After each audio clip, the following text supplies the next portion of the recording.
Hello, everybody. Good morning, or good afternoon, I should say. And welcome to the Daemon X Machina Bargain Bin Blowout Bonanza Tournament. Thank you so much for being here with me today.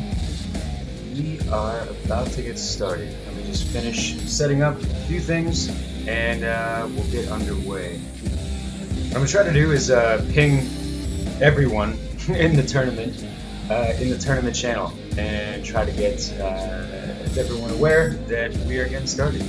So let me go ahead and do that in just a moment.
Alright, so the massive ping has been sent. Let me get this lobby up and we will start. So let's see what we got here. Our first match in the bracket is going to be Mecha Storm versus Ryzan, and we're going to follow it up with Snipe 10 versus Boomgar. That'll be the very first round. There is a loser's bracket. It is a double elimination tournament, so if you lose your first round, fret not. You will have a chance in the lower bracket. Don't worry about all that. But yeah, let's get going here and get that lobby started.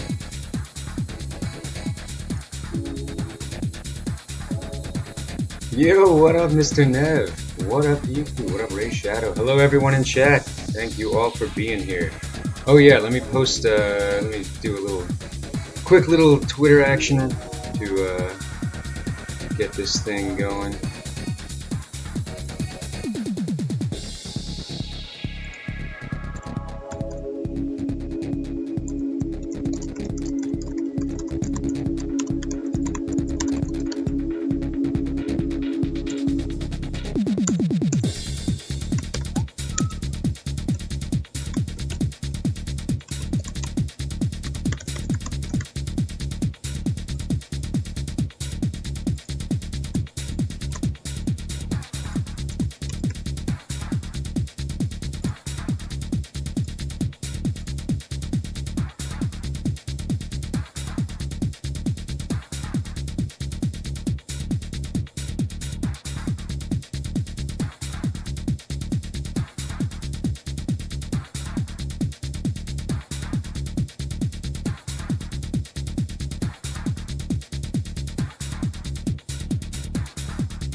Oh yeah, I think Eclipse might not quite be ready yet, so I will need to recruit a random stranger to be player number 4 so that we can get a lobby underway. But let's see if we can't find somebody.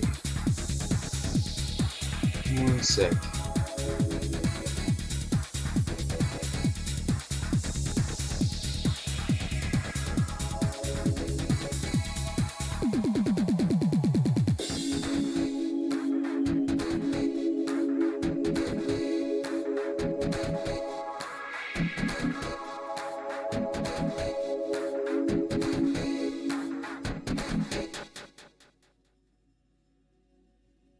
Hey, what's good, y'all? It's Corday here. I'm rocking the Sway Classic right now as we...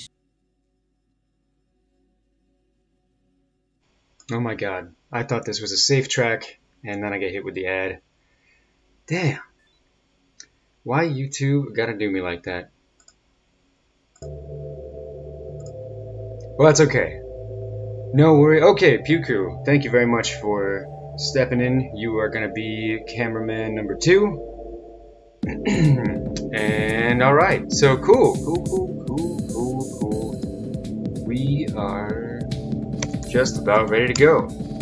So, first match. Let me call it in Discord.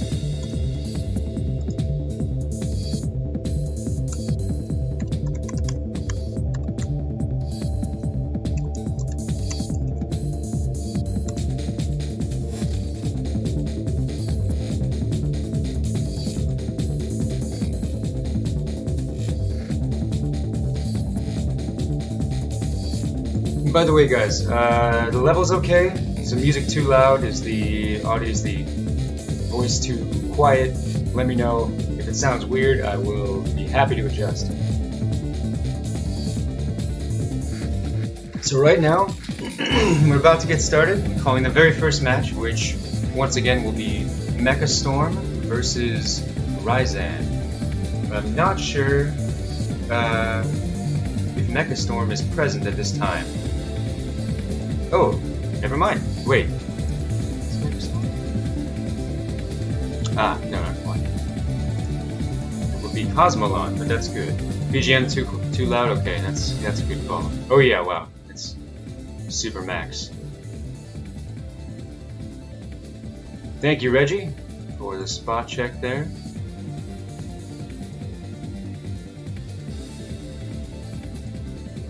Thank you, Aqualifer. Alright, so we don't really have a protocol for this just yet. We will give it... We're about 10 minutes past tournament start time, so I suspect that Mr. Mechastorm may not be here at this time. So what I'll do is we'll give it till 12:15, which will be about 4 minutes, and if we can't find Mr. Mechastorm by then, we will first move on to the next match. If that match is complete and Mr. Mechastorm is not present, I will probably have to disqualify him, but he'll get a chance in the loser's bracket still if he decides to make it. So we'll give him just a couple minutes, guys. Apologies for the delay, but you know, I like to try to be as fair as possible to everybody. But if this match doesn't end up working out, then next up we will have Boomgar versus Snipe-Tan. That will be the next. That will be the next match. No, Cosmolon is Cosmolon. Mechastorm is also known as Pathfinder.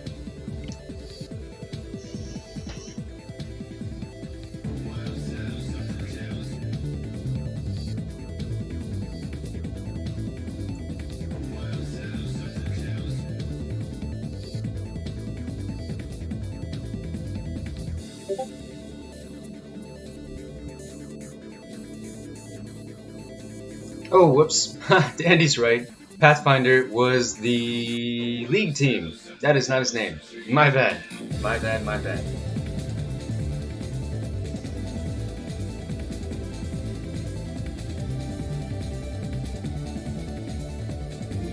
Okay, I see Boomgar and Snipe Tan in the chat, which is great.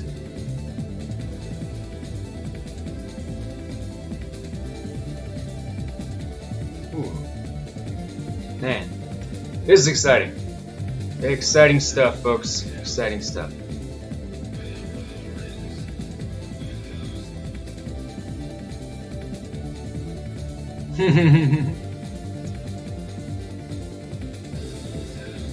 Yeah, you're right, PokeFan. I got the stream loaded up at noon, but it's okay. I do suspect. I know. You know, it's a free entry tournament. I do suspect that we will get a few people who will not be making it, but regardless, we got a bunch of people who are making it, which is great.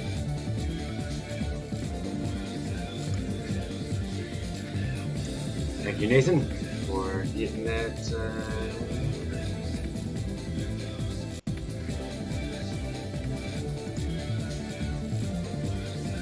Alright, well, I do not think Mr. Mechastorm is coming just yet, so let's get Boomgar and Snipe Tan. If you guys are available and ready to go, please hop in the lobby.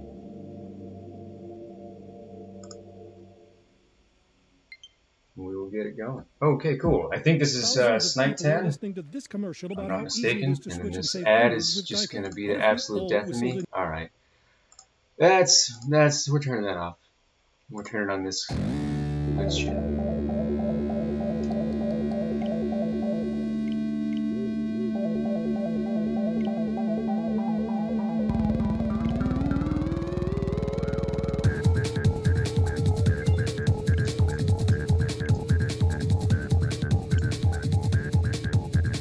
Cool. All right.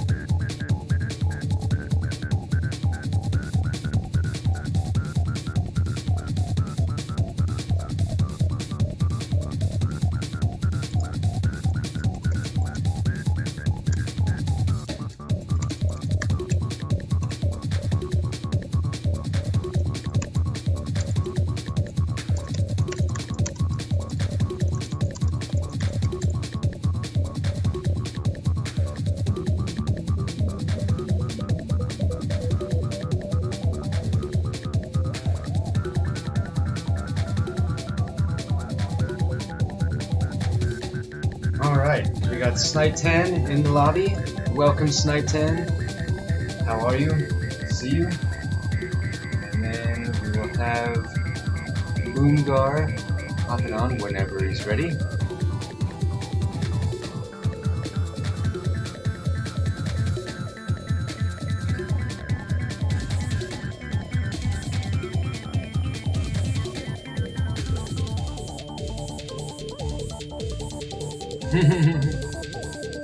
Not breakfast, that's fair. That is fair.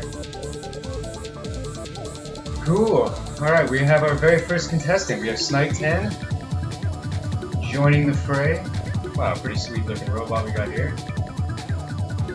Got an AR arm, we've got Lone Krieger, we've got Lume, we've got Flamberge Core, we've got the Blitz, Super Blitz. Good looking stuff. Great colors on that too. And the Claymore head, if I'm not mistaken, that is a rare one. I do not see that one very often. But that's cool. That's what it's all about. This is about experimentation. This is about, you know, trying out all this weird stuff that never gets tried out and seeing how effective it can be.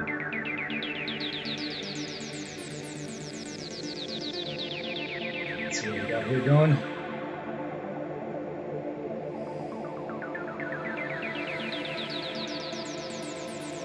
Cool.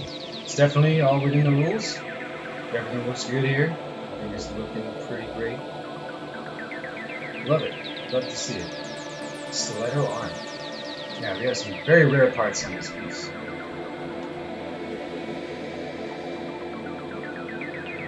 Very, very cool. So I'm not sure where Boomgar is. I think I saw him online on Discord, but maybe the idol or something? I'm not sure.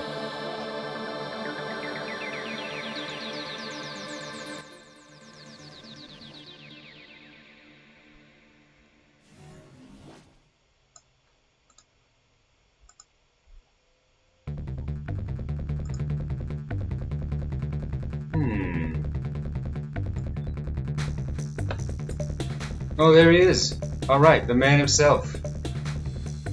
Boomgar, welcome.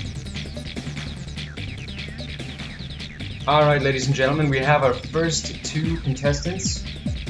We have our first match. Cool. What do we have here? Ah, yes. So Boomgar's been experimenting with this build for the last few weeks. We will be moving attachments around, no problem. Take your time, sir. We have a couple of minutes to get everyone warmed up and ready. Boomgar leaning towards a speed build. Very glass cannon, but it looks very cool. Always happy to see some silver ravens. Big fan of the light pillars. Oh yes, this is looking like a pretty good matchup.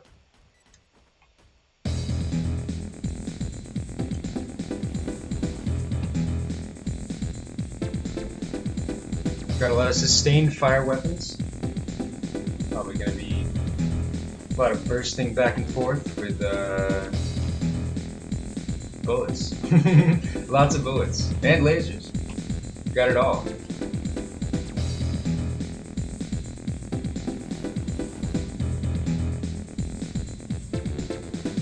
Oh, good stuff. So we have Flash in one corner. We have BRB Flag in the other corner. We're about ready to go. Alright, so since Snipe Tam was here first, I'm going to allow her to call the coin flip for the map.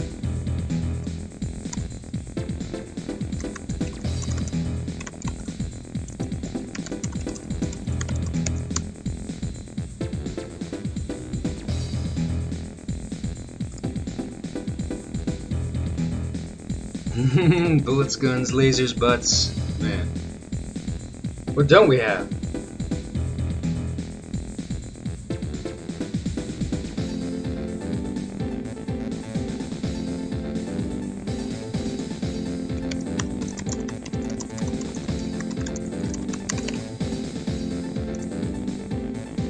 Nope. No random. No, sir. We are not having random map, I apologize, but there are terrible maps in the random rotation. And we definitely do not want to end up in the forest. We do not want to end up at Factory 2. Airport, alright. Oh wait, no, you gotta flip the coin. My bad, alright. Hiccups, minor hiccups, still getting it all figured out.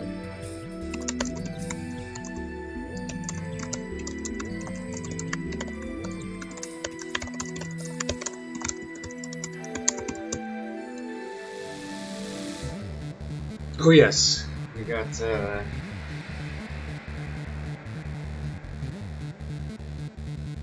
so far the selection was airport, but in the interest of fairness, we should do a coin flip if possible. Snipe Tan, I need a heads or tails from you. Whatever.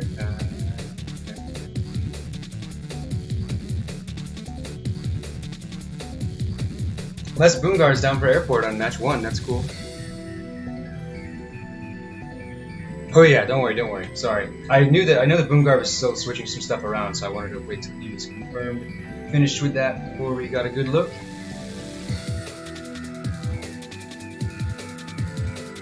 Strong. Yep, we got Laser 4, we got Flight 4, everything is in order. Fantastic. Okay, we got tails. Sorry for all the trouble, but I'm a stickler for procedure, and the coin flip is heads. So Boomgar, feel free to choose the map, and whatever you like from the map list. And if you want to go to airport too, that's totally cool.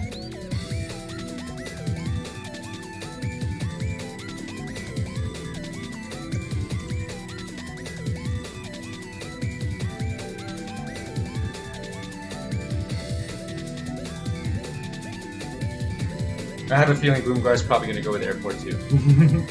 But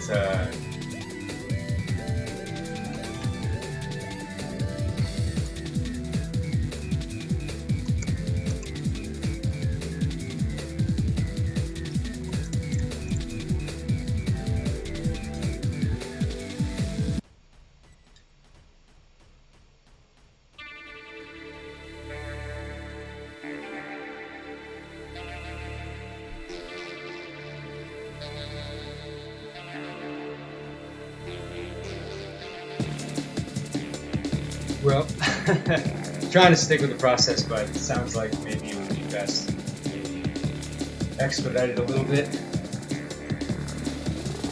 just so we can get the ball rolling.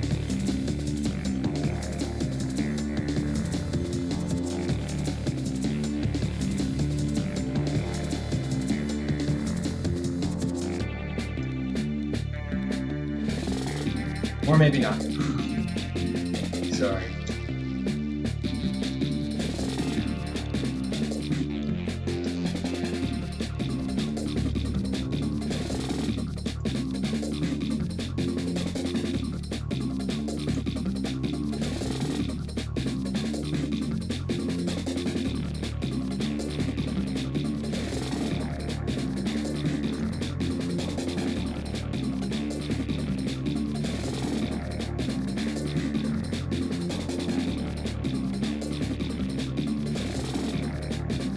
Desert City. Desert City 3 is on the list, if that sounds amenable to you.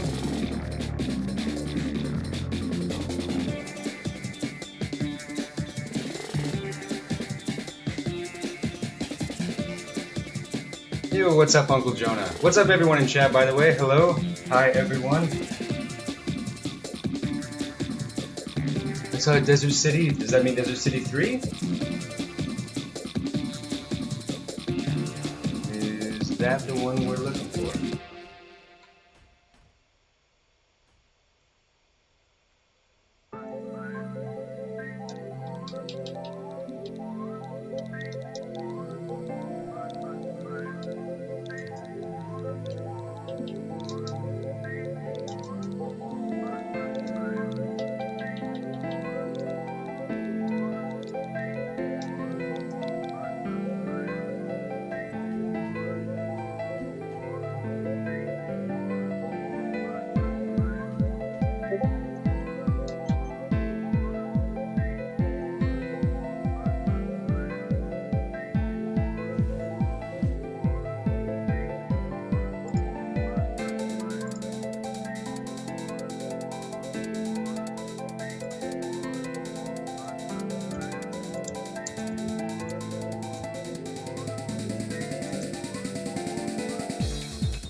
Oh yeah, do not disturb. I don't know how to set that up.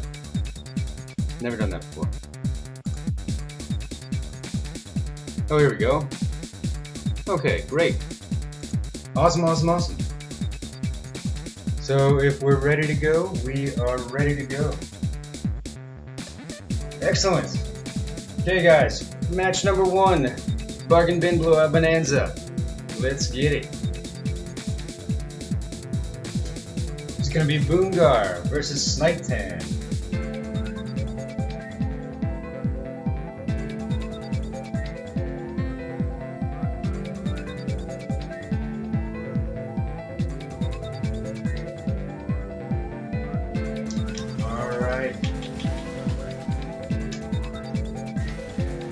Here we go, ladies and gentlemen. So starting out, we will be spectating the Snipe-Tan side. Looks like she's gaining position out here. Ooh, taking a couple pot shots. Damn, Boongar's fast. He is going to be a tricky guy to track throughout this match.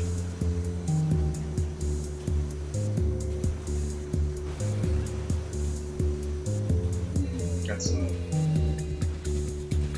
Ooh, a nice little barrage there from Boongar. Those bullets are flying. So are the blitzes, though. Looks like they're able to keep somewhat semi-track of Boongar and providing a little bit of defense by soaking up some bullets that would have been meant for Snipe-Tan.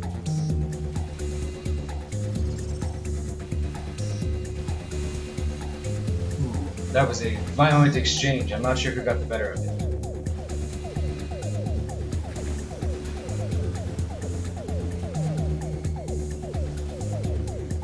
Oh, we popped the Mirage. Little on-off Mirage strategy. That's, I think, one of the better ways to use that tool.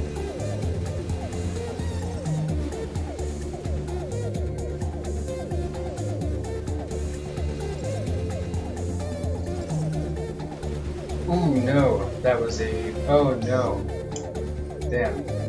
Looks like Snipe 10 either ran out of stamina or got caught in that unfortunate corner, and Boomgar was able to take advantage with a strong spray of bullets, and game 1 goes to Boomgar.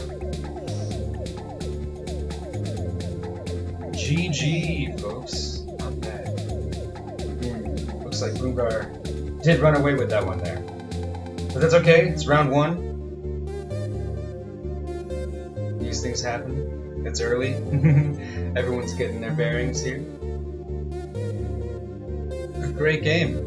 Alright, round 1 goes to Boomgar. So now we go to Snipe 10. Snipe 10, you feel free to select the map and feel free to change your arsenal however you like.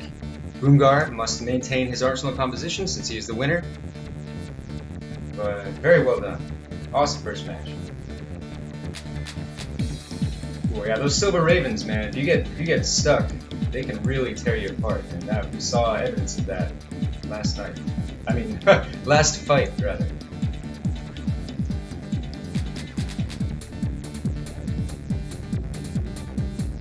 Yep, it's true. Snipe 10, I'm afraid you pulled a bad matchup for round 1. Snipe 10, I presume you want to go to airport for this one? You do get to choose the map. Oh yeah, okay, Eclipse is here. Alright, awesome.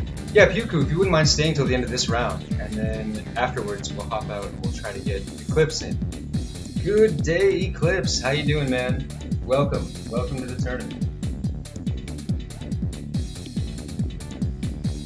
Okay, we've got a minor adjustment here. I don't believe Bowen Krieger was produced in the previous round, so that's an interesting choice.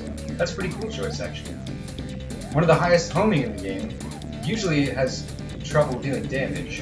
However, in this tournament, it definitely has the potential to shine. Well, it does taste spicy.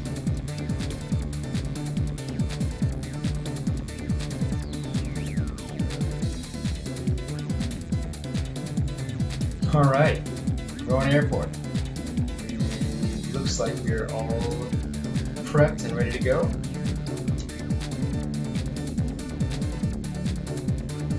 Yeah, for the map selection for this tournament, I did try to keep it pretty boring, pretty vanilla, pretty Final Destination, but there are a few options in there. Factory 2 has a decent amount of VP tanks if you want to, make that part of your strategy. You've got Simulation, which has no VP tanks, if you want to make that part of your strategy. So there's a few options, a few variations on wide open plains, essentially. But here we go. Alright, match number 2. Snipe 10 versus Boomgar. Snipe 10 is down 0-1. However, plenty of time to turn it around. Swapped up to the low-end missiles. Oops. Oh man, I thought I switched teams. I apologize. We're going to be spectating Boomgar, but I am a fool and forgot to swap teams. My bad. So we'll be spectating Snipe 10 second time. But it's okay, we can catch all the action on this screen. Snipe 10 taking a few blows from those Silver Ravens.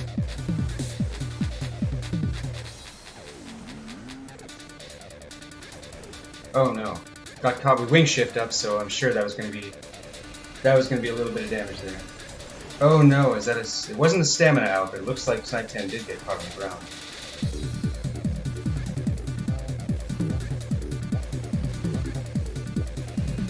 Alright, we pop our Mirage. Oh no, I think Snipe 10 may have lost their legs. Got Boomgar in her sights. Looks like she got a couple of shots off there. Ooh, no, getting eaten up though. Those Silver Ravens, man. It's great to see him doing work, but it's painful to be on the receiving end. There's no joke about that. Alright, we've got the Golden Mirage, which is assigned to Snipe 10 is at 30% HP or below. Looks like she's in trouble.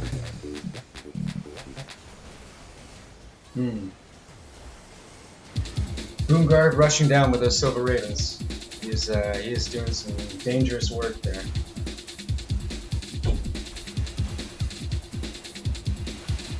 Oh. Well, GG. Looks like Boongar was able to take that one. It was a rough draw for Snipe 10, I'm sorry. But yeah, Boongar, already a master of unconventional techniques. He is definitely going to be a major threat in this tournament. But Snipe 10, fret not. There's still the loser's bracket. You still have a chance.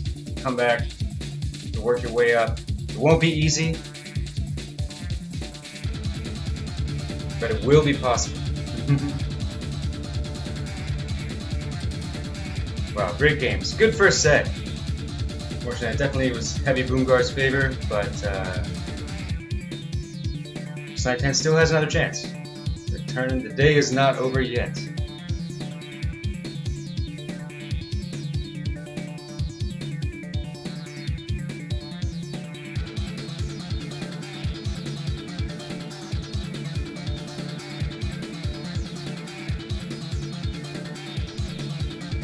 GG's, y'all.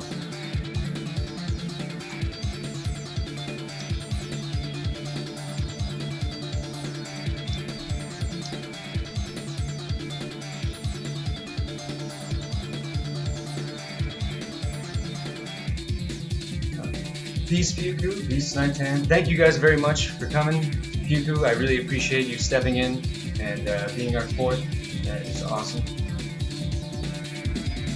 And congratulations to Boongar on taking round 1. Congratulations to Snipe 10 for putting up a good fight. Alright. Good show. Good show. Alright, let me update the bracket here and let me try to call our next match. Eclipse, if you are ready, feel free to hop in the lobby. If you want to join up for some co-streaming, for some commentary. If you are otherwise occupied, no worries.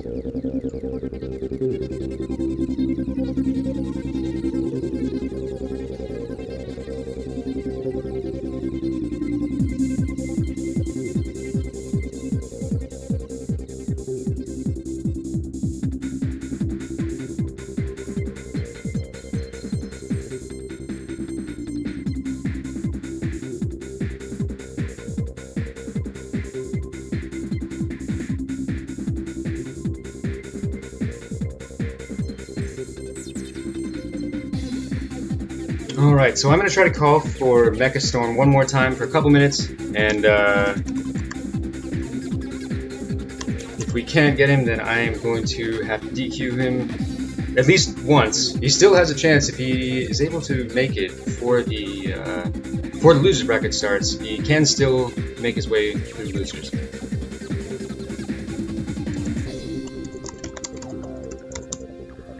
Hang on a second here. So, alright, bracket has been updated.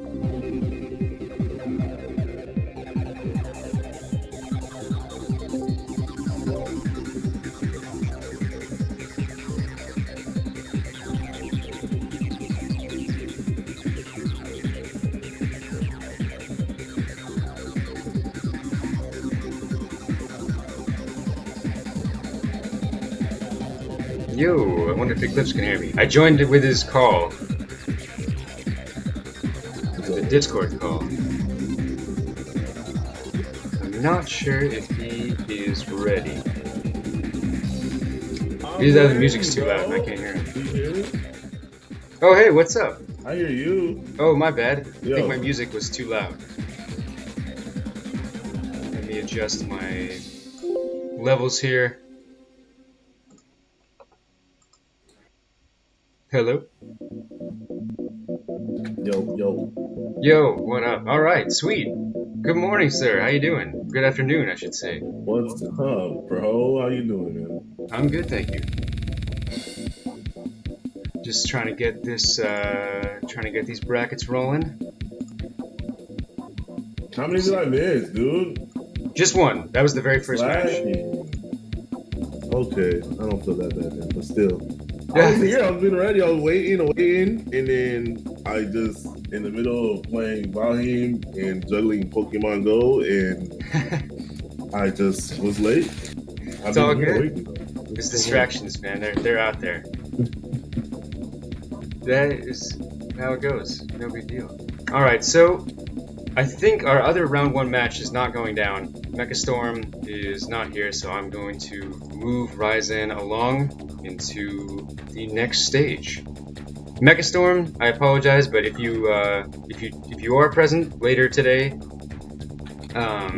you are still welcome to fight your way through the losers bracket. But for the moment, I'm going to have to DQ. So here we go. Alright, so that means our next match would be Pyuku versus Ryzen. Pyuku versus Ryzen. You guys are up. I'm going to call it out here in the tournament channel.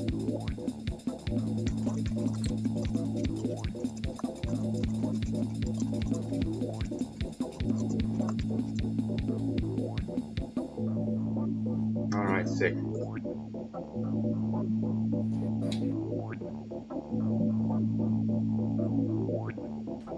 Alright, I'm promoting and annoying the servers.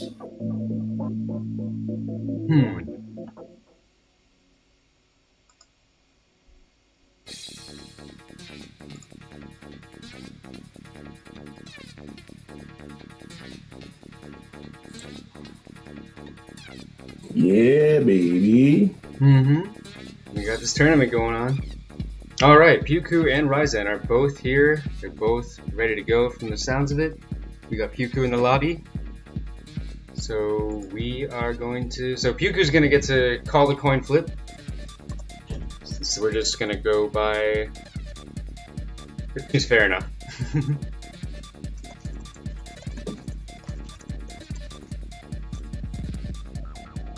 Ryzen wants to enter? What's it? Oh, you're trying to get in the lottery. Oh yeah, I think, I believe we are friends already. Yeah, I see him online. So,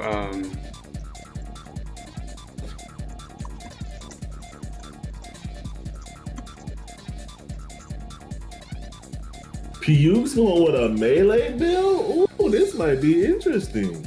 oh wow, we got Ohabari's. Hold on, let me shift my chair over. I do wish I had a chair with wheels. I think that would be a real game changer. Oh yeah, you gotta invest in that. It's true. I mean, I'm still a level 1 streamer, so haven't gotten that far yet. But damn, it looks pretty One good. step at a time. Okay. What's up? I said one step at a time. Yep. Ah, here we go. Alright, we got Ryzen in there. Yeah. Is Ryzen new? I'm not too familiar with Ryzen. Yes, Ryzen is new, but they have been very dedicated. They've been looking... I think, unfortunately, they're on a pretty abstract time zone by comparison to the rest of the server, but nonetheless, you know, anywhere from 1 through 4 in the morning, you'll get... this Mr. Ryzen will be asking for fights, 1v1s. This dude wants to get better, no doubt. Nice. He's using a not too different from what I used to fight the devotions. Usually 2 fail knots and a melee weapon. Fail knots are allowed? Oh yeah, fail knots are definitely allowed. I think they are difficult to use. They have low ammo compared to punishment and even beluga beam. I think they sort of fall a little bit short. But who knows? Not here. This would be their time to shine, if anything. Let me... Not a bad build. I wonder what his speed is. He looks pretty fast. He could definitely, if he stays far from Puke, he definitely be really good. Puke just got to be in his face or wait till he runs out of ammo, because he'll definitely have the advantage if they're going to up close melee fight. True. Oh wow, yeah, this is gonna be... Optimal range doesn't really matter, Pokey fan. Not for the snipers. This is gonna be a fast build. Flash Phantom legs, love to see it. Ooh, Flash Phantom core. Love to see that too. It's gonna be pretty exciting. This is a good matchup. This is gonna be 2 very fast boys trying to hit each other with very small margins of error. Alright, so Pyuku won the coin flip. He called heads and he won. So we are going to simulation for this round.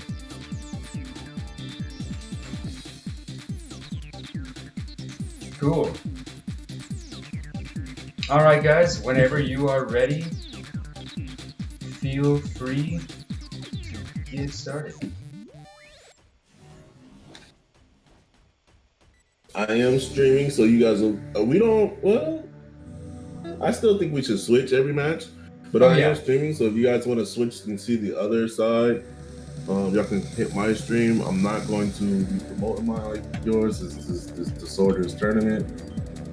All good. What else, Definitely. dude? Everybody go watch Eclipse's stream as well. Catch all the action.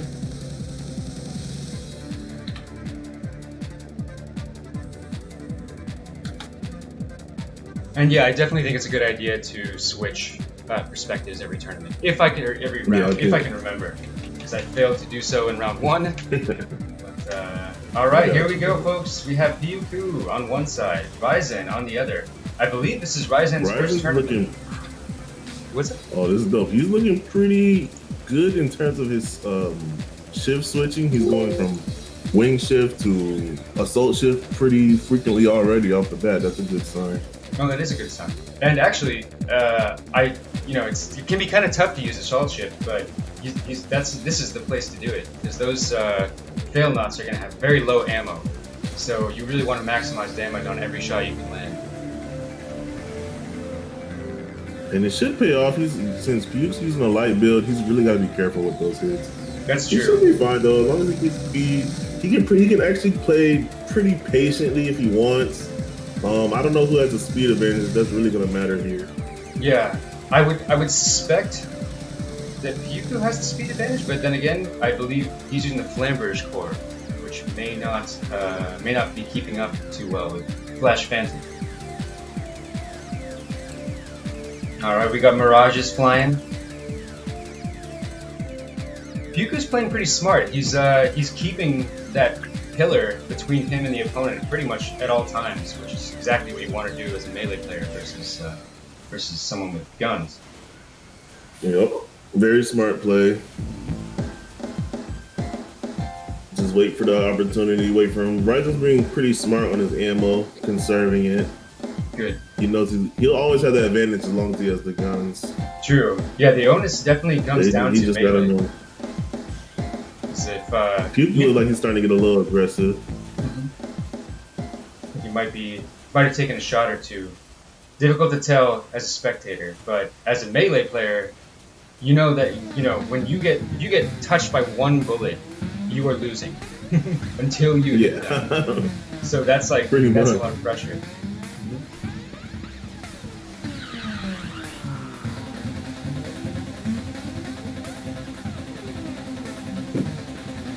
What's so cool about melee, man? All it takes is one hit.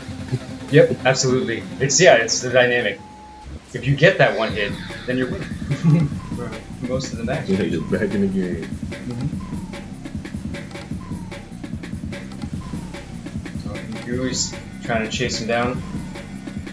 Ryuku's he's opting for Mirage here. Oh, I can actually. Okay, I'm kind of watching both. Puke hit the ground at one point. I don't understand what that was about. Yeah. Maybe he was trying to trick him. Could be. I know Ryuku actually has a preference for ground fighting, but just by nature of the game, it makes it a lot harder in aerial combat.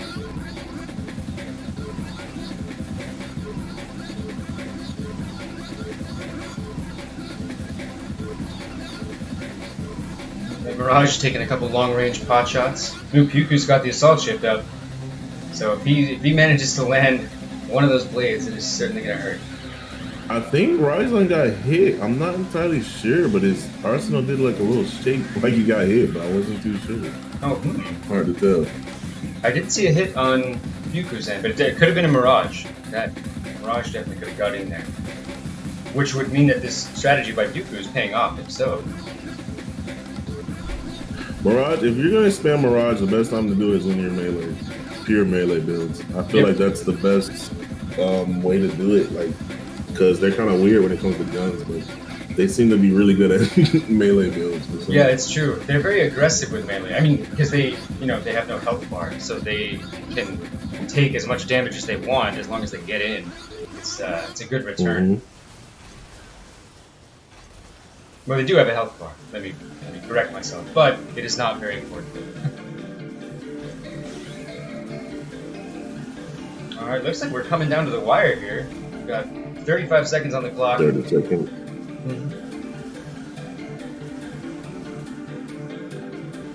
Yuku is definitely getting aggressive, which leads me to believe that he does not have the life lead at this time. Oh, and the way Ryzen is flying right now, I would have to guess that he has run out of ammo.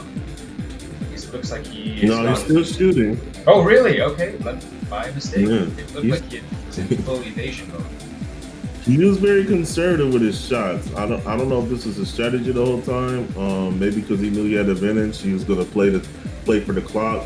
With a lot of mods and stuff not being allowed. It's not a bad way to play if you're trying to get the dubs. Not at all. I agree. I think the time, just like life, is a resource, and use it to your advantage. Okay. Well done, Ryzen. Ryzen takes game 1. Oh, Ryzen didn't get hit at all, so. Oh, wow. Okay. Got a clean sweep there. It looks like Ryzen's choice of Flash Phantom Core was able to just keep one step ahead of Flamberge in this case.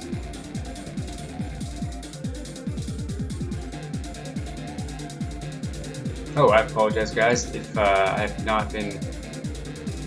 have missed a lot of Twitch chat. I'm so sorry. I'm kind of focusing on Discord, but I'll keep a closer eye on Twitch chat for now. Rachel was asking about squad streams. I don't know if that's a thing or not.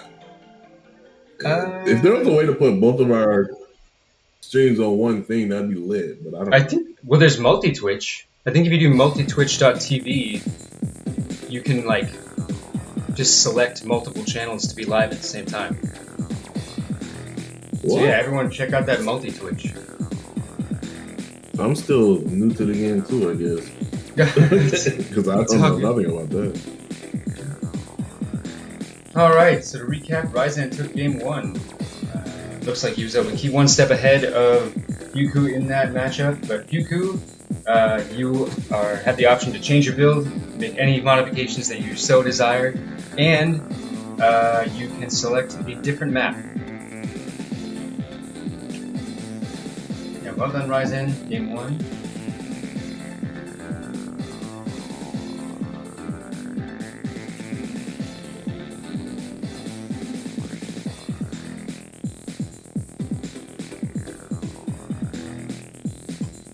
Alright, so it looks like Pyuku's going to be making a few small adjustments. Might be veering away from melee, but might not. We shall see. Let's switch things to sort of. Oh, thank you. I like the Zoom call. Nope. I greatly appreciate that because I swear I'm going to forget that. Don't feel bad. You know how our tournaments be going. Successfully? Yeah. Alright, looks like Pyuku is ready to go. Pyuku, do you have a map preference? Because you can select a new map if you so desire. Ooh, okay. Looks like we swapped out one sword for one silver raven.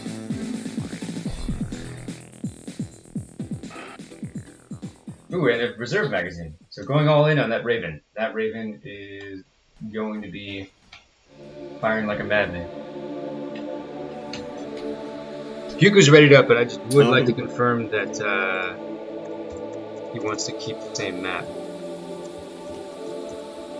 I don't think it's a bad idea to grab a gun in this situation. I don't know if Silver Ravens would be my choice, but he might be trying to get a speed advantage, and I really wish I knew their speed. I agree, especially since Ryzen is already geared towards a speed build, and that's one of the issues with Silver Ravens. They do have trouble landing shots against faster builds. So I don't know. Yeah, I don't know. I missed the first match, so I would love to see that. But Silver Ravens versus snipers, I want to do it. But anything is possible. Mm-hmm. It's true. We're dealing with a different game because I'm sure Arsenals are a lot slower. This is probably the fastest we're going to get in this tournament. Mm-hmm. And I'm sure they're probably 19, 18 max instead of the 20, 22.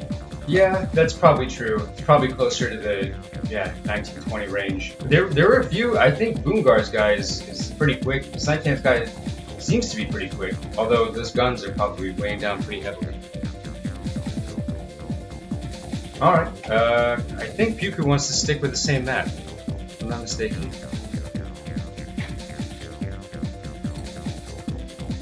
Factory. All right, Factory it is. One of my personal favorites. Factory, snowy field, snowy city. Fun fact: this map is not in the rank rotation. I don't know why.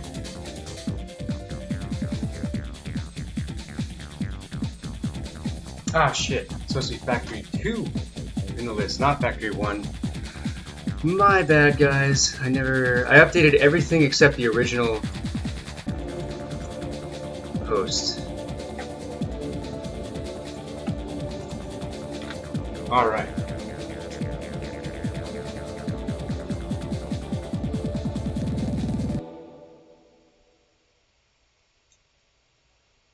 Actually, that. What's up? Picture and picture for. Oh, I guess you could do that. I didn't think about that. Oh, all right. Snipe that crib. Oh, sorry. What's up? I missed that. People saying you gotta be partners. Oh, to do the. Gotcha. Squad stream. I'm only an affiliate, so I don't know if you're an affiliate yet. You're probably closed. Yep, no affiliates here, unfortunately. Y'all follow my boy Disorder so he can get this affiliate real quick. He been putting on for the KXM community lately. He been doing fight nights every Friday, taking over for your boy. Oh, what I do? I messed something up. Oh, the match started. I'm tripping. It's all good. Y'all follow Disorder, man. He been putting on. Thanks very much. Thanks everyone. Thank you very much, everyone, for being here. Thank you, Eclipse, for the ringing endorsement. And we are going into Game 2. Piku versus Ryzen in the BBBB Tournament. I hit a bow. I love this map. It's just a beautiful map. I restarted this song because it's one of the most lit tracks in the entirety of Armored Core. Armored Core songs seem to not get flagged like these other games do. Yeah, certain video game tracks are like pretty safe, and AC seems to be one of them. Because I use them a lot. I don't even know if I have any. Looks like Piku's trying to rush down with the Silver Ravens, but he so far looks like he's landed a couple glancing blows, and it looks like. So what Piku ended up doing is going double Raven, double Okavari, if I'm not mistaken. So it looks like he is diversifying his offense. Nah, double Raven is pretty lit. Now you gotta play super close. Mm-hmm. Yeah, looks like that is the matchup here. Is that Ryzen is keeping a safe distance. He's able to land shots from like a mid to close range, whereas Piku has no choice but to rush down, really advance if he wants to land those Raven bullets. And he can make it work because the closer he is, the less damage those snipers do. So that is true. You are cutting off any chance of critical shots. Ooh, looks like he faked out Ryzen a little bit with that nice barrage call.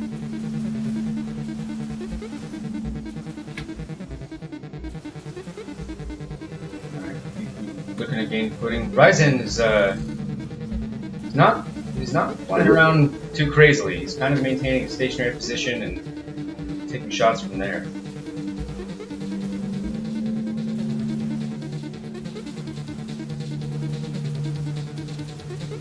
Oh, we got a lot of ceiling hits so far in this map.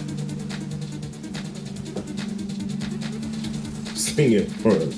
Chocolate rain. Snipetan, you crazy.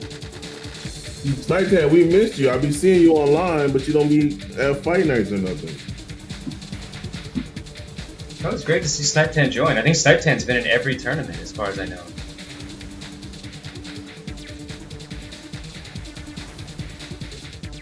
You guys are wild.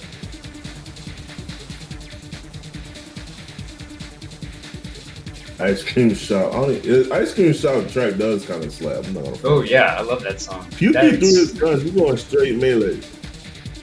Oh yeah. He only had one sword though. He's playing very passive though. Might be his VP might be hurting, so maybe he's trying to find a safer approach. Oh, that was a good swing. Looks like it didn't catch him, but it's close. Okay. Yuku. Is he faking him out? He is. That was a successful VP tank bait with the Mirage. Well done. Ooh, Puka's getting in his face, trying to get in his face. And Ryzen's running with wing shift up a lot. He's got to be careful because that can like double the damage from a single sword. He needs to work on his dash cancels. He's not bad at tracking. If he can work on his dash cancels, he'd be pretty disgusting on that. Dash canceling does get you a very long way. Like gives you just so much extra momentum. But Hugo's use of tools of Mirage and VP tanks has been pretty clever in this match so far. Not sure what he's looking like VP wise, but he is definitely he's using some clever tricks here.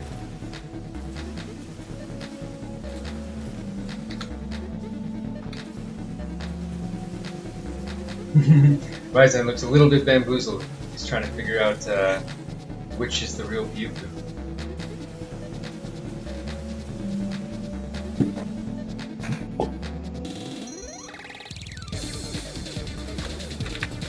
Coming down to the wire here, we got about 30 seconds on the clock. Ooh, that looked like a big shot from Ryzen. Yeah, I was that big cube because I don't think he had any Mirages out. I'm pretty sure it was him. Well, I think he got hit again. Ouch.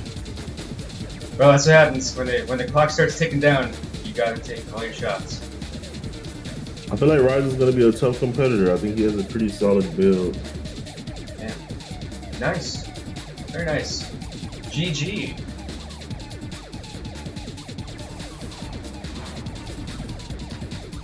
Wow, awesome. Awesome. Well done. Wow, Ryzen. Untouchable so far. Jeez, that is a double flawless from the looks of it.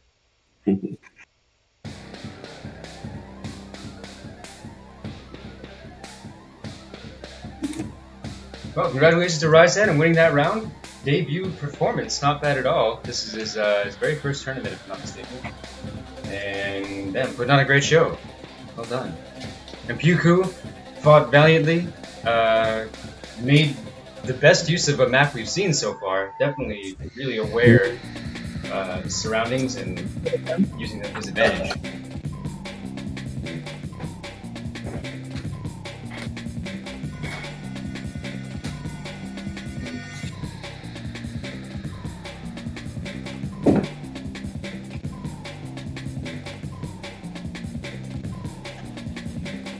Well done, everyone. Breach.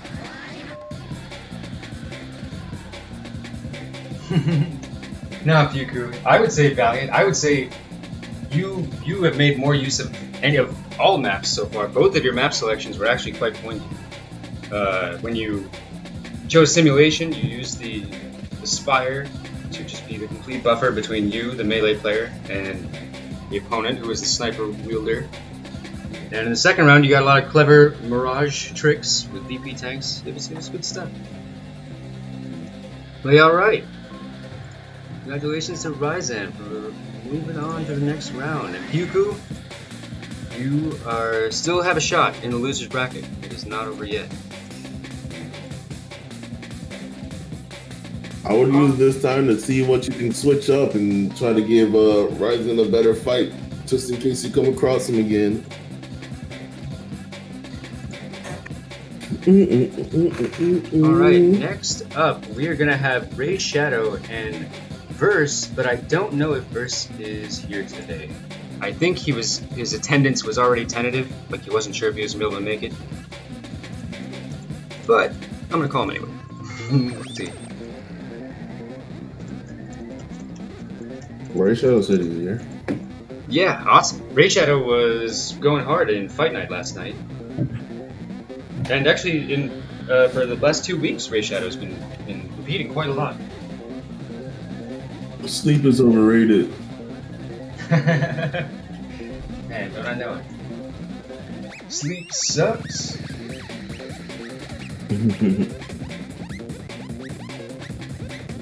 Alright, welcome Ray Shadow.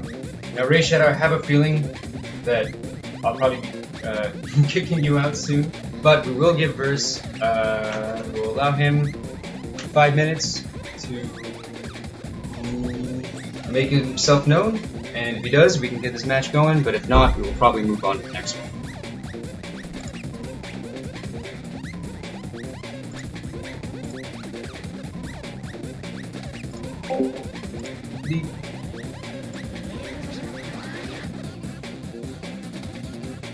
Oh, are we doing any tunnel matches?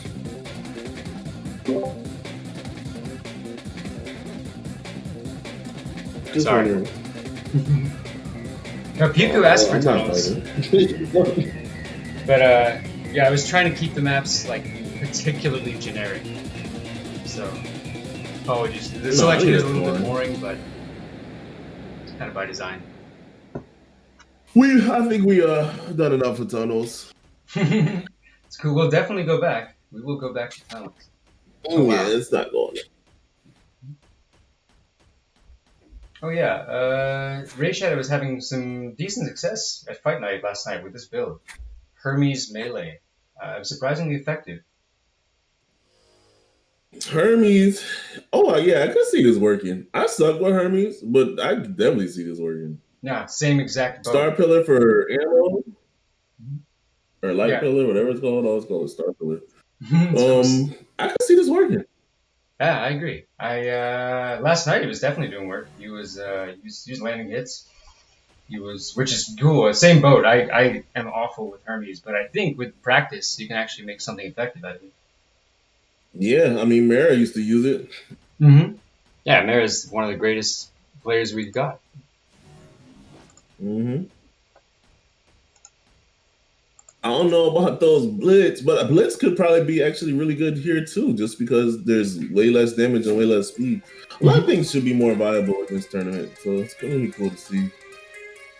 Oh yeah, I agree. Blitz was actually just as like a bullet distraction was doing some good work in Fight Nights and even in the tournament. Nice, excellent build.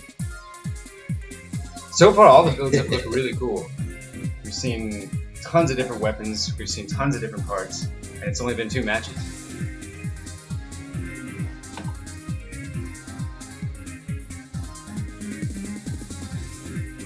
Oops.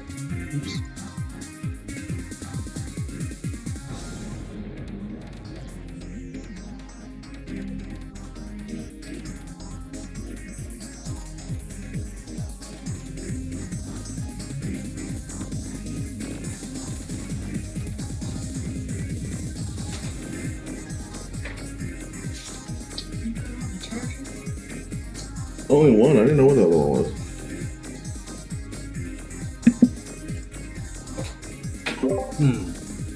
Yeah, this one.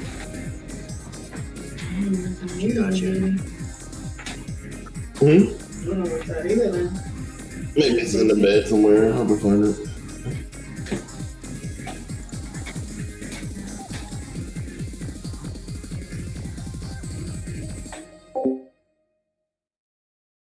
Oh, wait, that verse.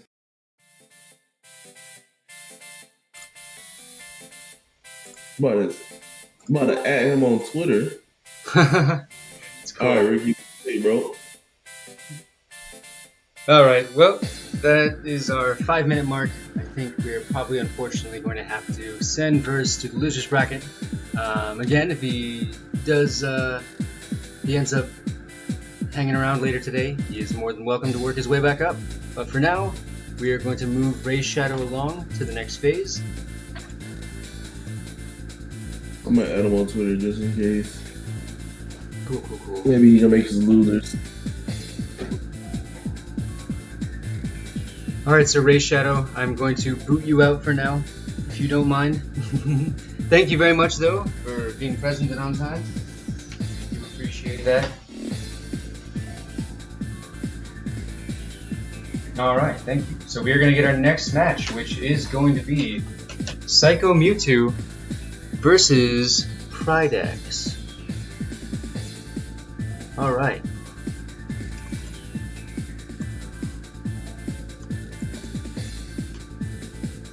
I know Psycho Mewtwo is The Sorter's been carrying the community lately. I've kind of burnt out on the game, but we got a lot of new players. A lot of new Switch players. All the Switch players seem to have stuck around. Most of the PC players were here for like a week, like I said. But... it's true. I hate to say it, but you did call it. And I was kind of surprised. They were so dedicated. There was like a influx. It's always the same thing. They come in with mad energy, and it's like for a week, and they just disappear. Yeah. There was a moment where PC population overtook. It was like right in the November-December area. There was like way more PC players that felt than Switch, but unfortunately.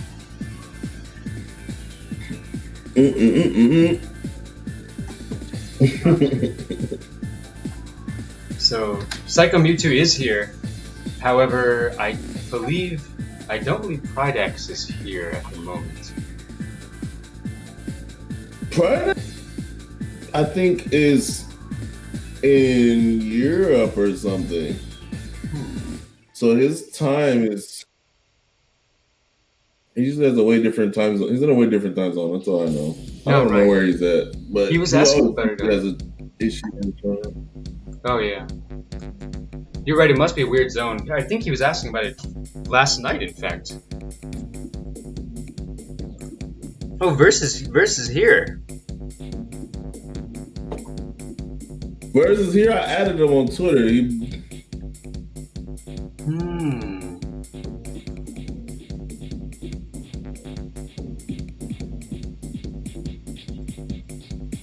Unusual situation.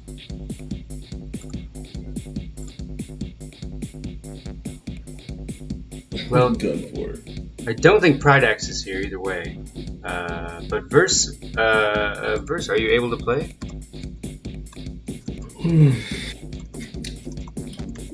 I'll just say this: it's a good thing that Sorter is freaking playing the way he is, because I don't know what this community would be looking like right now. It's all good. It's all good. You're right. We're wrangling cats here. No doubt about it. But it's okay. Okay. Well, Verse is able to play, but not yet.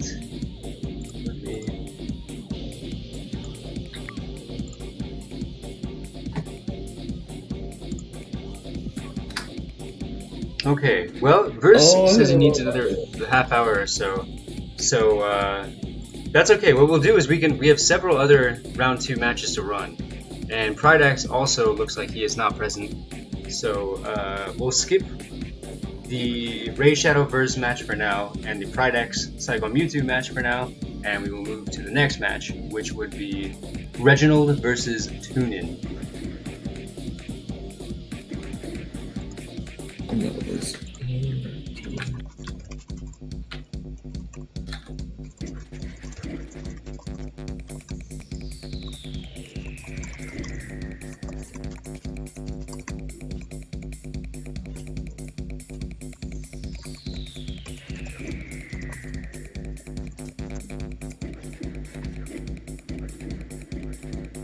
Alright, so I've undisqualified Burrs. He showed up in time, and since no subsequent matches occurred, he is going to get another shot in the winner's bracket first.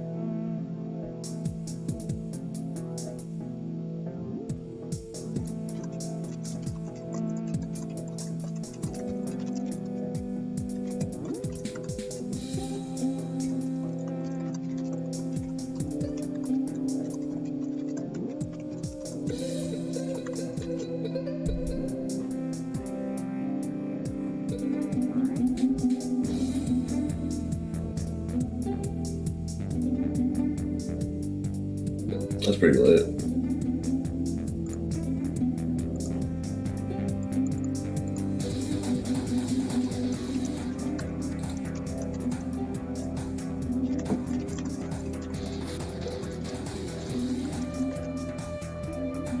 You guys are weirdos.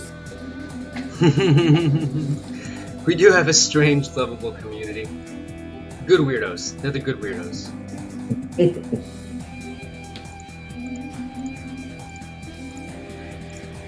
Alright, so the next match would technically be Tune-In X, but I do not believe they are here either, unfortunately.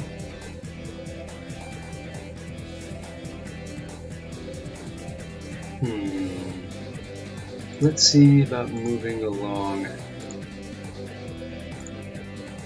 to the next match. Okay, so I see Mini Sly and Boomgar is on the list. However, I think Mini Sly is at the store at the moment, so not able to play either. Next match would be Nathan versus Pokemaster AC Alita. AC Alita. Is he online? I don't think so. Oops, went dark.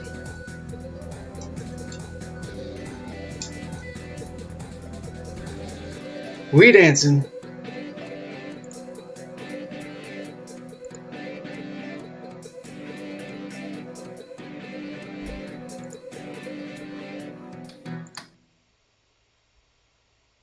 Verse is crazy. Verse, are you fighting? Versus has to take a shower, I think. But after that.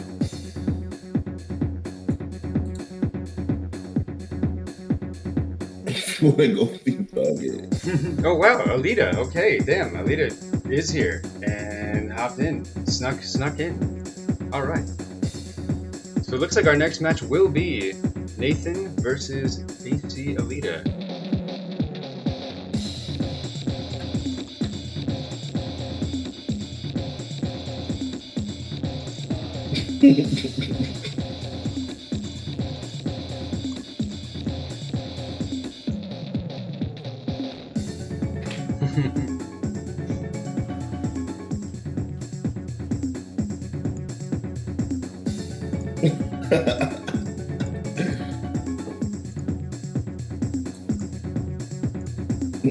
We be done. You guys are great. It's crazy, kids. Okay, so we actually got a match lined up. Fantastic. AC Alita coming up from the shadows. Rose from the Shadow Realm. And then we have Nathan Truby, aka Dragoon. Player 2. Swap teams here. Let's see what we got. AC Alita Beast.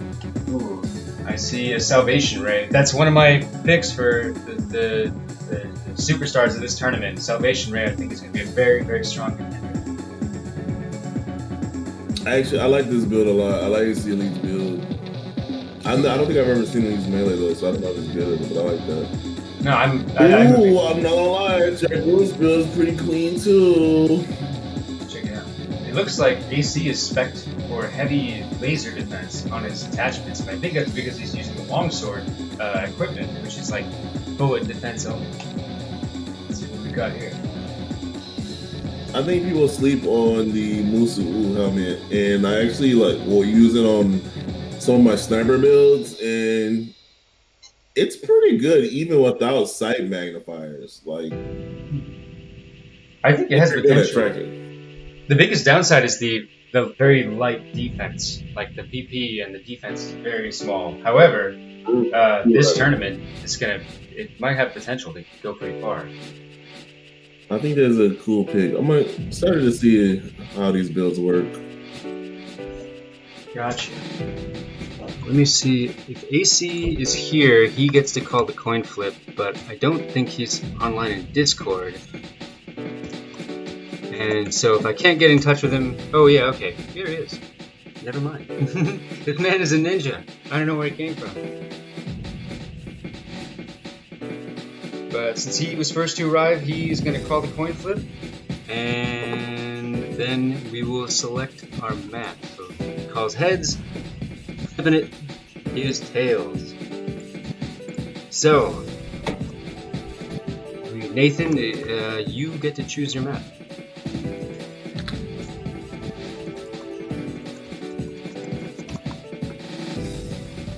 Let me get the list.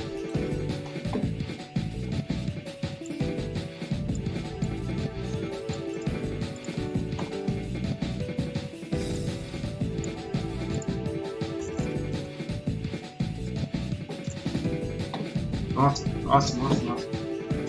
Yeah, I like seeing the Astreus 1. I was practicing a lot with that during Fight Night, and I thought it was pretty cool. Beluga Beam, that's another standout. That's going to be a strong contender in this tournament. Ooh, and he's got the claim. Salvation Rays are good guns, bro. Just ugly enemies are just flat out better, but Salvation Rays are still pretty good. Absolutely. There's things, especially in this tournament, where the BP in general is going to be a little lower than average. Those things are going to hurt a lot. And there's no Zeracrot anywhere. So you really got to work for that laser defense. Cool. So Nathan has selected Moonfall. Excellent choice. Brave choice. This is a very final battle map. So alright folks, here we go. AC Alita versus Nathan, aka Dragoon. They both got hybrid builds, which is cool. On one end you have Salvation Ray Dainsleif, and the other you've got a slightly more diverse bullet offense. However, he does have a purple laser sword on his back, hiding back there. Garuda's might be some really good chip damage just because, again, the lack of speed now, or less speed. Garudas are always been pretty decent in my opinion. I still use them from time to time. Agreed. Garuda 2 is an absolutely legit PvP weapon, and yeah, here with the slightly decreased speeds, they might actually be hitting people. Yeah, there we go. Just got a couple pot shots off on AC with those Garudas. Nathan needs to do a little bit better on the tracking. Oh, he got behind Elite. Elite's a pretty good player, so as long as not so on the sleep one. No, definitely not. He's got one the of our experience. most consistent players. Fun fact, for some reason AC Elite and Marvel have the most viewed PvP video on my playlist. I do not know why. Oh really? Well, they're competitors, I guess. Yeah. That's cool. That means they show up. Yo, fun fact about Disorder, he was giving Maximilian the hand in Marvel vs. Capcom 3. I know they got nothing to do with Daemon X Machina, but I thought it was cool. Yeah, 100 years ago. That was cool. I'm glad that video's out there. I haven't seen it in a long time. Oh, it looks like AC is bouncing off the ceiling a little bit, but he did land a great strike with that Dainsleif. This is my favorite melee weapon. I feel like it's balanced, consistent, like it just, I don't know, I love using it. I love how it looks. It's cool, it grew on me. At first I wasn't really into the like demon sword look, but at this point I'm a pretty big fan of it. I love it. Yeah, perhaps underutilized. I mean, in a world where Enfang is banned in almost every tournament, these guys could definitely do some work. It looks like AC is going a little more rapid fire with his Salvation Ray. Although it's in his left hand, which is blocked by his body, so I can't tell how often it's being charged up. People say that it's really, like, some people say the ugly enemies are even better if you just rapid fire. Even though I prefer to charge it just because I like seeing the big damage, but people say it's better to use it that way, especially with aim assist. Ew, but Yeah. I've been hearing that a lot. Yeah, no, Mera was really heavy experimenting on that for a while, and I do think it's just as effective or possibly more effective, but you do have to build very specifically for it. You have to spec your arms and your guns themselves for like max fire rate, and you have to use weird arms. But if you can pull it off, which of course Mera could with very ease, then definitely a super effective strategy. They're doing a good job of keeping them in the sights. It's awesome. Oh yeah, AC's busted out the Salamander. got pistol way battles. more mobile, but Nathan is keeping them pretty much in front of him the whole time, and that's what you really want to be. Especially if you're slower. If you're in a slower build, the best thing you can do is always keep them in your sights. Like, don't run. A lot of people tend to run. Don't run. Fight. Yeah, that's a good point. Yeah, running is already not your strong suit if you're in a slower build. So Right. might as well Those play are your- just free back shots. You might as well trade. And it's smart with the Garudas too, because AC is definitely getting pegged by those. And as long as Nathan is just pointing straight at him the whole time, those Garudas are going to land some damage.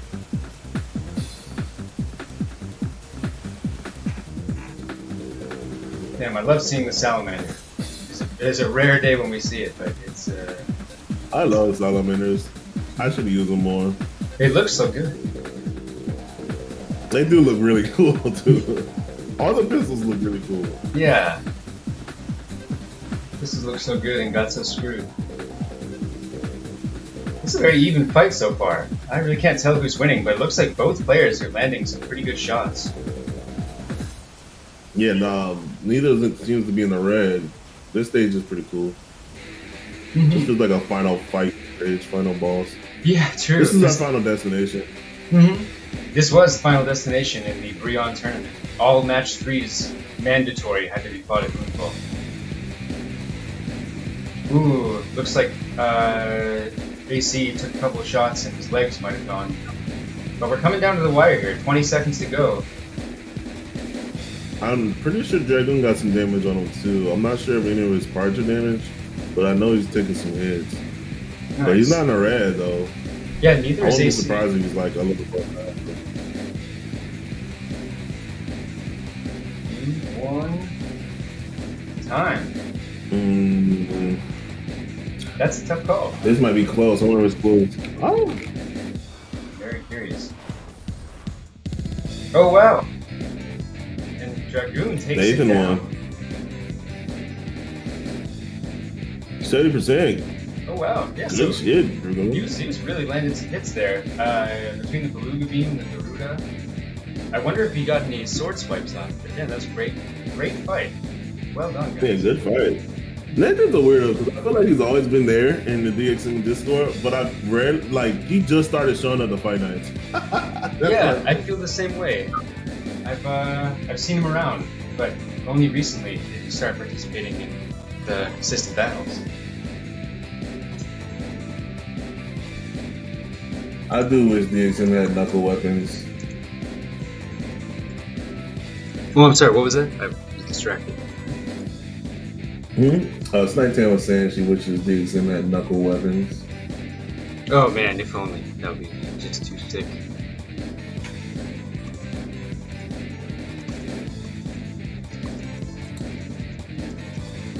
That music was from Anarchy Reigns. I switched it though.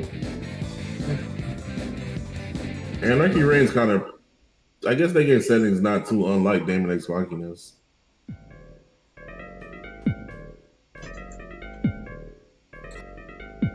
Okay, AC is going to maintain. He's going to keep the same build and he's going to keep the same map.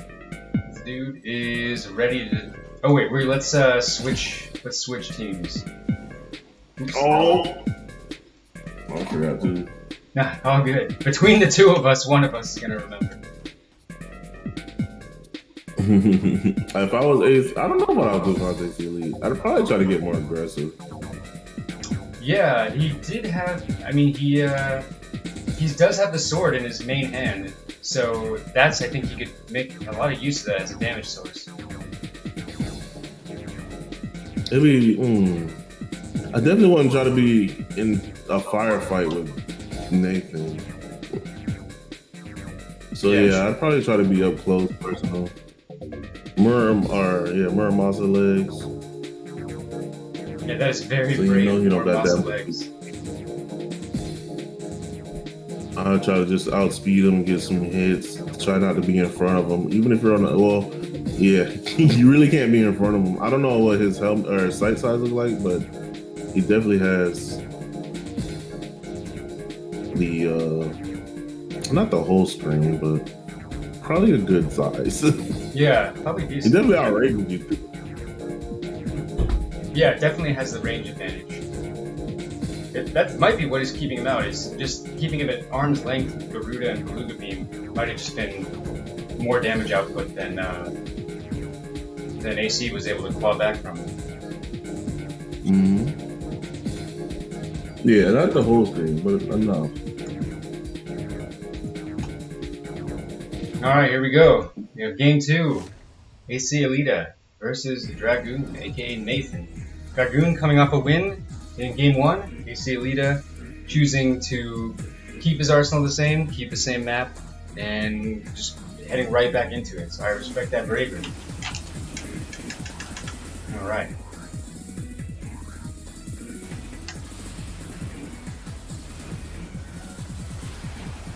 Alright, the Garudas are flying.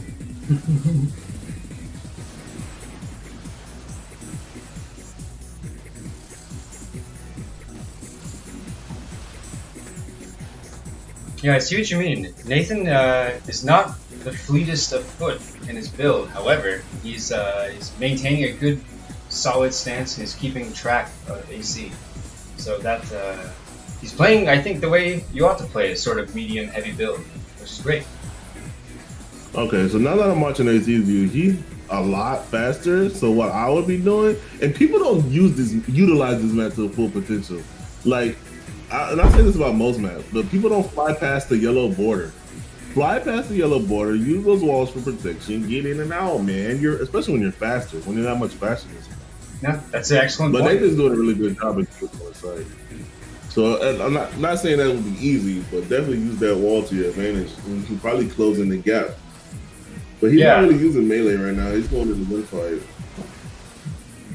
I agree with the wall strategy, especially since...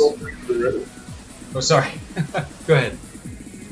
My bad. No, you go. You. Oh, sorry. I was saying, I think the wall strategy is effective because it does look like he's taking a lot of damage from those Garudas, and passing behind the wall for like a tenth of a second would prevent a lot of that damage. Exactly. Musu game. I do fuck with the Musu helmet.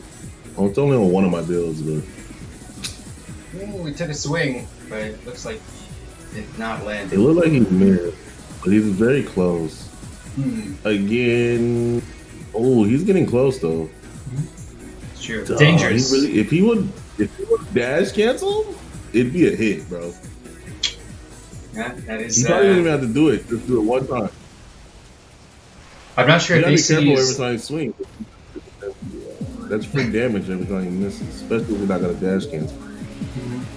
Yeah, if you don't dash cancel and you let the swing go, you can end up just eating a lot of damage while you're in that tiny fraction of a second recovering. That can be painful. Pop a Mirage with the melee weapons is smart though. Yep, that is wise, because if you're having trouble hitting them, the Mirage at least will be able to, get 2 swings for every one. Shout out to anyone who uses motion controls. I feel like those are the best ways. Yep. I've heard they're so good, but I'm just so afraid to take the plunge. I've heard they're just like excellent. I'm trash. Maybe I get you deal with it, but I don't know. Call me old fashioned, but I like controller. True. I feel the same way. Yeah, the motion controls on Dragoon are very evident. And like that's possibly why his tracking is really good. He's just like keeping AC in his sights the whole time. Ooh, I think the Mirage ate a Dane Sleep.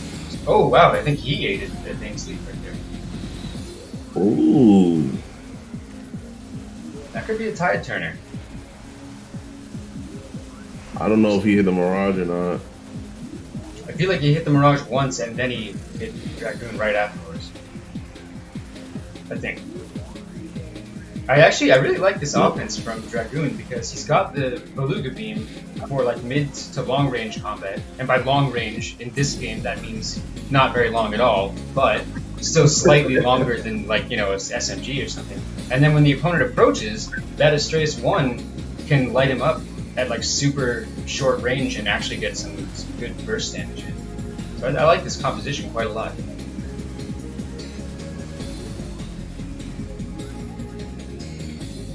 think you might be out of Garudas because those have stopped flying.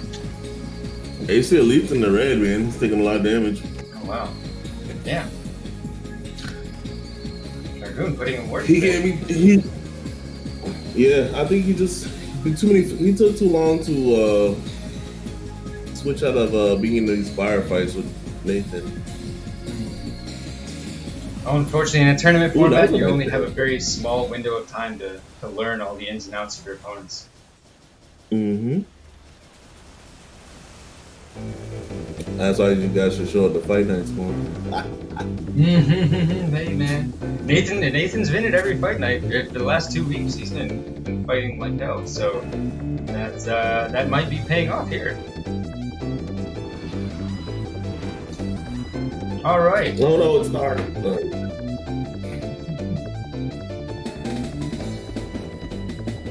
Wow, 65-19. Well, GG's guys. Good games. Excellent showing from Dragoon. Excellent showing from AC. I loved both of their builds. Yeah, I messed with both of those builds. Both of those builds could be really fun. Mm-hmm. Absolutely.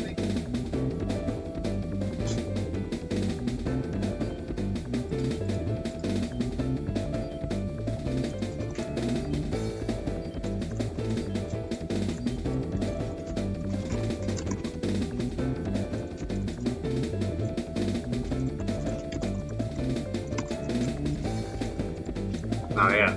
Wow, that was an excellent match. Very competitive. Very cool builds, but at the end of the day, Dragoon ends up taking that one.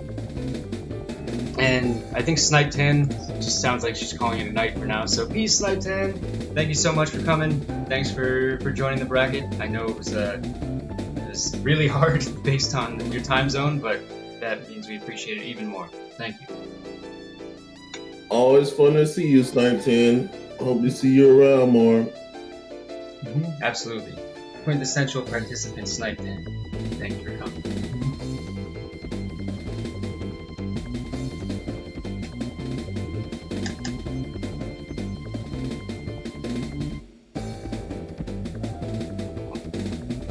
Excellent, excellent. Yes. All right, let me update the bracket here. So we're cruising right along.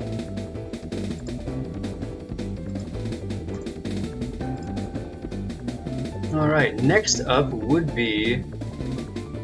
Oh, Marvel, I think, said he was not able to play today. Let me double check. Or was it Slick? Somebody.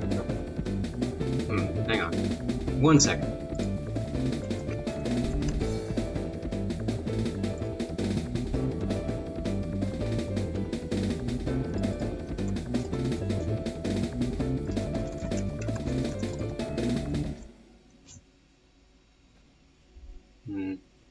Yeah, Marvel unfortunately says he's got errands to take care of today, so I don't think he'll be able to participate.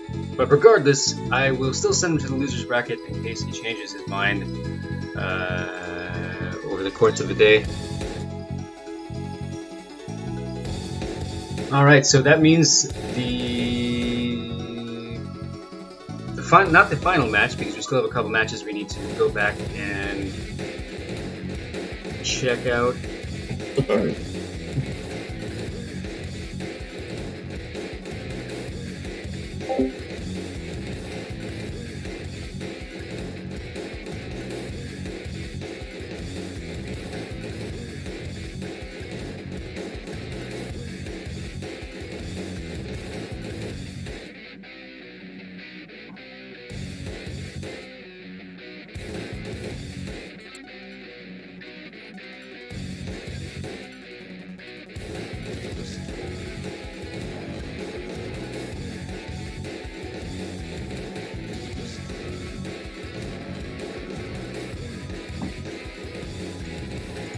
Alright, so our next match on the docket, we have Dandy Salad, who is a very proficient Switch player, well known in the PvP community, and Cosmolon, who will be their opponent. Dandy's the clip king. He's in all the clips. Dandy is the master of the highlight reel, there's no doubt about that.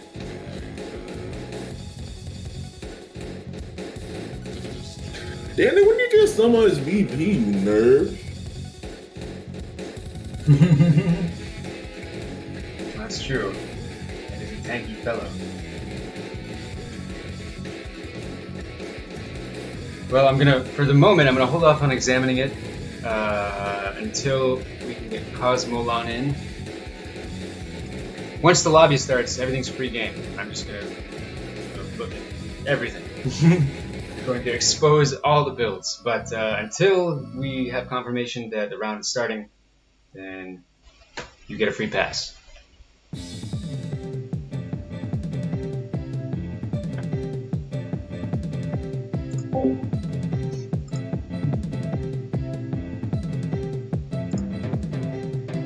Alright, confirmation. Cosmo is on their way. So excellent, alright, we got a match, ladies and gentlemen.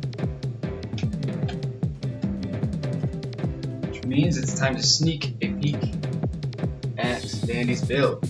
So what have we here? Dandy is pretty well known for his wild innovation and really unique builds outside of this tournament. So let's see what we've got today. Siegfried core, of course, the signature. Atlas head, I believe Atlas Siegfried is the configuration for one of his primary builds, or for his primary build.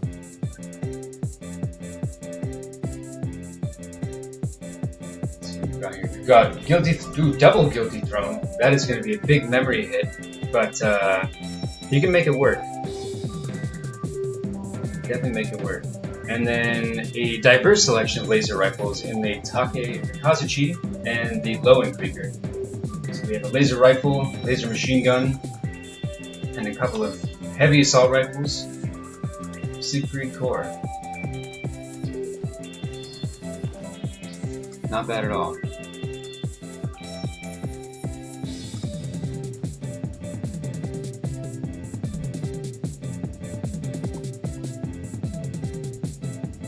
Mitsu's ready for some fights, man.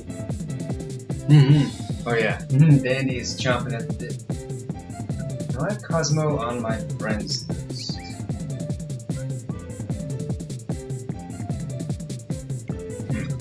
Not sure.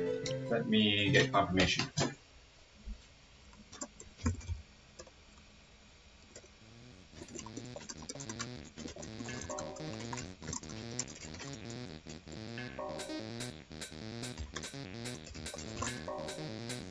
Danny cheating? Ooh.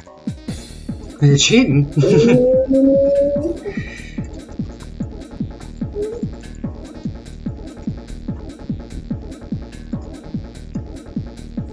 Mark 5 mods?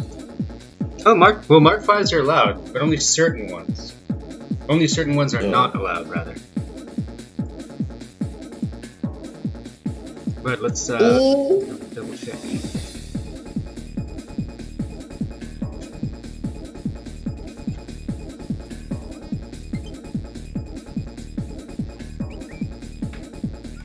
Great. Friend requested.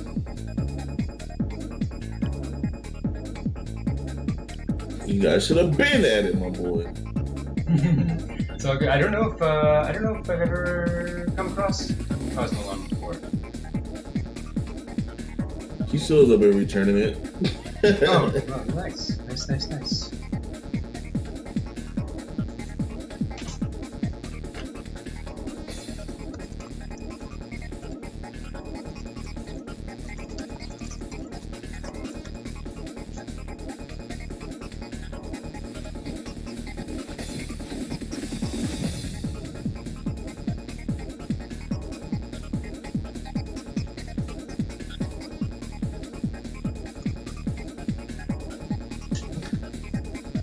Alright, Dandy's build's looking pretty strong at first glance because he's in his element here. This is not too different from the kind of builds Dandy would be running even in a totally unrestricted tournament. So he's definitely familiar with this territory. Alright, Cosmo, welcome. Sweet. Oh man, now this is what I love to see. My favorite gun in the game. Typically does not find a place in competitive play because It is a little bit outclassed by the more popular laser rifles like Stargazer, but goddamn if I don't love X-Ray so much. So I'm very happy to see this. With the Musu helm? Wow, and Muramasa core. So Cosmo is going very, very, very glass cannon here today. If his tracking is good and he can keep him at a distance, could be a pretty good build. I agree. He's all in on offense here. He's gonna be blasting away with those things. So with any luck, you can make some. You can have a good performance here today. All right. So Andy's gonna call a coin flip, and then if he wins, he will select the map, and if not, Cosmo will select the map. It's heads. It was heads. Oh shit. Sorry. So wait, was it? What was it? I flipped the coin. It is heads. Okay, so Cosmo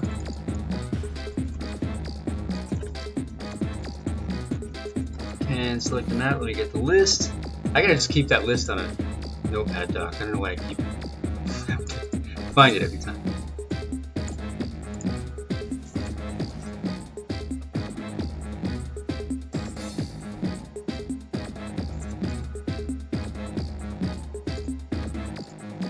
Cosmo goes with simulation. Alright. Alright.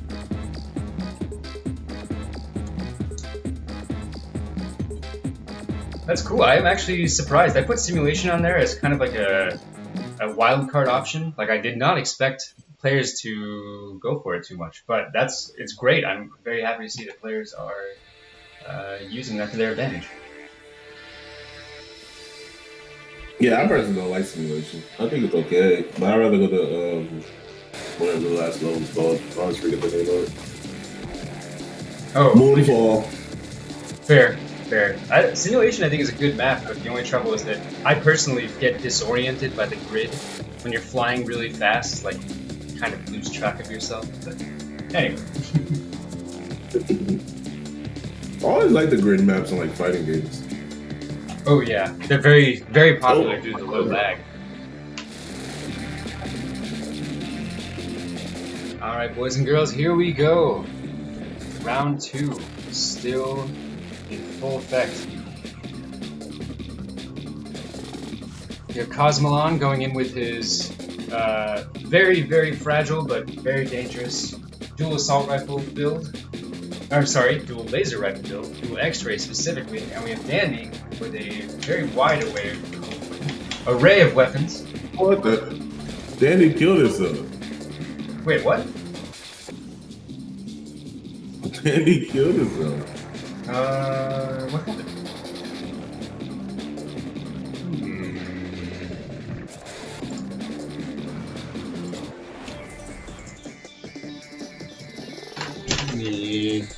Danny, what are you doing, bro?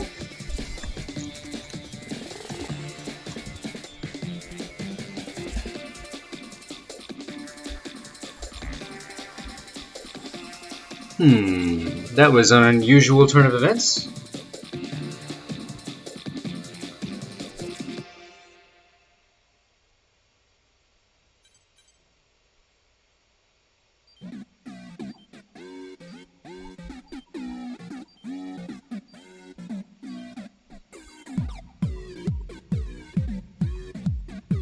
Did he blink on accident? Yeah, it sounded like an accidental blink at the 0-0 mark. Okay. That's rookie mistakes, bro. Are you drunk already, Dandy? Yeah. So, in a very strict environment, that game would go to Cosmo, but this is not a very strict environment. And Cosmo also graciously agreed to keep the score 0-0. But me, as a harsh TO, would have dropped the hammer there. But by the mercy of Cosmo, we will maintain a score of 0-0.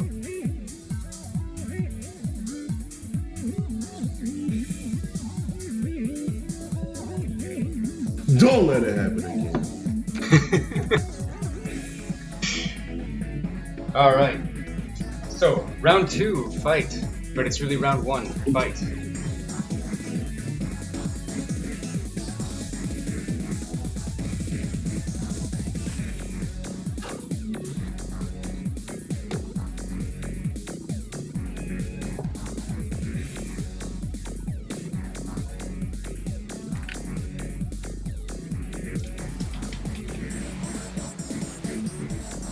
All right, here we go, folks. Double X-ray versus Dandy's wide variety of weapons. I think in a flat-out firefight, Dandy wins, but I don't know. I think Cosmo's gonna have to play very back and keep tracking on Dandy the whole time. Yep. Keep the range on him, Yeah, and don't let Dandy get close. Cosmo is definitely gonna have to. Between the two, he's gonna have to play much more cautiously than Dandy. Oh, Dandy looks like Dandy's landing some shots. Dandy is getting behind Cosmo a lot. That's not good. Sure, it definitely looks like Dandy has the speed advantage here because Cosmo is essentially in escape mode. From the looks of it. Yeah, Dandy's arsenal is a lot quicker than I thought it was. That's that Siegfried core. I mean, you gotta be a real specialist to make it work. But of course, that is literally Dandy's signature. Dandy. He is Mr. Siegfried. So he's got lots of practice with this.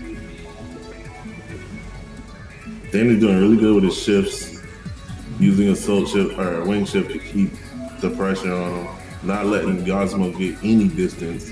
Yeah, it really looks Assault like shift when he gets ended. Cosmo is. You guys are getting good on these shifts. That's a good sign, bro. That's People are definitely not next using level stuff. very. Yup. It's something that has constantly been a reminder of, like, who is. Damn. Wow. Is that the first kill? I believe that is No. the second.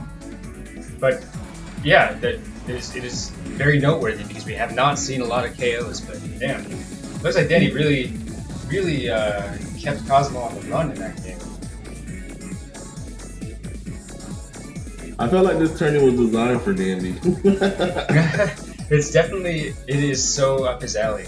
I really wish Muteki was here because I think he would have really loved it too. But He has still some taking care of awful. stuff. I wonder how he's doing. I hope he's doing good. Yeah, I think he's doing pretty good. He sent me a message on Twitter just saying, "Hi, I'm good." So that's cool. I didn't say it was your turn. I'm just saying, like, I feel like this is your lane.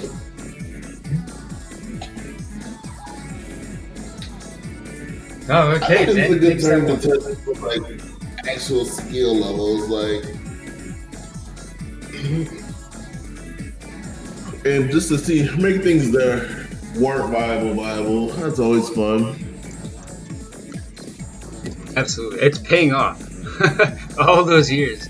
This is like where it all comes to a head.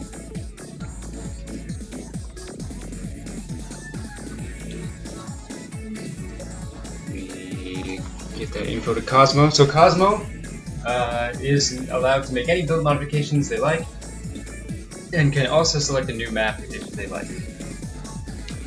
Sweet. Oh, yep. Good call. Okay.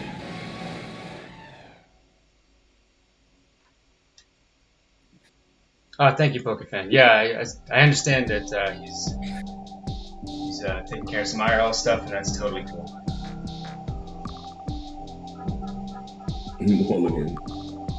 Ooh, Cosmo going with Moonfall. Wow, this is so cool because honestly, I thought Moonfall and Simulation would be the least popular maps. I thought we would be going to like City 1 and like Airport like every time, but we have seen a lot of Simulation picks, a lot of Moonfall picks. That is awesome to see. I think Moonfall is a decent map. I think the crazy thing about Moonfall, again, I said this before, I don't think people utilize it to its full potential. But what I like about, I prefer maps like Downtown 1 because I like using buildings, and I'm probably mostly because Armored Core 5, you definitely had to use buildings for momentum and whatnot and cover. But I kind of always use that in most games in general now, like trying to get cover when I can. And yeah, Downtown 1 is definitely one of those maps that I prefer. It kind of fits my play style. And I feel like Moonfall could definitely be that too. But nobody really utilizes. People are afraid to go outside of the yellow wall. It's true. Moonfall, you don't think of it like a cover map, but it has like a deceptive amount of cover. There's like a lot of places to hide. Mm-hmm. It's even got that central pillar, which, no matter where you are, as long as it's between you and your opponent, that's great cover. Right. What I don't like about Moonfall is it's way too vertical. Yep, it is a vertical map, which is really unconventional compared to the rest. Alright, we got game 2, Dandy Salad versus Cosmo Bomb. Oh yeah, Dandy, you were right. He's getting in there with wing, going from wing to assault. Very smooth transition. That's very nice. Yeah, like I was saying earlier, that's something you kind of notice, especially while watching all these tournaments, and how to start spotting like who's really into PvP. Like when they start utilizing the wing shifts, even if they're just utilizing, not just the switching, but it's just you're on a whole nother level once you start doing that. It like steps your game up. Yep, I am 100% in agreement. The mastering, not even mastering, but just learning to integrate shift use into your gameplay. And even if you just pop, shield shift or wing shift every once in a while when you remember it, right. The more often you do it, it becomes a habit, and that and blinking, I think, are like the major game changers. Right. And blinking is rare because it's very harder to master. In my opinion, it's just very risky. And even I don't think I mastered blinking at all. Same. But in the hands of, I've seen some people utilize it in ways that I didn't think was possible, and it's just pretty good, man. It's just something that can put you on a whole nother level. Yep, totally. I think a really good blink user is just so impossible to hit with anything. Danny's playing pretty strong from this mid-range position here. Looks like he's landing a good amount of hits.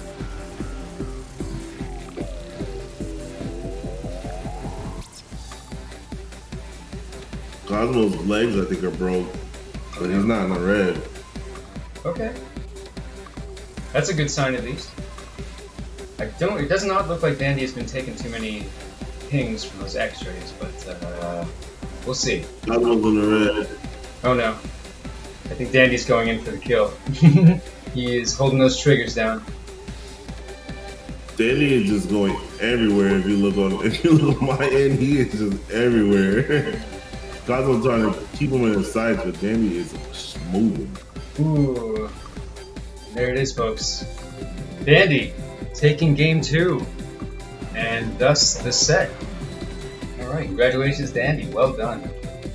Cosmo, excellent showing. I love your build, but yeah, looks like Dandy had the day today.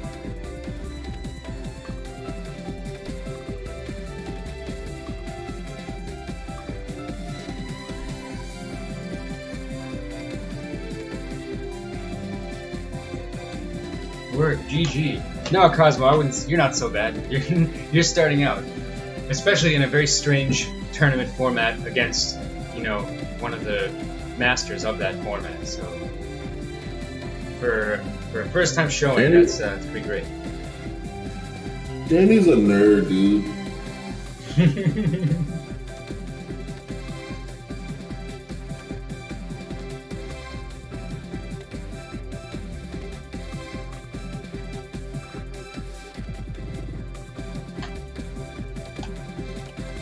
Absolutely.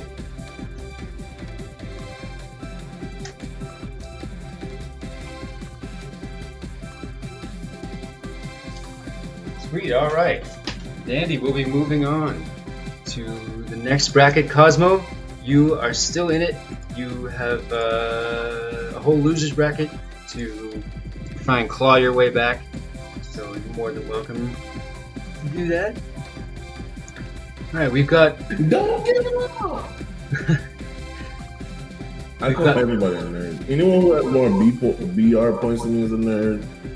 Anyone who has more playtime than me is a nerd. Yeah, everybody's a nerd. Anyone who shows stats in my face is a nerd.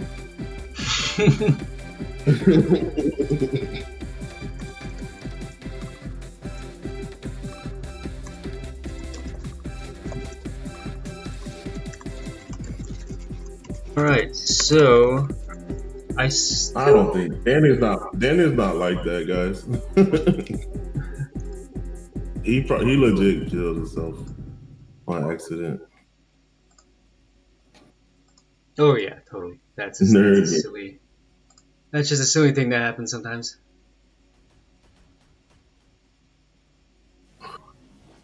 Alright, trying to get the next match. But like Disorder said, this is like legit tournament. 0-1. As soon as he did that.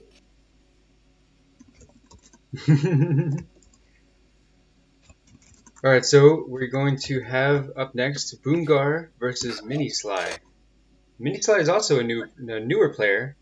He played a lot with Anubis for a while, and he has also been attending fight nights and building for this tournament. So very curious to see how he's gonna do. I'll be right back. No problem.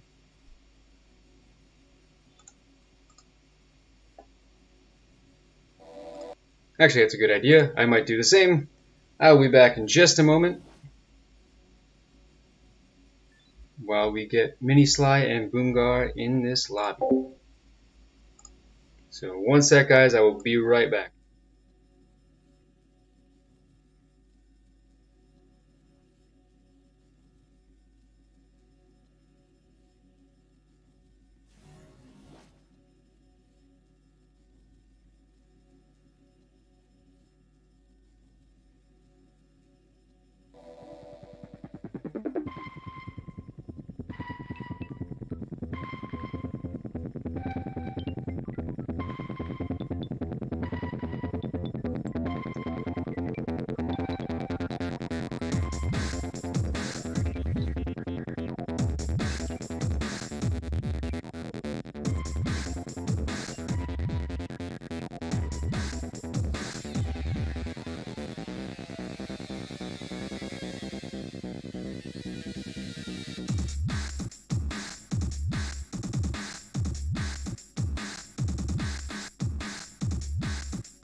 Hey guys, sorry about that. I'm back.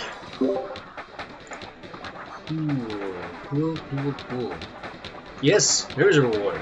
There is a $20 gift card for first place, $10 gift card for second. I was just gonna do Amazon, but I figured people might prefer like Steam, so whatever store, whatever online store of your choice is the one we'll go with. All right, so we've got our contestants here. We have Boomgar coming in for his second match of the day. Mini Sly coming in for his first match of the day. Let's see if Boomgar is still rocking the same. Yes, sir. We have Flash, the double silver Ravens, with the double light pillars, Flash Phantom. This is a very fast robot.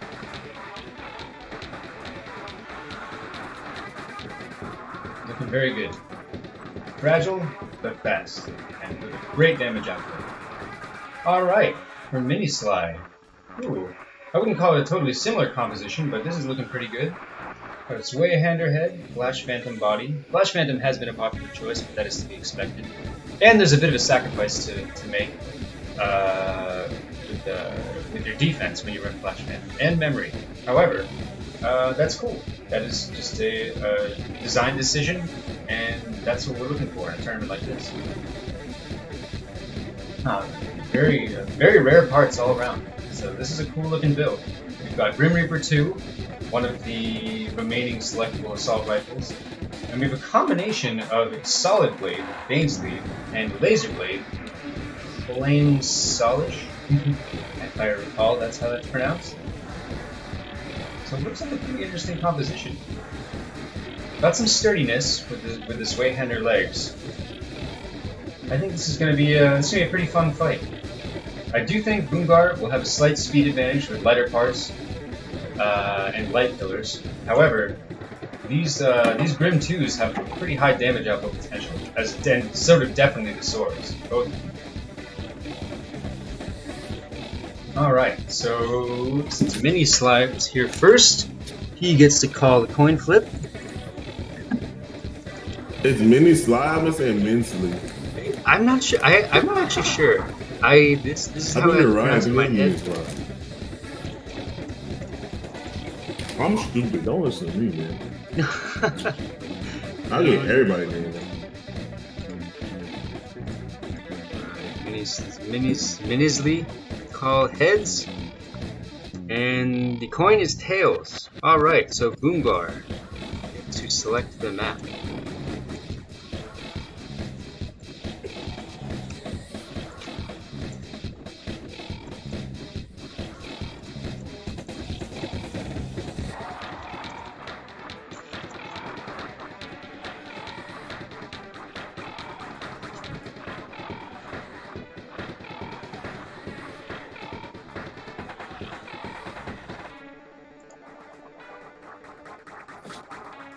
Where are we going now? Not sure. That is Boomgar's call to make. Downtown. Okay, cool. I think this is our first. Downtown. Yeah, downtown. Great map. And I believe this is the first time we've gone there today. He's an AC vet. That's why he's going to downtown. I don't doubt it. Don't doubt it. Alright, here we go. Like I said, Mini Sly I think is I'm not sure if they're a totally new player to the game, but they're definitely new to PvP. However, they have been putting in work. Mini Sly has been fighting in Fight Night, I believe for the last 2 weeks pretty consistently. So it's been great to see.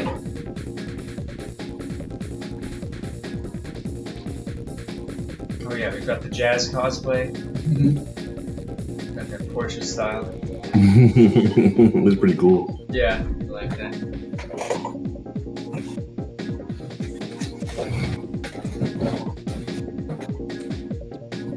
One of my favorite Transformers. Yes. Especially in War for Cybertron. Oh, never seen it, but I loved him in the movie. I mean, the old movie, the animated movie.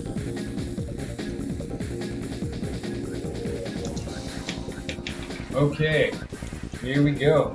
So, spectating Mini Sly, he's got the Grim Reaper 2s out and about. Yeah, I think between the two, it's hard to tell who is sturdier. I would guess that Mini Sly has a slight advantage there, but the stiletto arms are pretty fragile, so let's see if he can make up for it.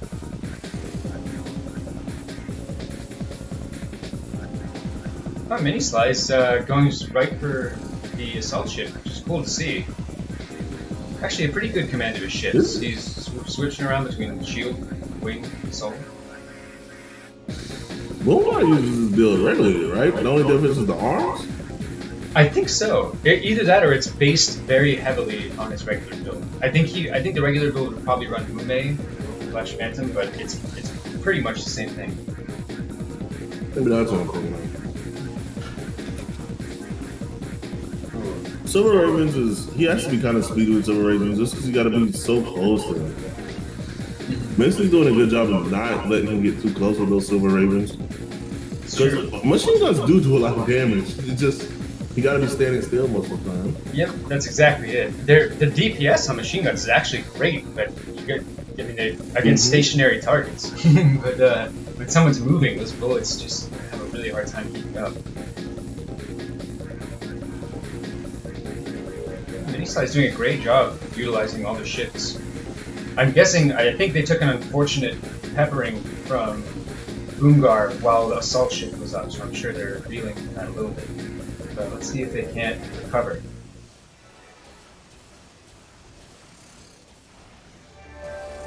Yeah, like even if you don't, like if you get a couple burst off on machine guns, you do a lot of damage. Mm-hmm. Absolutely. Dude, what are you talking about?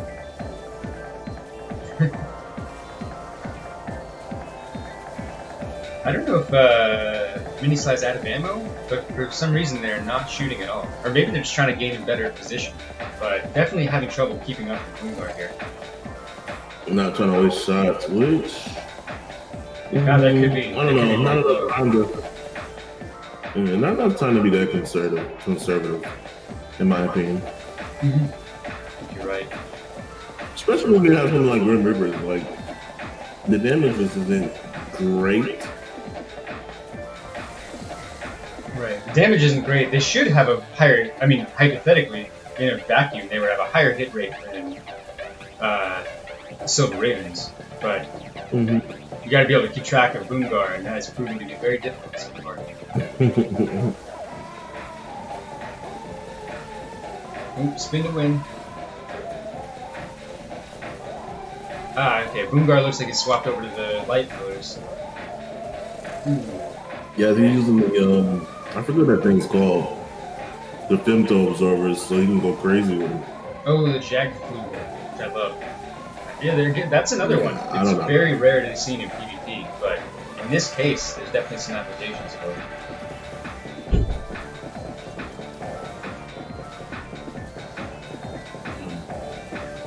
Minisly. Both of them kind of smooth.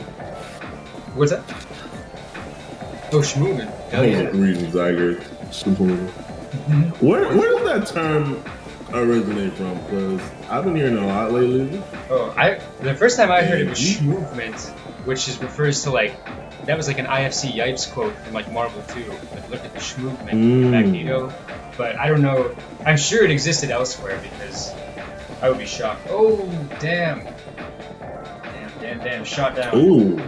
Went for the VP tank, which is a good strategy, but it looks like it was just a little too late. Boomgar was able to take advantage. Boomgar was on him. I wonder what he got more damage off of, the Star Pillars or the Ravens? Yeah, I personally believe the Light Pillars would probably have a greater damage output. However, they're more susceptible to like a high laser defense. Whereas the damage from Silver Raven is pretty universal, but hypothetically, someone with a high laser defense would be taking far less damage from light. So it's a smash thing? Interesting.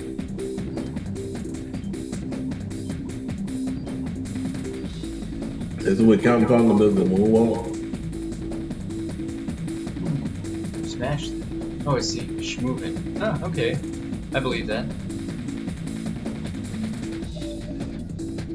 Alright, game 1 goes to Boomgar. And it looks like Minisly put up a pretty good fight. Boomgar down to around the 70% range, however, was not able to get any further than that, unfortunately.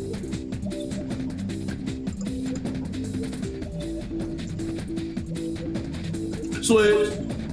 Yep, we switch. Oh no, Minisly, you do. Oh, thank you. But Minisly, do you have a map preference? And you can also change your build if you so desire. You can swap up whatever you want. And you can also select a new map if you so desire.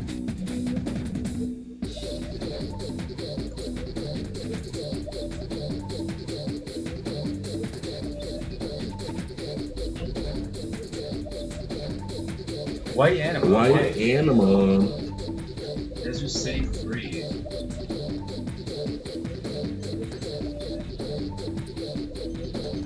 I do not like this map. I understand. It can be Only because pretty, it's so white. pretty blinding. Disorienting. I don't know why the map is so bright. But It would have been nice if they toned it down just a touch. But that being said, terrain-wise and as far as the environmental features, I think it's quite a fair map. It's pretty cool. It's got one VP tank. It's got I think a few different femto zones. So I think it's a pretty great map in terms of balance. Just can't see anything. Sometimes.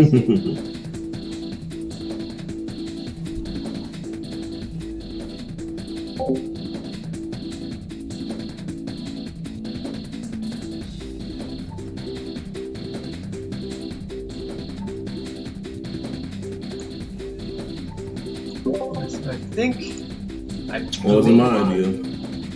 What's it? Oh, right. No sir, that's cool. I respect the choice. It's on the list. So if you have no problem with White Anima, then you are more than welcome to select it.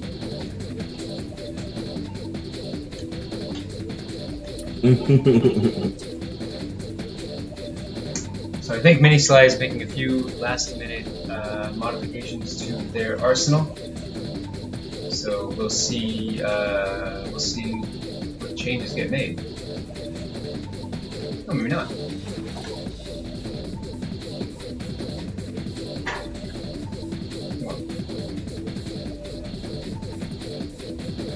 Okay, looks like we're gonna go. Oh, we've got Silver Ravens on the back now. It's replacing the melee weapons from the previous fight, so this should be pretty interesting.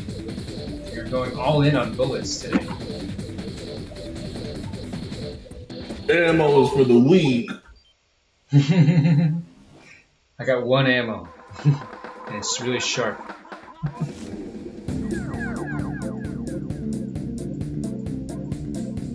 Alright, here we go. Game 2. Boomgar versus Mini-Sly. Boomgar on a hot streak so far in this tournament. Mini-Sly trying to find his way.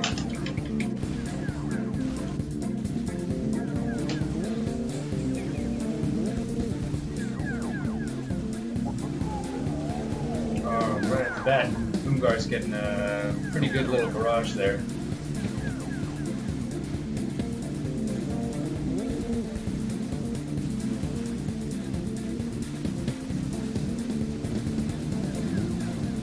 Okay, we've got Mini-Sly using shield to absorb some of those bullets, which is good. Again, I think Mini-Sly's got a pretty good handle for being a relatively new to PvP. His handle on shifts, or at least the willingness to learn to use them, is really great so far. Love to see that. It took me a really long time to start doing that, so when I see people, players start doing it right off the bat, I'm always impressed. Boomgar's got his Mirage plan. Is trying to keep the sights on Mini-Sly. But Mini-Sly is actually doing a decent job of evading. Landing a couple shots of his own. The Jag Flugel in full effect. One of the most beautiful items in this game. It is a shame we don't get to see more of it, but it's a very difficult one to use. It is very cool. Yeah, it's got like a real Evangelion. It's got something like that look to it. Yeah. Kind of remind me of like the unicorn Gundam. Okay, I can see that. Just all the bits floating about.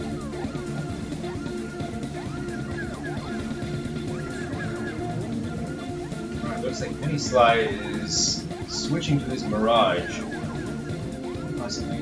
Oh, Mini-Sly ran out of stamina. Oh no. Rookie, can't do that, especially around someone like Boomgar. Oh yeah, Boomgar will not let you If get you're away. gonna run out of stamina too, hey, the spin move. Yep, it's been a win. Interesting. They happened to start a firefight with the BP tech Oh, right in the Minzy middle. is down. Yep. Nice, nice, nice. Alright, GG's. Boomgar takes it. Takes game 2 over Mini Sly. Mini Sly put up a great fight for their first tournament run, but it looks like Boomgar won this day. Doomguard is a tough opponent. He's one of the killers. He's one of those guys you never want to see in the bracket, but somebody's got it.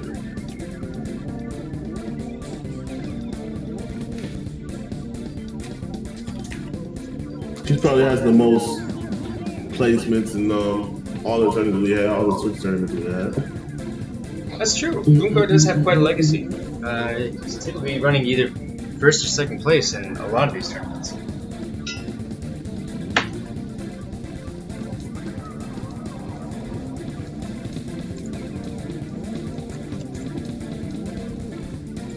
Awesome. Awesome, awesome, awesome. Great games. Mini Sly, that was I love your shift use. I think that's a very impressive start. And today you ran into Boomgar, but it's not over yet, sir. You are still in the losers bracket. You still have a chance to fight your way back into this. It won't be easy, but it will be possible. Alright, so Boomgar gonna move on here. Oh, whoops, I did that wrong. Alright, so the last two matches for round 2, Pridax and TuneIn. Let me just double check to see if either of them are here, and if not, we will continue with the bracket.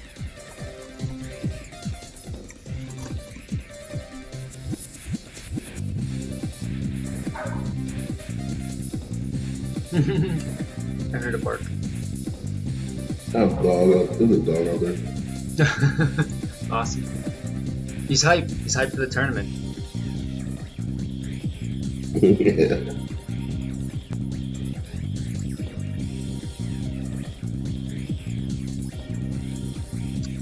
Okay, well actually, we do have a match we could do, assuming everyone is ready.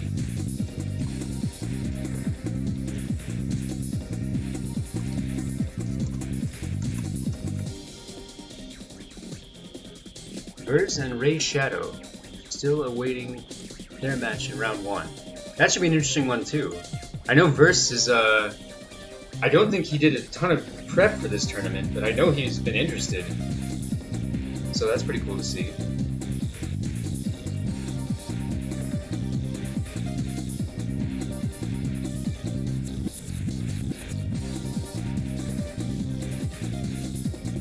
Okay, Ray Shadow's here. Did we lose Verse? He was here just a moment ago. I just learned how to pin socials by user disorder. Oh really? Oh, awesome, awesome, awesome, man. That's cool. It's like, it takes a little while to totally get used to the rhythm, but you were definitely doing some good work with that. I was impressed for someone, again, I'm sure I sound like a broken record, but it took me forever to figure that stuff out. So it's really great seeing others pick it up quickly.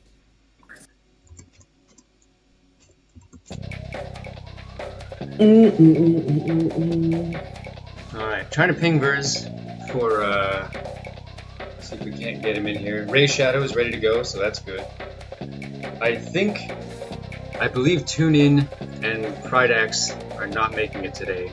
So for the moment, I am going to advance those brackets. So we're going to call Psycho Mewtwo the winner for now. And we're going to call Reginald the winner for now.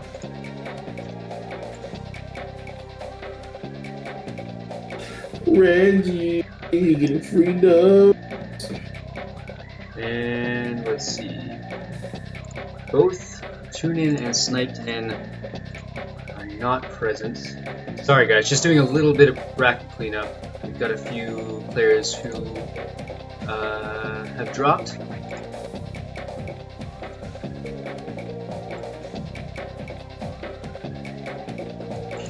also unable to make it.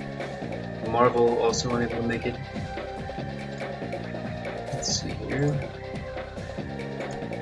Cosmo. Let's take that. And Cosmo's gonna take that one too. Okay.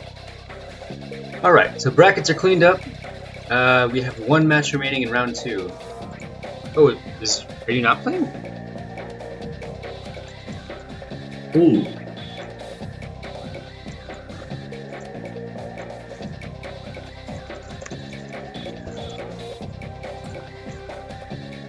Burn me.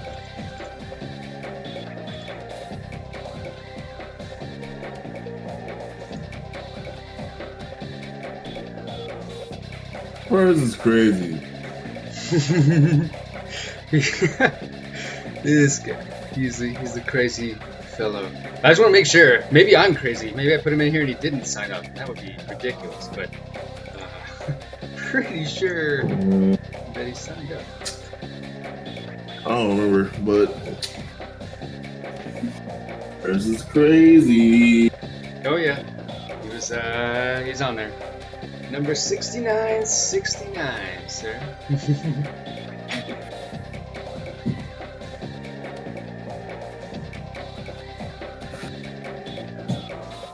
Well, Verz, if you want, you can take a couple minutes to make some adjustments.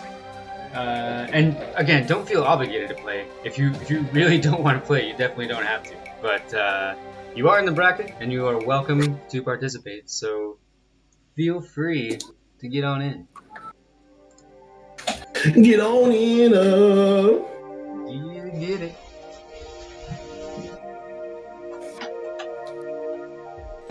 Man, I want to play this tournament.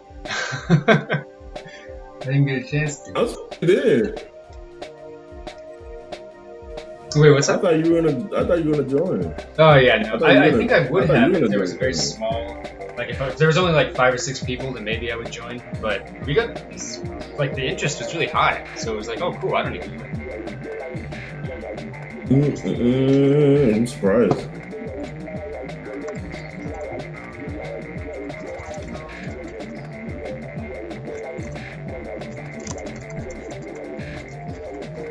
Plus, it was actually interesting. It was fun, kind of looking at it from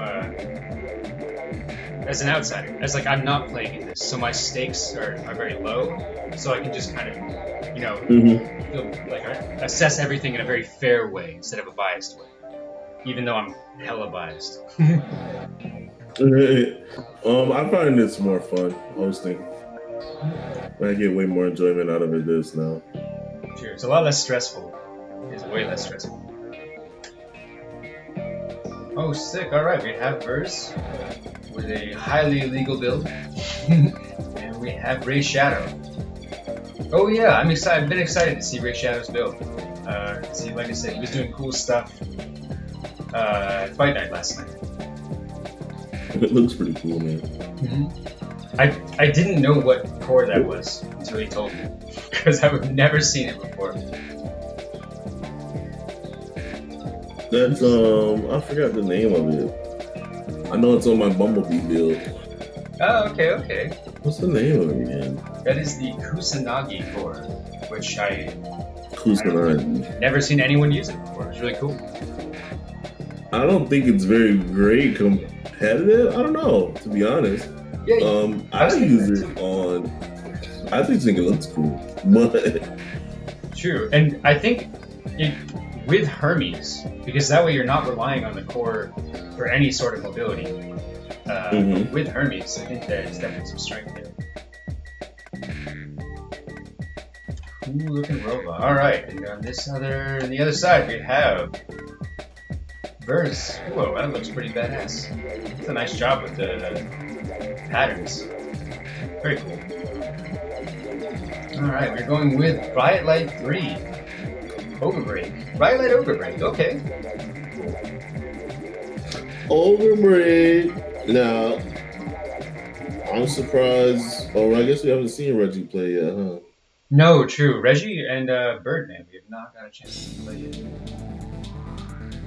who are two People staples. love these riot lights, but I'm not a huge fan of the riot lights, but people really I'm get in the away very with murder same with boat. those. Like, I just haven't been in a situation where I've seen them be effective, like super effective, either offense or defense. But I think I also just haven't played against the right person because I know they're good. I mean, I've heard so many tales.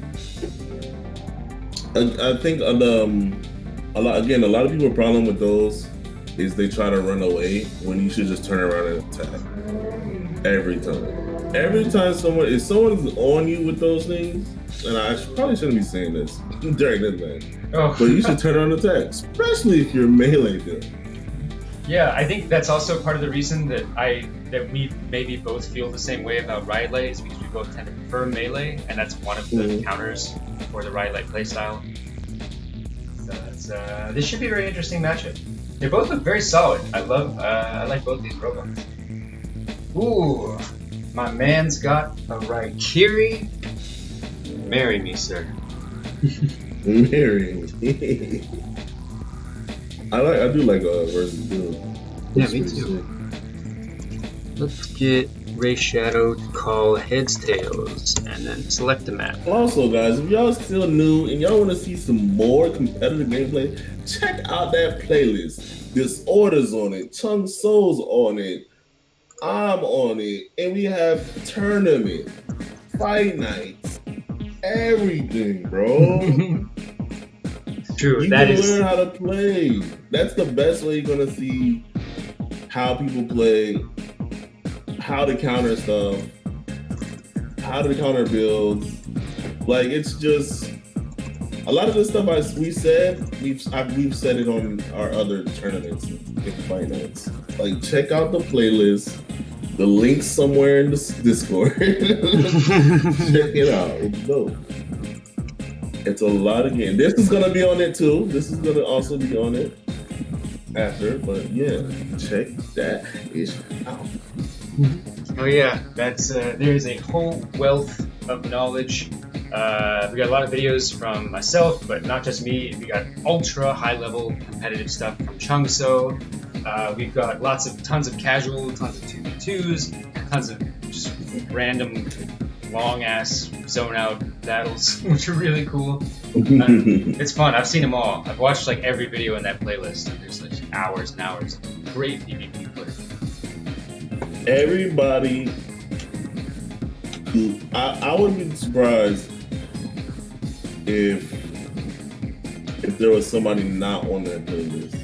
Yeah, there actually, I've been meaning to ask you. There is another Japanese player, not Meg, but Momo, who streams a lot, and I'm gonna. I am subscribed to her, but I don't think I've added any of her videos to that.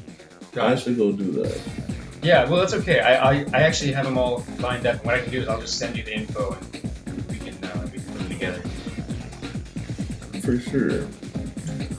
All right, so Verse selects Factory 2, map I love very much,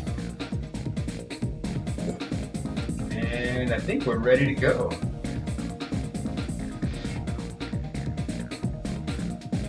Yeah, this is gonna be cool. And this is I'm surprised I've seen stiletto arms twice today. It's not what I expected, but that's really cool. And this dude has a Siegfried head too. Wow. That's pretty unique. Siegfried. It's in the announcements. It's somewhere else too. I think it's also in the it might be in sources too. Oh, maybe. It's definitely in announcements. I'm not. It's on Challenge. It's in a few places. Okay. It's so this just the most PvP you're gonna get. It's all PvP all the time, which is what we are today. Oh shit! I thought I was fighting for some reason. I was about to stop smiling. Dude, that happens to me every time too. I'm like, oh, I'm ready. Oh shit. Yeah. I'm about to pull out the triggers. Alright, so we got a very interesting matchup here. We have a Hermes build versus a Riot Light build. But the Hermes build, while not in the process of Hermesing, does have the potential to be drained out by the riot lights. Yeah, that could be a good counter to Hermes, to be honest, depending on how long he can get them in the riot lights. Now, it could be a good escape because all he has to do is click it one time and he's gone. That's true. So we'll see how this see how this works. The key for him is going to be making absolutely sure that he doesn't run out of stamina. Which, oh no, okay, he hit the ceiling, but did not run out of stamina.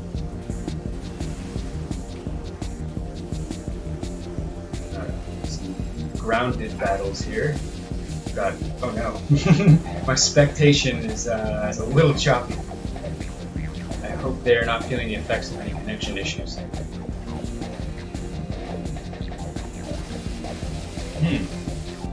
Ray Shadow choosing to stay on the ground here.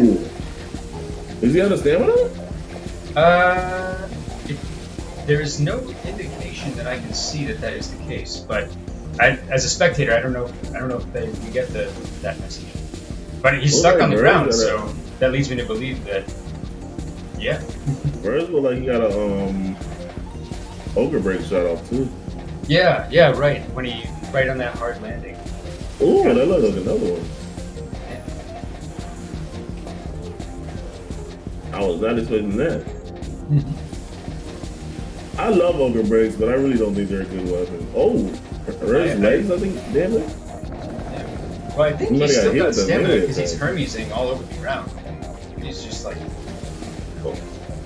But he's choosing to remain one on the ground battle. We don't really get. Oh, Verse is in the red. That was it. Did that hit him? Verse lost his arm. Oh no! Yeah, he got smacked.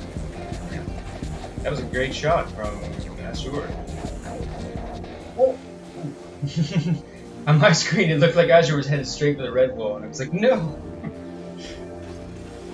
Thank God, not the case. Careful.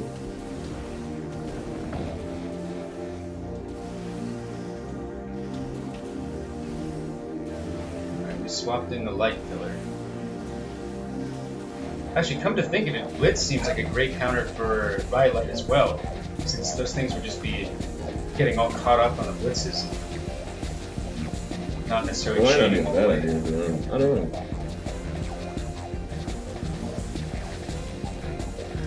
Verse is probably one hit. He got one arm. I would no reason not to be aggressive. Reverse. He's hanging on by a thread.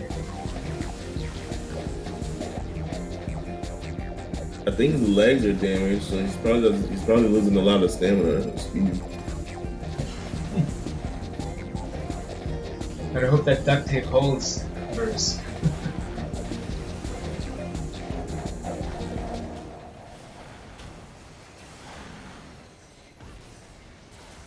Verse is surviving.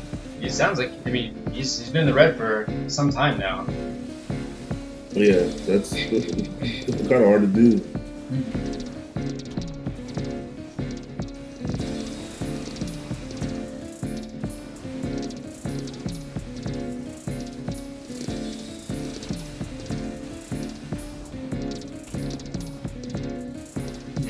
Looks like Ray Shadow's on the retreat. Oh, Ray Shadow's legs might have just gotten taken out. Huh, I wonder is this beginning of a turnaround. Now, Burrs only has 40 seconds to make a difference. Yeah, if he's landing ogre breaks, then that's the way to start.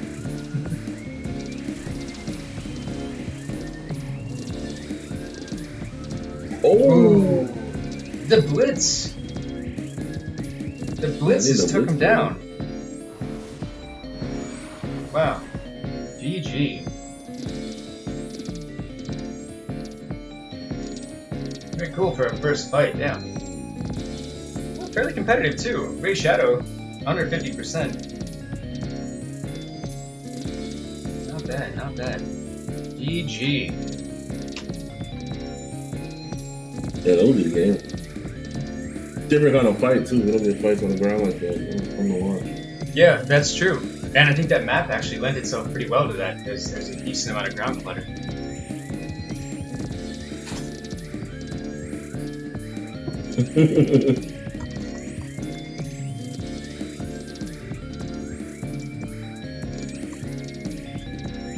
Sorry.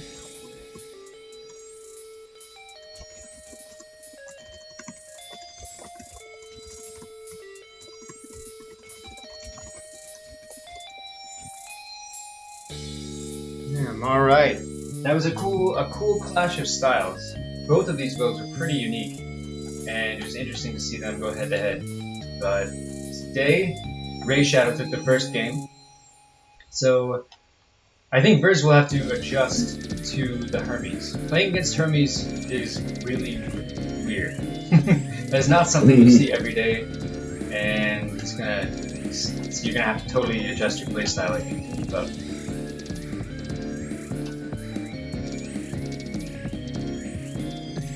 no, doggo.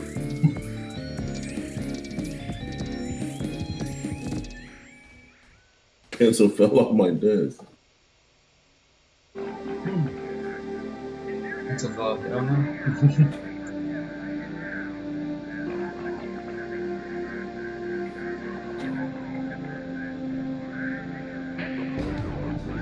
Alright, so it looks like Verz is going to be making some adjustments for round 2. Now there were some questions about this in the very beginning, and I admit I never really came up with a concrete answer, and the question was, how much time do we have between rounds to make switches? And I figured I'd leave it open. I mean, 5 minutes is fine. Like, as time starts advancing past 5 minutes, it gets a little tougher and tougher. But in this case, since Verz was a little caught off guard by his own tournament participation, you get a little extra time. So take your time, do what you need to do. Because the thing I want the most is I want everyone to be playing at the top. I don't want anyone to to hesitate to switch that one attachment out just because they don't want to take the minute to do it. That's not what I want to see. I want to see everyone trying to be optimal, when possible,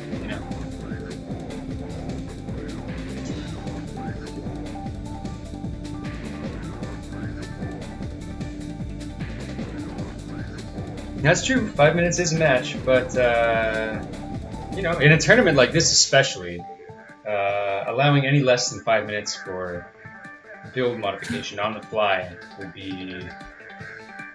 a little rough.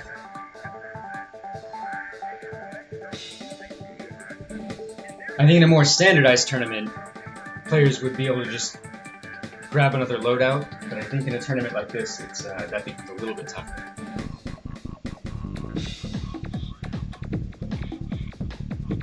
But also, great work to Ray Shadow. This is your first tournament match, and has been, like I said, participating in Fight Night recently, and just recently getting into PvP. So for a very first match, that's excellent. Well done to Ray Shadow. Good stuff.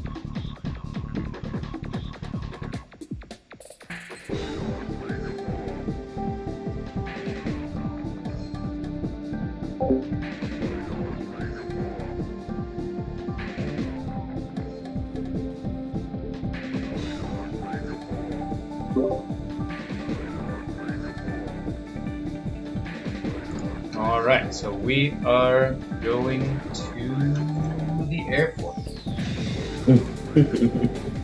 Classic.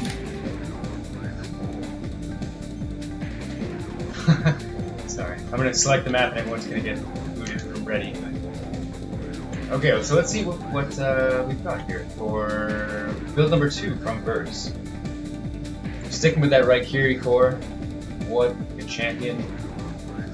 Got oh no sorry, M is legal, but Grim 3 is not. So let me clarify that for Verz. No cheating.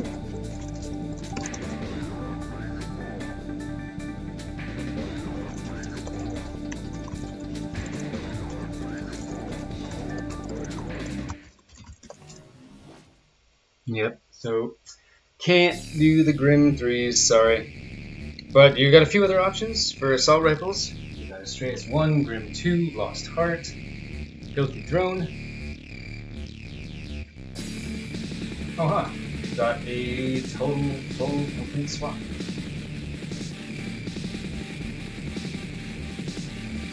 Okay, this is a bit of an unslotted, it's a bit of a rough build from the looks of it, but I think Burgess is ready to go, so go we shall.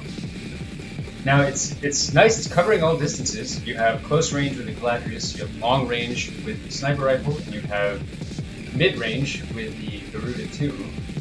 So it does look like a versatile robot.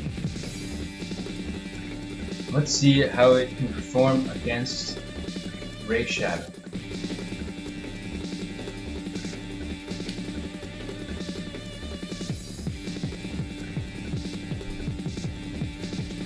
Alright, here we go.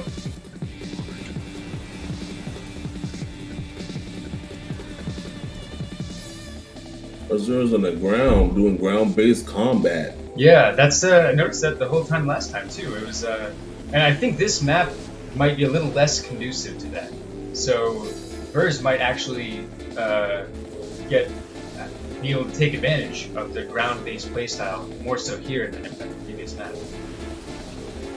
Yeah, there's a lot of terrain, like you said, and VP things. Yep. Ooh, was that a blade? Wide open space here.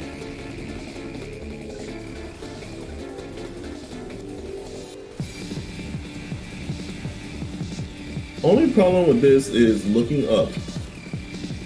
Yeah.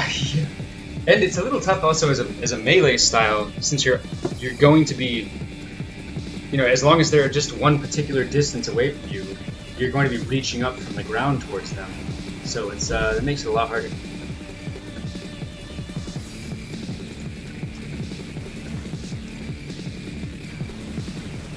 Alright, Burst is landing some shots. Oh, one of the blitzes went down.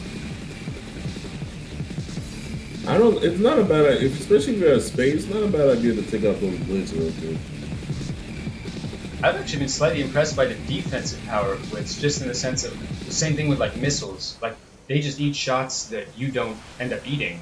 So it's kind of a nice little defense tactic.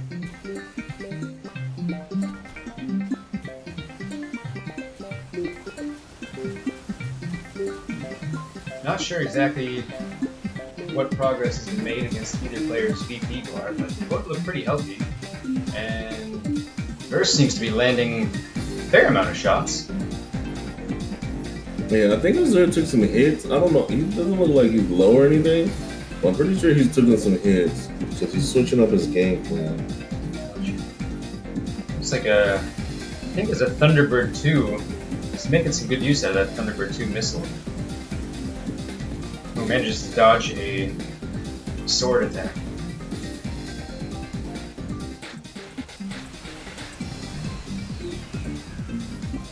A little bit of choppiness in the spectation. That's alright. Ooh, looks like he landed a good salvo with those missiles.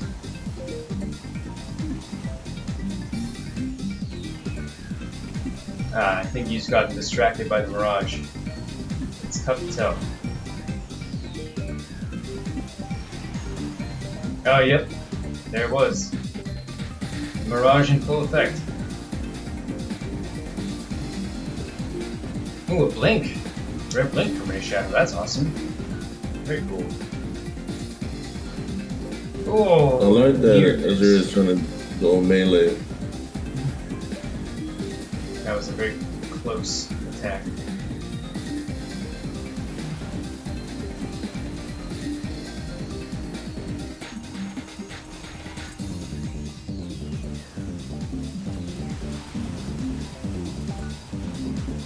Huh. Bird's letting loose with all he's got. And it looks like he's landing a fair amount of hits. It's pretty tough to tell at this point. Ooh! Oh, wow. I believe that was Ray Shadow's Mirage that just clipped Bird's sword attack. I think Bird's might have even lost his core, because it was on fire, and he's looking a little slower to me. It's hard to say. Oh no! And another one.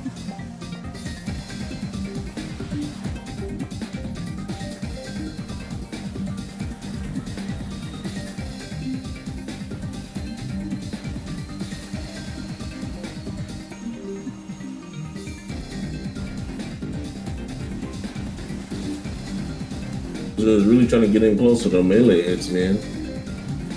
I love it seeing aspiring melee users. Same. Especially Hermes. Hermes melee. That's pretty scary. Oh, looks like the Mirages are duking it out in the center stage there. Alright, we're getting down to the end here. 15 seconds to go. Verz, I believe, just turned red right now. I believe he just entered the 30% BP range.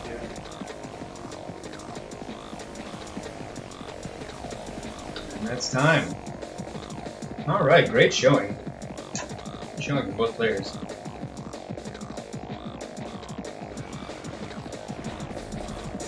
Alright. Ray Shadow taking it down. 2-0 over Verz. With a very unique build. Ooh, that one was very close. That was really close.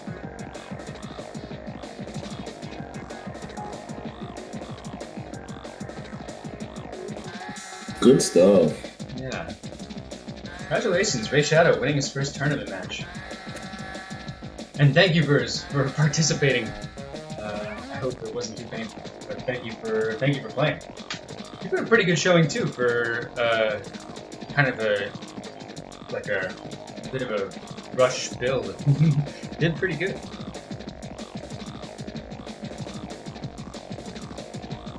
Let's call it unpolished. Call it an unpolished build.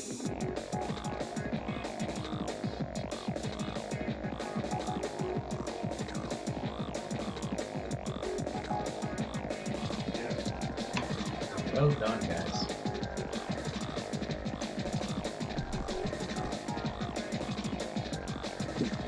Oh wow! Verz left before we even got back to the lobby. Yeah, how you do that? This guy is magic.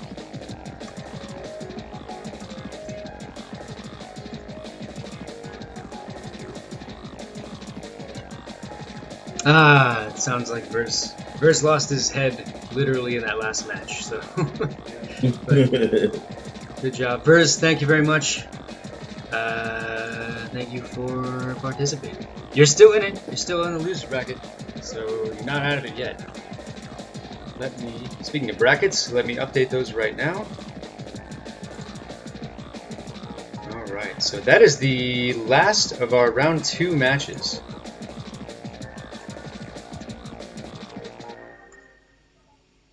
Great, okay.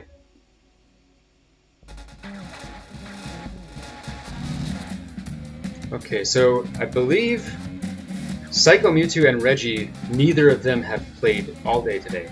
And tournament's been going for a while. So let's get that match before we move into losers bracket. Sounds like a plan.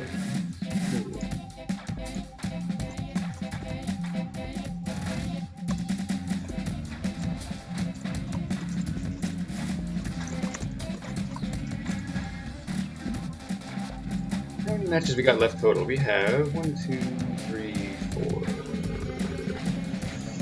5, 6. About 6 matches left. That's not bad at all. Or 6 matches unfinished. Or actually, I don't know. let me try again. 1, 2, 3, 4, 6, 7, 8. Well, about 9 or 10 matches left. But that's still not bad progress. We're about 3 hours into the tournament. What was that? Not bad at all. Oh yeah, agreed. Actually, give me 1 second, everyone, guys. I'm gonna get up for just a minute, run to the restroom, and grab some water. I'll be right back. In just a moment.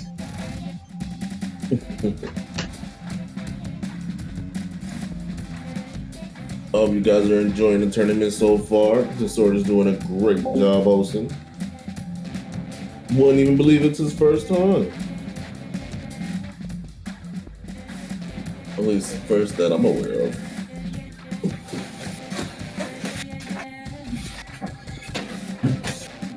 Who y'all got y'all money on? Who's winning this tournament?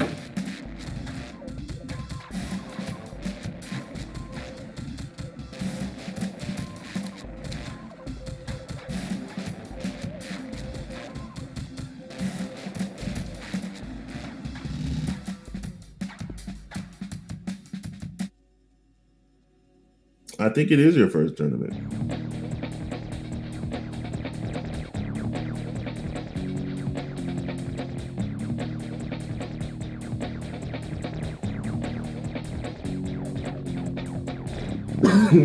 Reggie's already in here.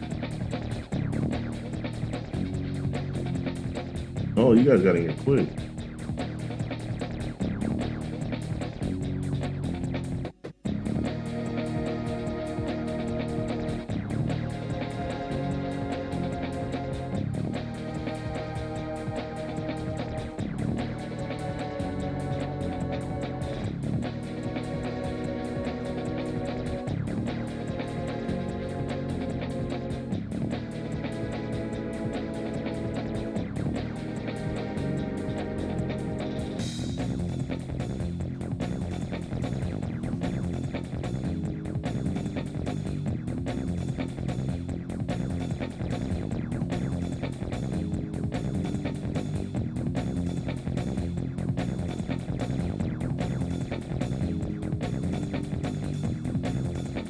Tourney being lit.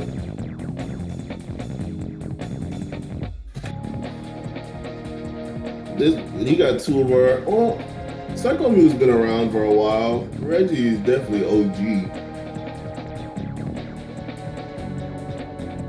Reggie is also somebody who does really good in tournaments.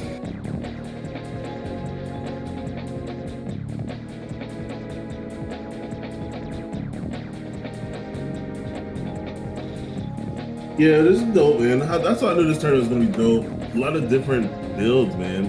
Nice to see. Dual salvations.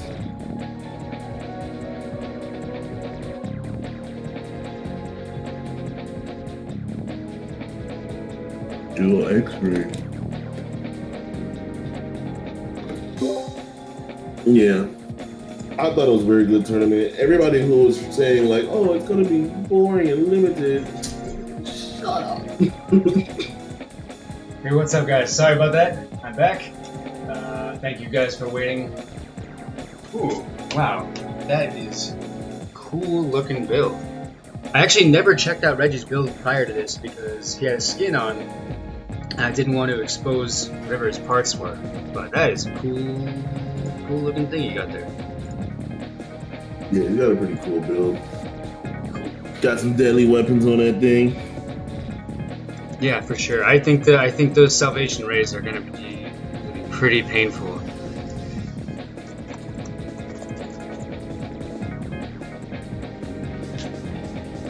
Yeah, sorry about that. That brief absence. Thank you for waiting. We're chilling. Tails, alright. We're gonna flip it. The bot commands channel. They're already asking for more tourneys. Oh yeah, awesome. Hell yeah, I'm down for more tourneys. Alright, Tails, it is Tails. Alright, great.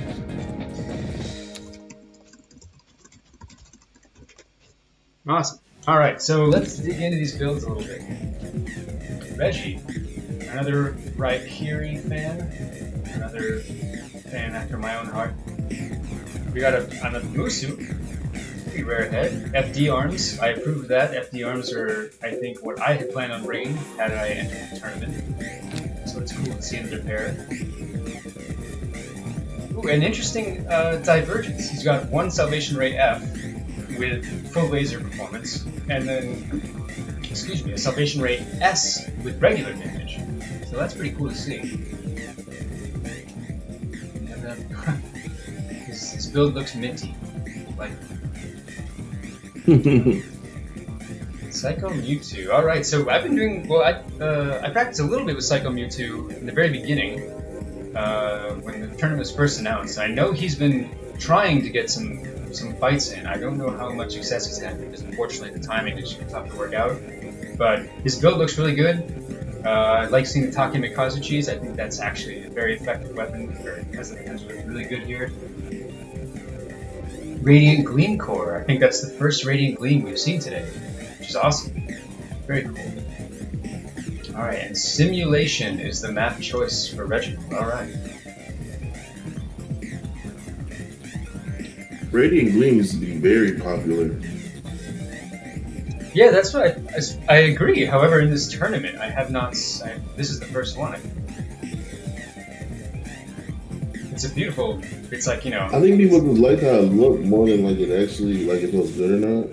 Mm-hmm. I think that's true. It is like the flagship core. Mm-hmm. Oh, my bad. Oh. Alright, here we go. This is an exciting match. Both Psycho Mewtwo and Reginald are heavy competitors. Both of them fight a lot. Not necessarily with each other, but sometimes with each other.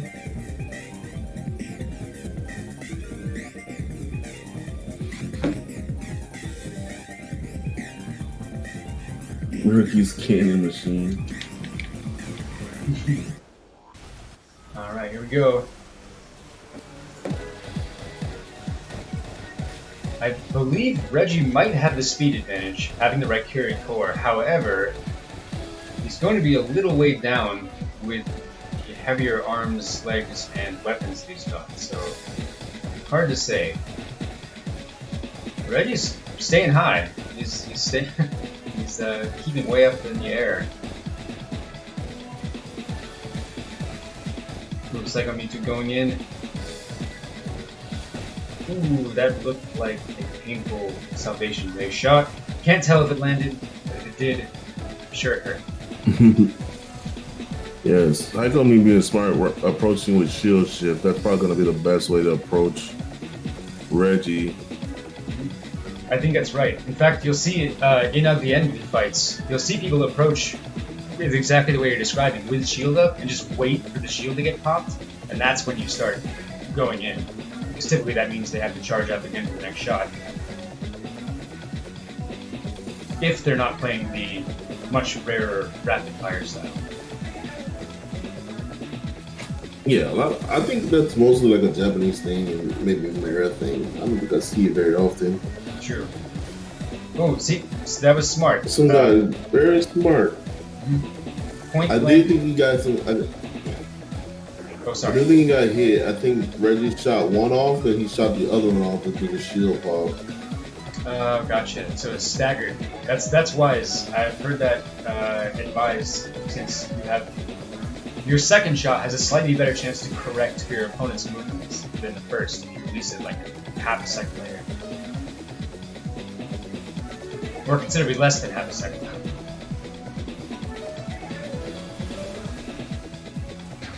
Alright, Reggie is playing pretty stationary.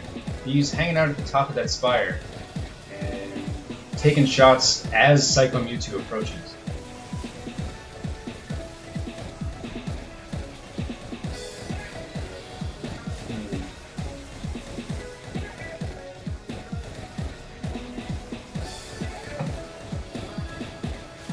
Ooh, that believes that one made contact. That one probably, again, the Salvation Rays. When they hit hard.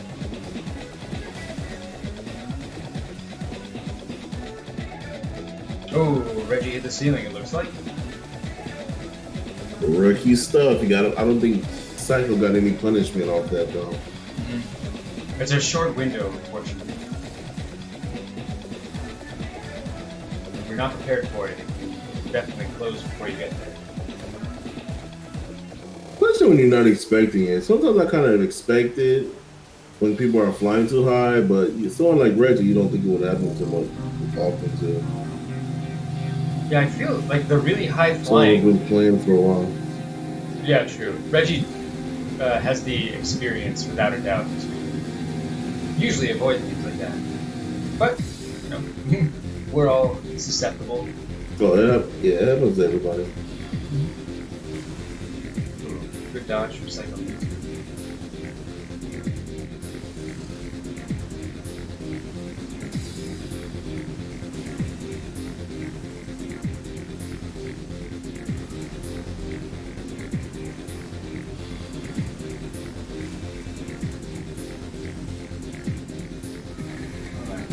looks like we're keeping our distance here. You playing for the clock or is he out of ammo? No way he's out of ammo, right? No, I don't think so. Yeah, they're both firing when they get the opportunity. We're down to the 51-second mark, and I can't tell who's got the lead right now. It's hard to say. He's having a hard time keeping them in his lock-on range. He's trying to get aggressive though, but Reggie's just faster. Yeah, that might be a sign that he is down on BP and is trying to make up the difference right now. Reggie's really tough. There's no doubt that is someone you don't want to run into in the bracket. So Psycho Mewtwo's gotta work pretty hard for this one.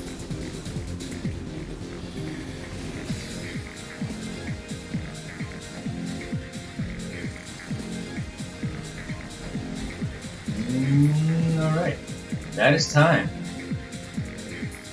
Cool fight. A lot of lasers. Lasers everywhere. Oh man, Psycho Mewtwo took it down. Freaking awesome. Oh, good stuff. Holy shit. Oh damn, that was close. Wow, that was really close. Whoa, what a great match. What a great match. Now I have to admit, I was just guessing that the damage output of Salvation Ray would just, Take would have a really hard time keeping up with that. But, wow. Well done. Really well done, Psycho Mewtwo. Excellent. Yeah, you don't really see Reggie lose very often. True. He's typically one of the favorites to take the tournament, but Mewtwo handing him a loss right off the bat. Wow. All right, so Reggie, you now have the option to change your build and select a new map if you do so desire.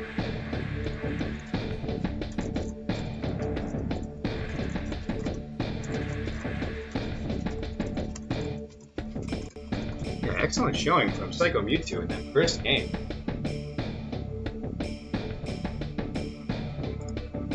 Good way to start, man. Give you that win advantage. Good stuff, Psycho. Shows that practice can pay off. Yeah, Psycho Mewtwo has been putting in work basically since they started getting the PvP like a few months back. So it is awesome to see. It's awesome to see that progress like in action. It's beautiful.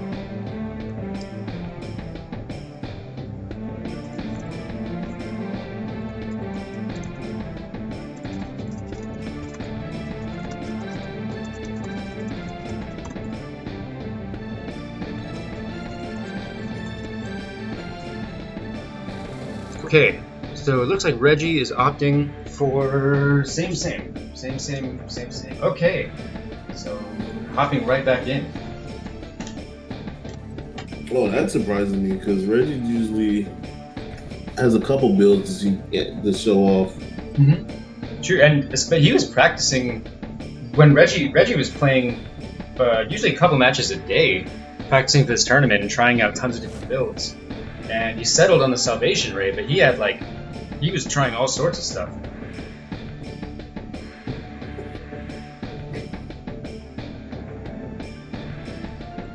Alright. Here we go, Game 2, Psycho Mewtwo, aka Some Guy, versus Reginald, aka Gratling, a tournament veteran. And this is Psycho Mewtwo's first tournament, if I'm not mistaken. They're fantastic. I don't think so. I think he's been in one or two. Okay. Yeah, you could totally be right. Yeah, you might be right. In fact, I keep saying it's this guy's first tournament, it's that guy's first tournament. So maybe I got caught up in the first, but yeah, cool.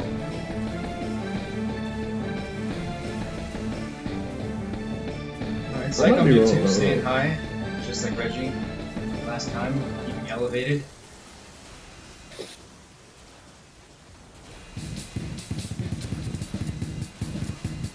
Making the most of his shifts. Ooh, I see Reggie's. I I didn't see a ton of shield use from Reggie last game, but it looks like this game he has absorbed a couple shots so far with that shield, so that's good. Shield Chef is just way too good in this game. It is freaking strong. It's so strong. Ooh, that looks like they traded. That was a cool little exchange. Looks like Reggie got a couple shots and Psycho Mewtwo also got a couple shots.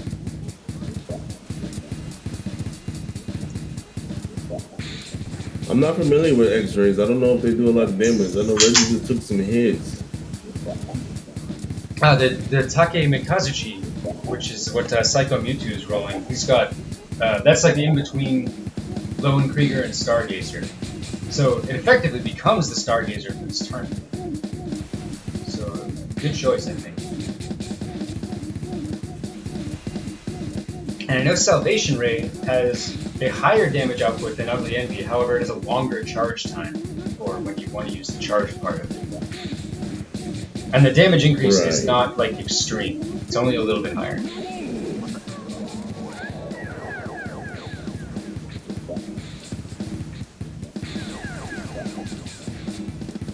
Alright, exchanging fire at high altitude.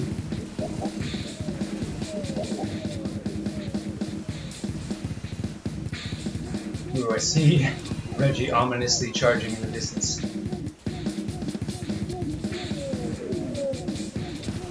Ooh, that looked like a good shot.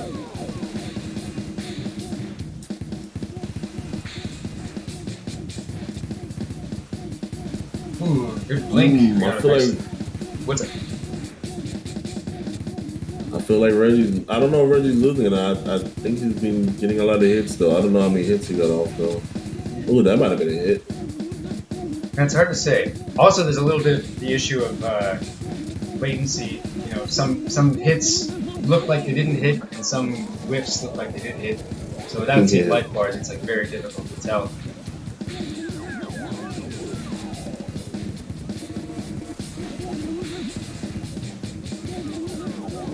Ooh, that looked like a narrow miss.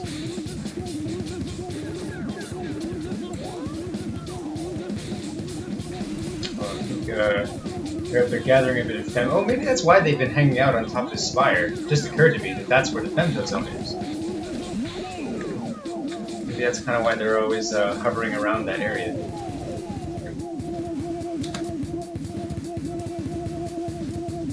Alright, we got Psycho Mewtwo hanging back. Ooh, Psycho Mewtwo's in the red. So Reggie must have been landing some shots.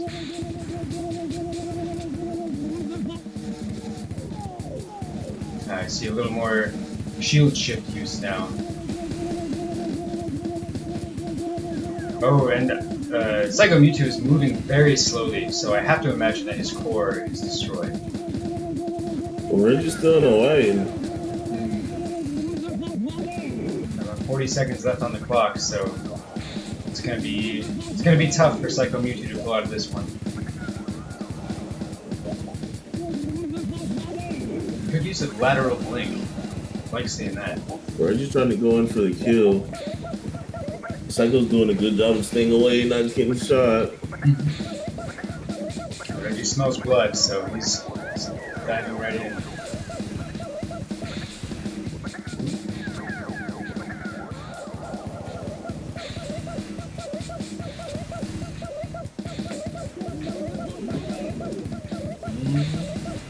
Alright. I think it's safe to say that Reggie took that game. He was still in a... His health was white, whereas Psycho Mewtwo is in the red. Yeah, GG. Very nice. My first third match? Yes, it is. That is the first time we've gone to a game 3. Very competitive fight here. Yeah, Reggie definitely had looks like he took a pretty strong lead in that game.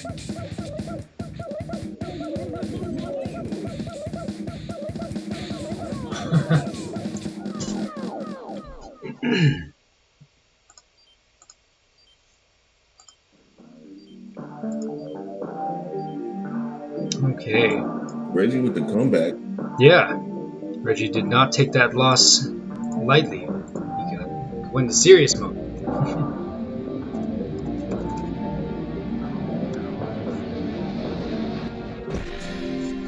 Alright, so now Psycho Mewtwo has the option to alter his build if so desired and select a new map if he likes.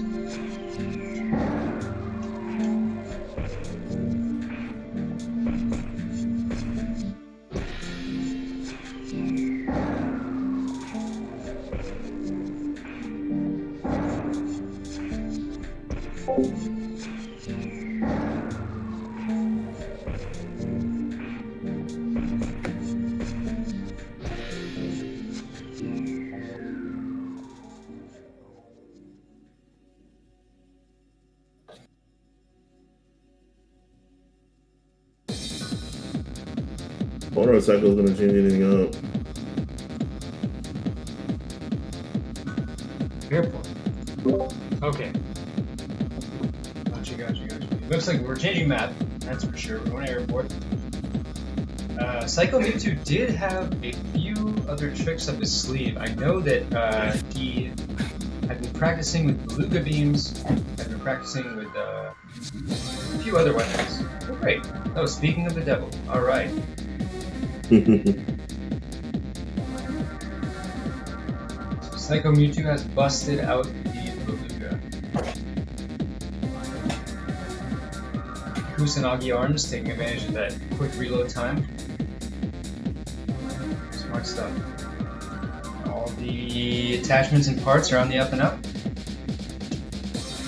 Doing good.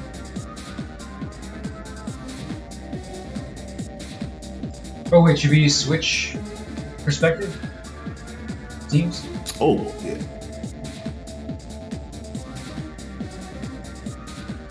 Switch team. Team swapped up. Alright, so Reginald's sticking with this build. Well, he has no choice now. But it looks like that was a good call after game one, sticking with this build and not being disheartened. Proved to be very effective in game two. And Psycho Mewtwo making a small adjustment to his weapon layout? But otherwise maintaining the same arsenal structure. I believe Goliath has a high laser defense, so that's a smart choice in this matchup. One must believe in their arsenal. Gotta believe, baby.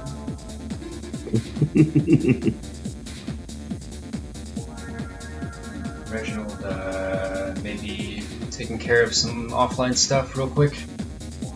Resume.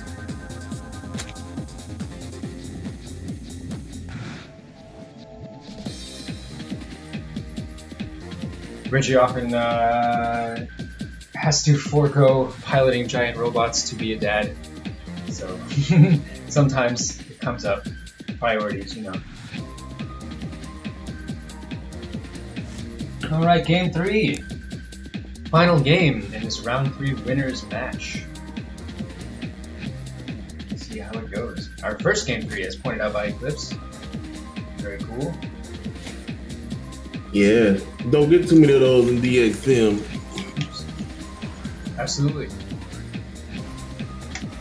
Alright, here we go.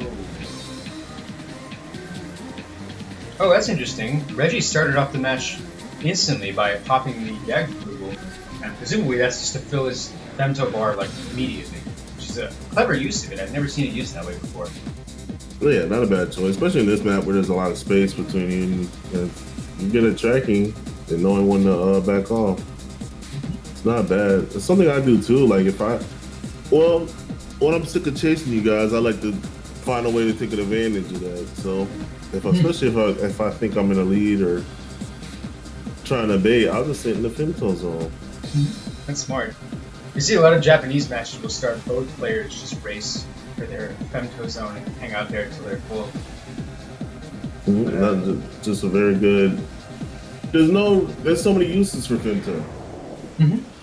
The shifts are very dependent on it, so you really want to keep that count high. And because having first and second level shifts they're not nearly as strong as that level 3. Ooh. And, the Mirage popped off several shots there. That looked pretty good. Didn't look like they connected on my screen, but that doesn't mean necessarily they didn't connect. Yeah, you can never tell with this freaking lag. Mm-hmm. Let's get music died. Oh, that was the Mirage the whole time. Ooh, crafty. Oops.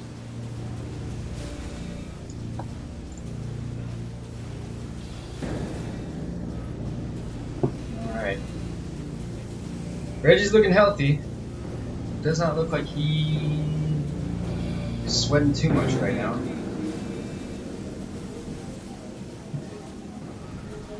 Psycho looks alright. I don't think he got too many hits, but I can't tell.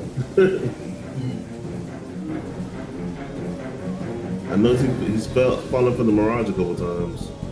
Ah, gotcha. That's cool. Mirage, I think, in these like lower speed battles, is proving to be a little more effective here than in like really top competitive gameplay where everyone's lightning fast. Well, another cool thing about this tournament, man, everything's a bit more viable. Nice. It's definitely what we were aiming for. So I'm glad it worked out that way so far. Yeah, nothing seems outright broken so far.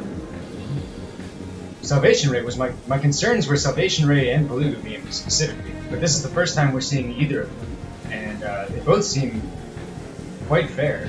I mean, Salvation Rays have already been defeated once by Taki and Kazuchi, and Beluga Beams, well, they might be doing well. Again, can't ever tell, but they don't seem to be overpowering. Right.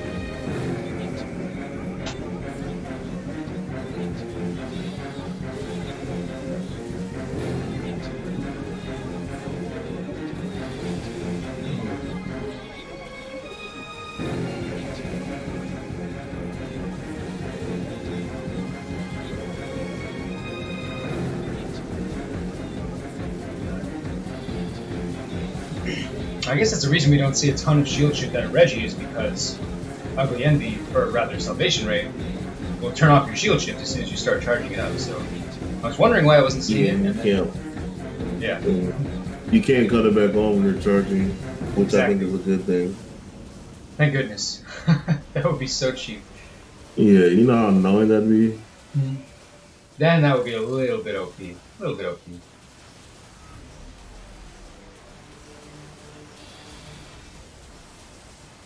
Oh, I think Psycho got hit.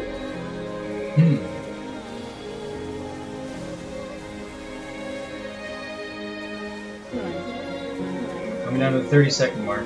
Reggie is Oh, Psycho went to go get some VP things, but I don't think Reggie punished at all. He got a whole VP tank. wow, nice. That's clever. That might cost him the L, dude. I don't know what the damage is that might not be good. Reggie Psycho got could his... just pulled it out with that. Yeah, I think that was very smart from Psycho Mewtwo to take a minute. Reggie was doing a sort of shoot and fly style where you take your shot and take off. But that means you're not looking at your opponent for a little bit. And it looks like Psycho Mewtwo's doing it. Oh, sorry. Oh no. Ah, but We're good. Reggie does end up taking it. Wow. GG. It was close. He must have got some good damage off after he got out of VP tank because his arm caught on fire after, or he was lower than I thought. But Could be. Also, Reggie got a little bit of that VP tank at the very end too. So I don't think he gained a ton back, but it was enough to make the gap even wider. But good games, guys. What a great set. Very well done. That was exciting. that was exciting, especially when he had the VP tank. I thought, not gonna lie, that could have cost it game, man.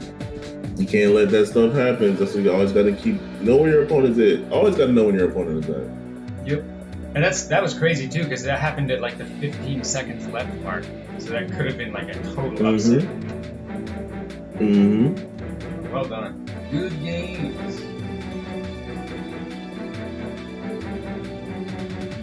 Some good builds too. I like what I'm seeing. Both of these guys had some great ideas. Put them on display, and they each leave here with 1 win. I mean, they're only game wins, but that's still pretty strong. PG.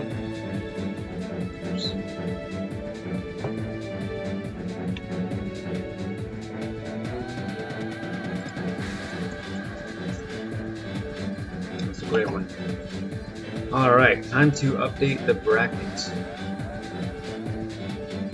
Actually, let me just confirm.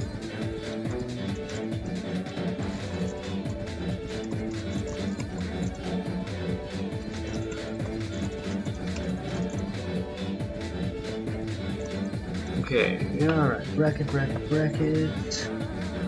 That is going to go to Reginald. 2-1. First 2-1 of the day.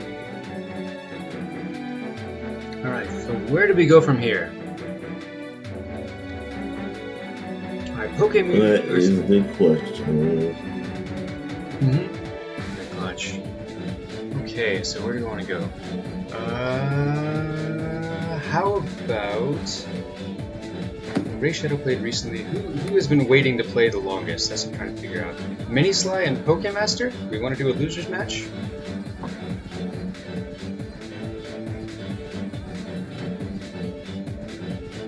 I think they've probably been waiting the longest because Ray Shadow played somewhat recently. Oh, Ryzen's been waiting.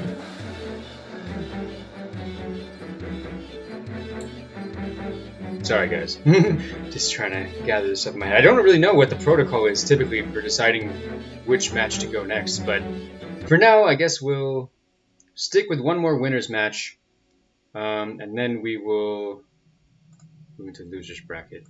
So how about, I know, AC, you're out.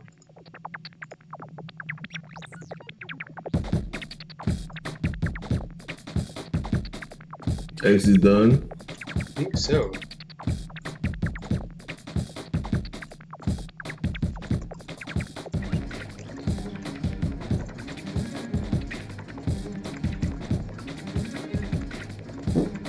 Danny might be done too. I know he has to work soon. If that's the case, we should probably run Dandy's match so we can at least get as far in the bracket as possible. If Dandy wants to play.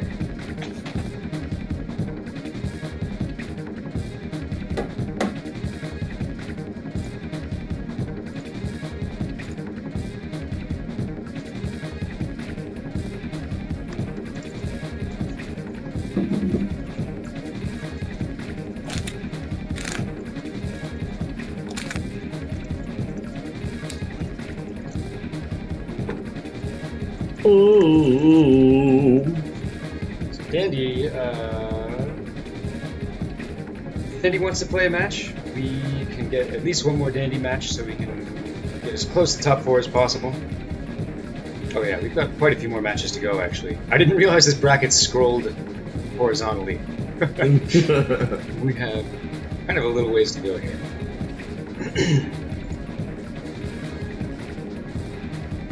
Oh shoot, Ryzen's almost done too. Oh god, what's this? No one put 2:30 a.m. Jeez. Okay. Yeah. 2:30. Jesus. Yeah, for Ryzen. Okay, so priorities. Let's get. Is Slick Birdman here? Yeah. Who's in chat?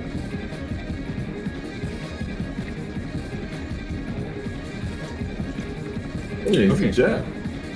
I didn't know he was playing. Did he get a match in on? No, not yet. This would be his first one. So let's do. Oh, let's see if he's here.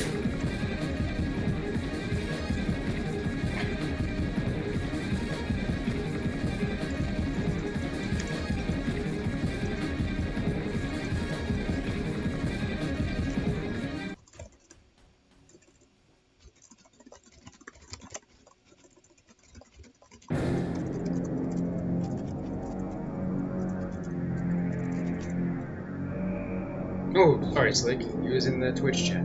And I did not realize it. Yeah, so, Slick Birdman, if you want to join up, hop in the lobby. This will be your first match of the day. Apologize for making you wait so long, but thank you very much for sticking it out. Birdman versus Dandy. This is, I wouldn't call it a grudge match, but these two go way back. So, they've been a part of this community for quite some time.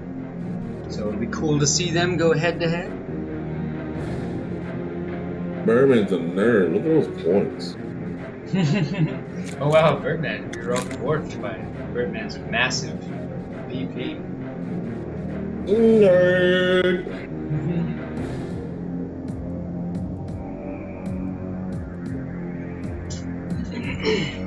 Let me see.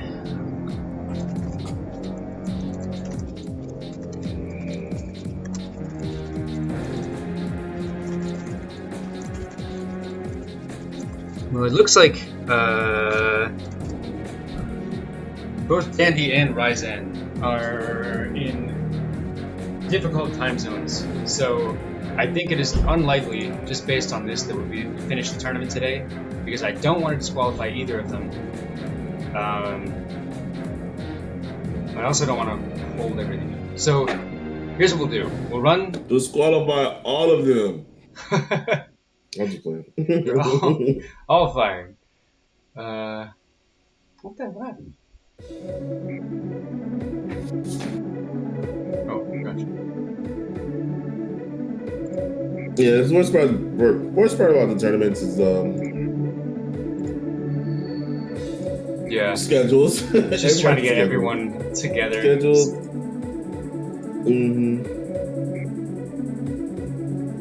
Well, anyway, here we are. Have We've got Birdman versus Dandy Sound. Birdman has a cool looking build.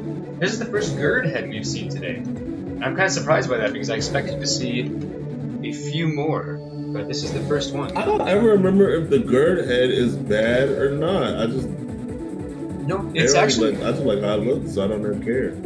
It's pretty decent. It's again, it's like the only reason you don't see a lot of it is because Forest Dominion and Longsword just have colossal sights. Yeah.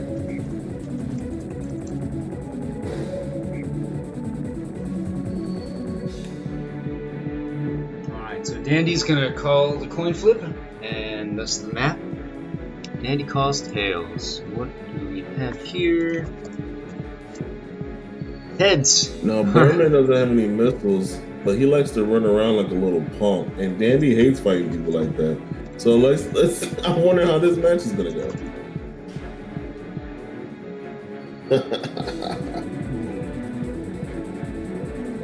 Oh, it looks like Birdman may have an illicit attachment. Yes, he does. Oh! So, Birdman, the Laser 5 will have to come out for a Laser 4.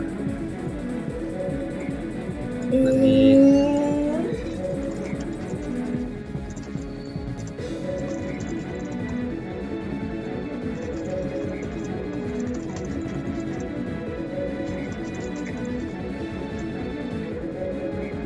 Oh, that's okay, right? Oh, sorry.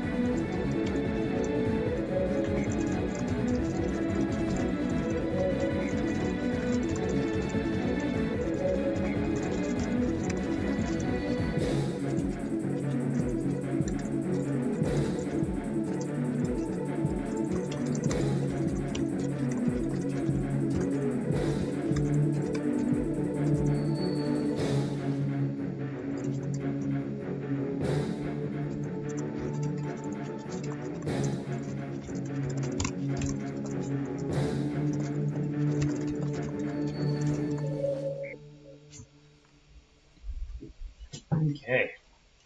So yeah, Birdman can have That's to so swap nice. those out. Oh my god. Gird helmet is the second best looking helmet in the game. Second best. Mm-hmm. Which one's the best? I don't remember what it's called because I don't use it anymore. Load up. So Bird does look really sick. It actually looks really great with the Zerakois arms here, so that's awesome. Okay, so it looks like Birdman... Swordbreaker is the best looking helmet in the game, bro. Oh yeah, Swordbreaker has that sweet, like, dragon mask look to it.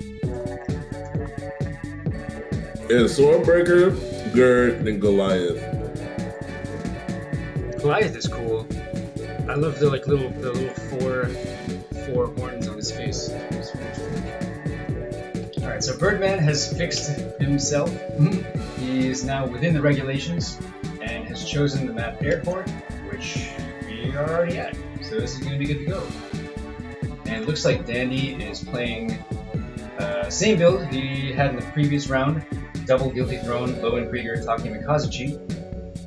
And Birdman is focusing on double Lowenkrieger. That's another one that seems like a real winner in this tournament. Like, it has potential to be crazy, because another one that competes at a high level, even in unrestricted terms. So we'll see how it fares here. Those helmets are cool.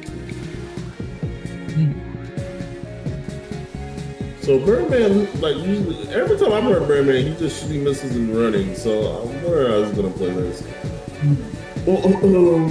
Birdman is good though. Don't get me wrong. Is Danny popping VP things? Oh, which I respect. You can shoot him, just don't grab him. Yo, if Danny stopped grabbing VP tanks, he's the best player in the game. Yeah, I agree. I feel like Dandy's gotten out of the habit of it lately. But yeah, definitely. Doing stupid stuff like that. He's playing on hard mode. Every time I see that, I was like, "What the?" And then people, I'm mad at him, but I'm mad at the people who let him get away with it. Why are you letting him throw VP? Yeah, true. If you can pick up and throw a VP tank out of the stage without getting any damage, yeah, come on, come on, guys. I get so mad.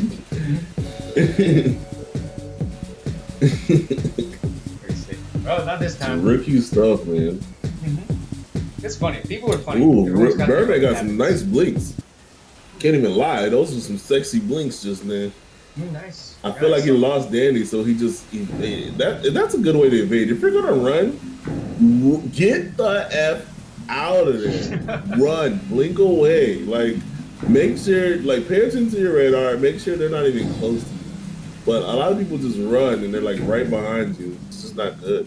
I think that's a bit of a panic reaction. You see that while you're playing melee, you'll notice that people will run, but they'll run by going straight backwards, which is great for you as a melee player. It's like, oh, awesome. But I think that's just like a panic mode thing that it can be a very tough habit to break.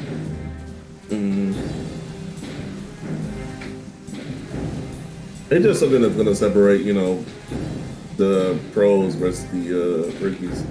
Like, having that reaction time, reaction speed, just like with everything else, like shifts, like to your reactions. You right. And knowing, like, you learn these reactions. You know what I'm saying?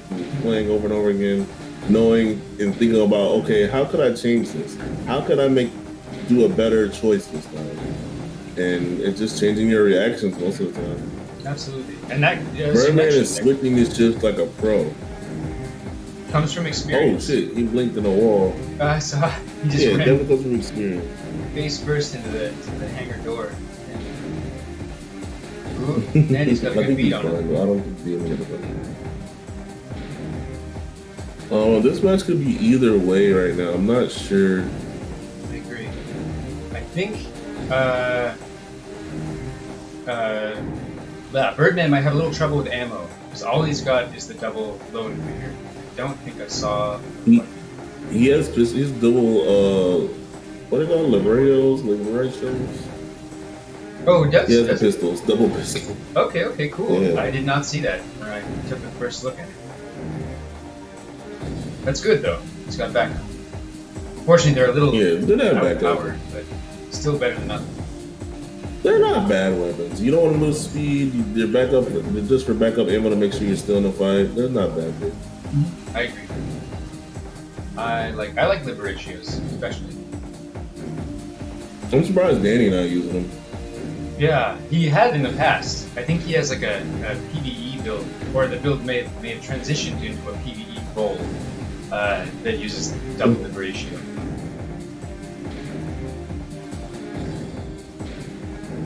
This is a pretty good fight so far. They're both having trouble keeping track of each other, which is a good sign that they're both piloting well. I'm down to the final 45 seconds of this game.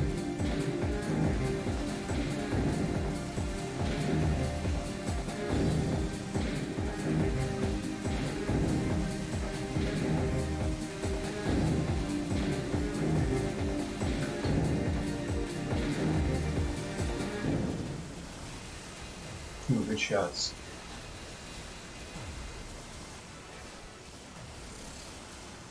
Yeah, I can't tell who's winning. No one's in the red yet. That's pretty close. Birdman's been keeping his shield shift up very well. His winging, all his shifts up very well.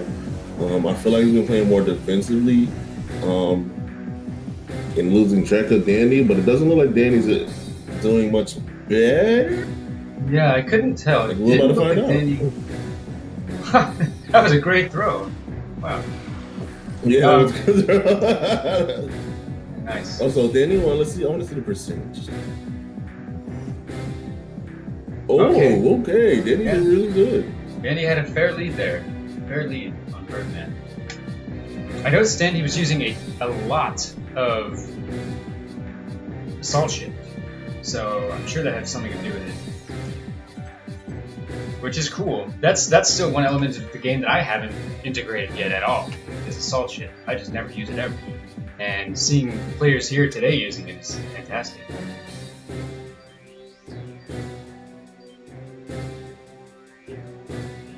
I use it to punish.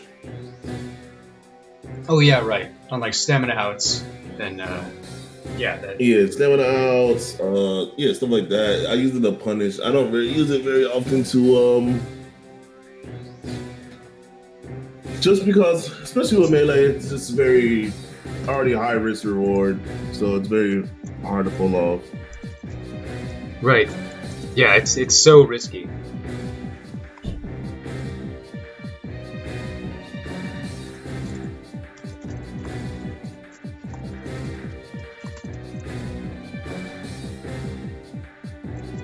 Alright, just giving Birdman the instructions.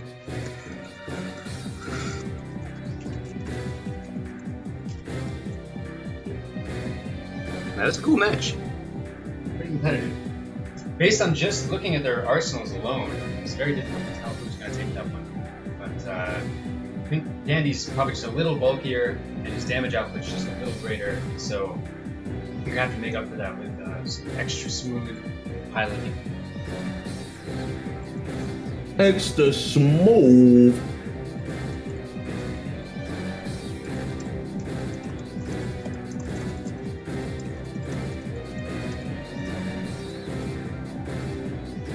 Danny's consistent, man.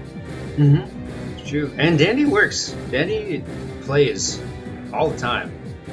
Like, and it really shows. That's how you learn those. That's how you turn those things into habits, just by playing all the time.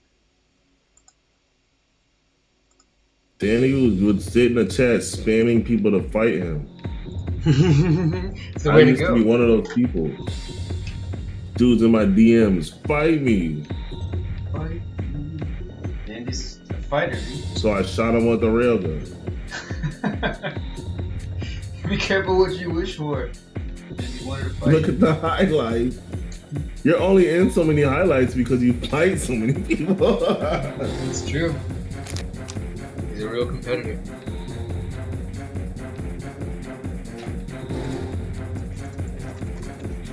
I'm pretty sure I was on the bad end of one of those highlights too. Yeah, I was. I got dunked. I'm freaking highlighted. Okay, looks like Birdman is sticking with his robot, and then he selected Snowy City, which is tied for my favorite map. So, and I think this is the first time. I like it, and I don't like it. I like it. I don't know how to explain it. Like I like the map. Maybe if it wasn't snow, I like it. Ah, cool. It could be. I do like the map though. But it's a little hard to see.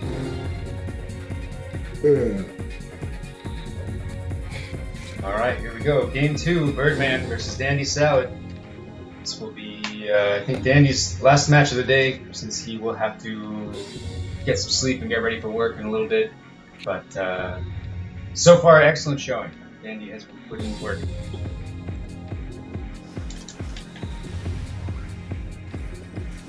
Oh, I like this map. One minor downside is the buildings. If you're not careful, you can end up just taking a big chunk of damage by flying into a building at the wrong time. Yeah, I've done that a bunch of times. Yeah, and it sucks because you can't get that back. You're just losing. You can it takes a chunk of them. You can kind of use it to your advantage,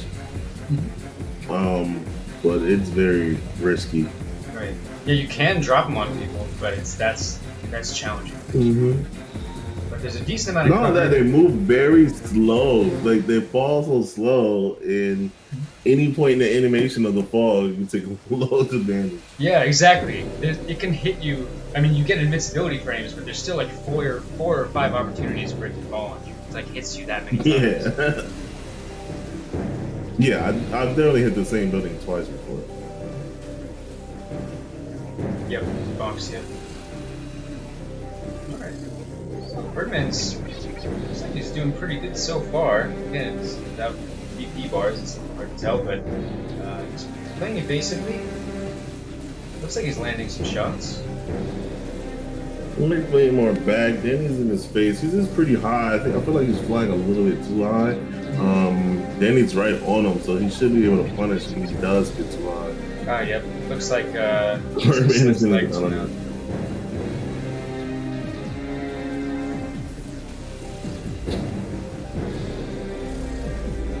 I figure it's kind of, I mean, Slick Birdman did pick this map. I presume it had something to do with the cover available. So, flying it's a lot of cover, man. It's kind of an unusual choice, given that the cover is low. But, still, looks like he's not doing too bad. He's trying to use. Maybe it's messing up Danny's wild approach. He can't just approach with all this cover in the way. That's a good point. No straight lines.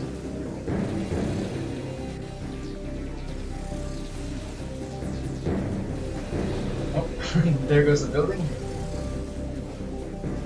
Got to be careful. Yeah, he was kind of close to that one.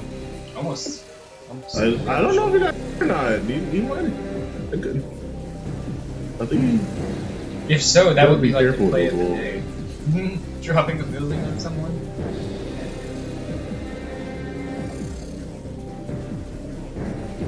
It takes so much damage.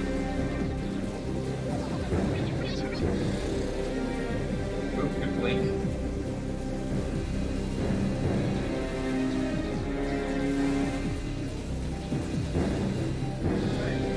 You come up past the 2-minute mark. This battley's over halfway through. Looks like his lone Kriegers are still loaded, because he's still taking a lot of shots. Ooh.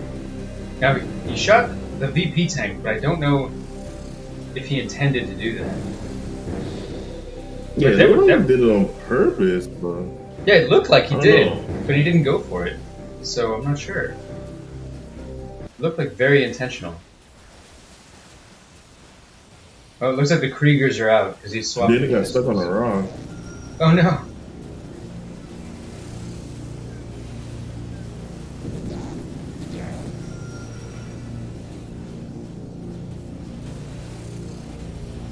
Danny is on him. He is not letting him breathe. Birdman's in the red.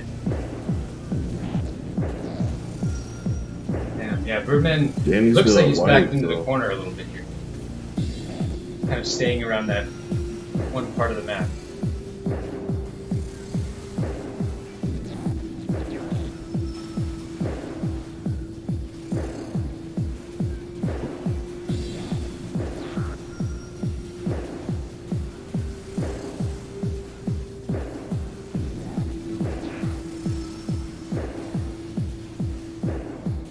seconds to go. Yeah, if Dandy is still healthy, then it looks like he might be on track to take this one. We've got a few seconds to turn it around. Danny's still in the white. Okay. Danny's still in the white. He's still on Birdman. Birdman popping Mirage, but Danny's giving a little space. I don't think Danny's worried. Just making sure he don't get any VP things. Right. Ooh. Smoky. GG. Oh. I think Dandy takes that one. 58 to 18. Well, it was not still competitive, but Dandy definitely looks like he had the edge here.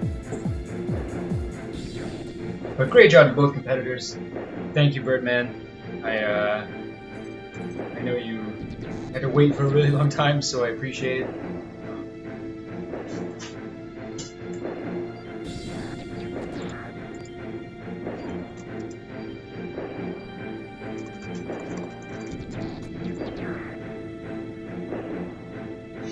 Awesome stuff. Alright, so Dandy is going to move on in the winner's bracket.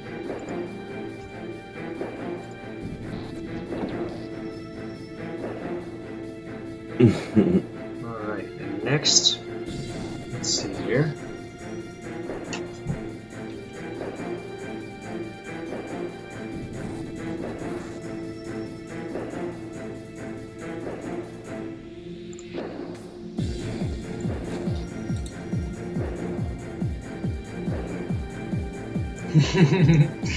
Like Danny said, I fought the real Birdman today. I'm gonna put that shit in my diary.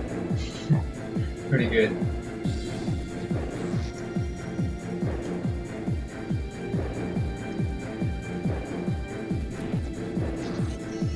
Alright, great games, guys. That was an awesome fight. That was really cool. The builds were... It was like a light, slightly lighter, slightly faster versus a slightly heavier and slightly more well-armed. Looks like the latter took this one today, but Slick Birdman still has a chance to take it all back in the loser's bracket. Thank you for that. Alright, so next up, we are going to try to get Ryzen in, since he is a trooper, and it's 2:30 in the morning, almost 3 for him. So let's... Jesus. Yeah. People like that are amazing. That's like Muteki playing in our tournaments. It's crazy. Yeah, I always thought it was crazy. I thought he was, for the longest, I thought he was on our side. Yeah, because his English is so good. Yeah, that too.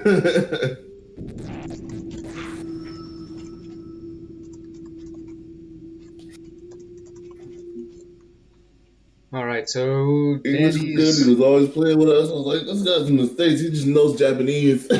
Yep, I definitely thought he was like an American living in Japan or a Japanese dude living in America. I could never tell. But he is a Japanese dude living in Japan.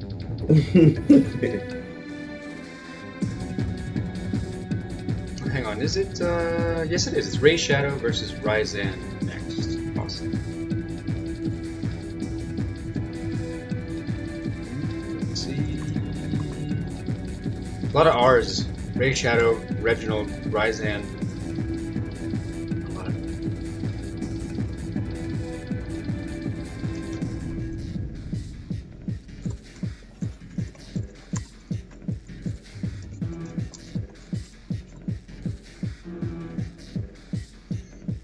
Cool. And whoever gets in first gets to flip the coin. Who gets to call it?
Actually, just looking it over, we are pretty far in the tournament because... Oh, whoops, sorry. I had my chat mic muted. But based on the losers bracket, most people are dropping from losers, so we're actually fairly far into the tournament, which is great.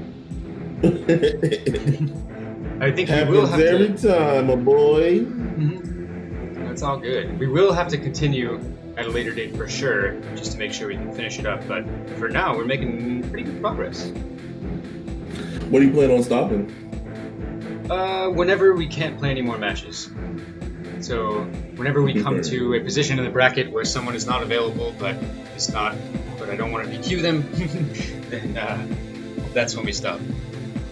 But we've got at least 1, 2, 3, 4 more matches we can do today. So that's great. Whoops, that was wrong. Hey, nice to meet you. Okay. Let's see. Ray Shadow gets to choose the flip.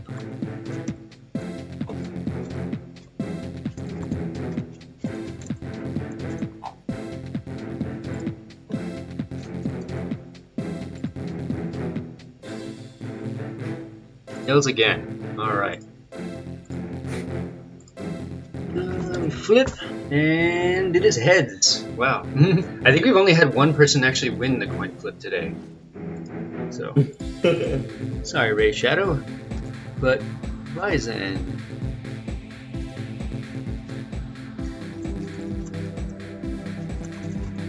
Select the map whenever you are ready. Cool. So Ryzen sticking with this cool Hermes build.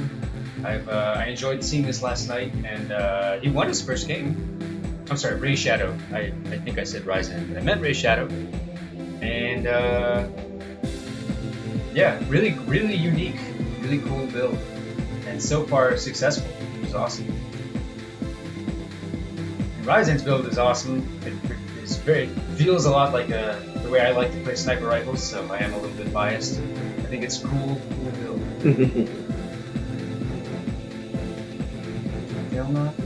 And it's cool to see he's running bullet performance instead of actual damage, which I think is not a bad idea in this scenario, because you can hypothetically go up to bullet performance 5. Bullet performance is not banned, but in this case, I believe he might be limited by his inventory. All right. Ryzen's build is my old devotion killer build. Oh, nice. I love seeing it. It's very stylish. The sniper rifle style. Okay, we are going to the airport. The classic.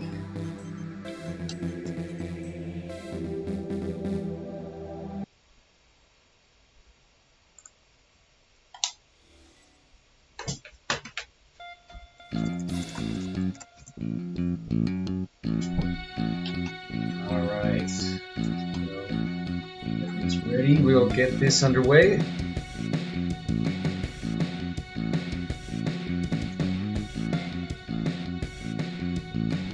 Love to see it. Yeah, what a weird composition. It's nice though.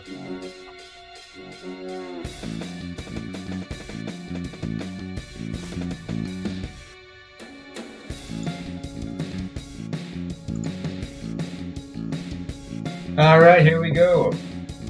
This is round 3 winners, if I'm not mistaken.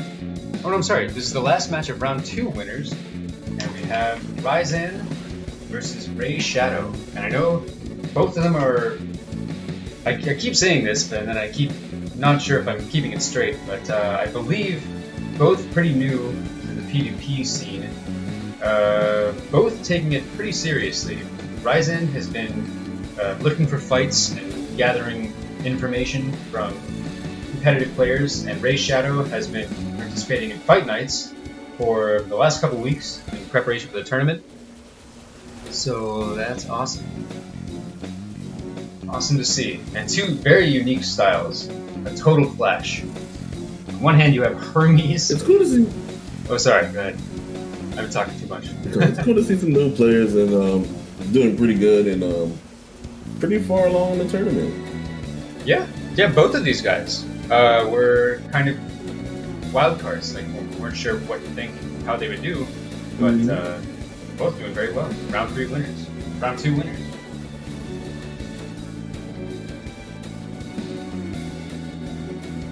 All right, Ryzen is circling, but he's managing to totally stay out of range of Ray Shadow.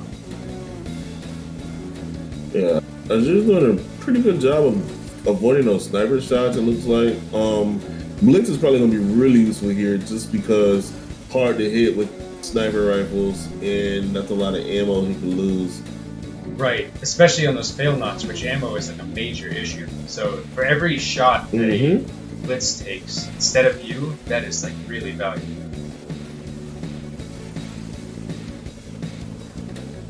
Ooh, he got pretty close for that one, but he didn't take the swing. Azur seems to be getting better with melee the more and more he plays in a short amount of time. Yeah, that I didn't see a hit, but Ryzen's legs just suddenly broke, or at least they caught fire for a second. Oh, maybe he did get a hit. Yeah, it could have been like a glancing blow off screen, or maybe just definitely didn't look like a hit on my screen either. So, wonder what it was. Guess it was. It might have been a hit. You know how this game is. Yeah. I mean, I had to assume that's what it weird. was because his legs blew up. Oh, okay. So we got a match. We definitely got a match.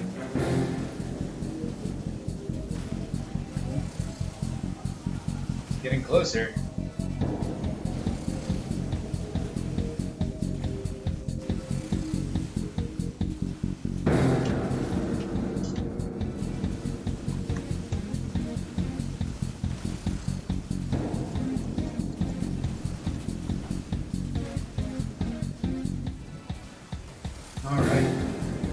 This is a really cool matchup.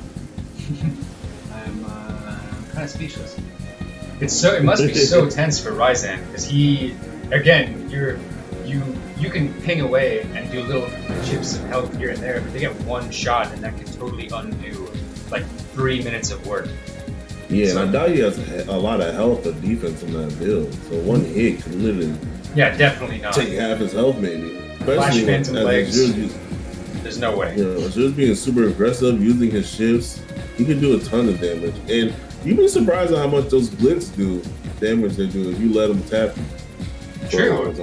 In the previous match, they were really good, especially at stamina out punishment. The second Verz lost stamina, those blitzes just freaking like swarmed him like piranhas. It's crazy.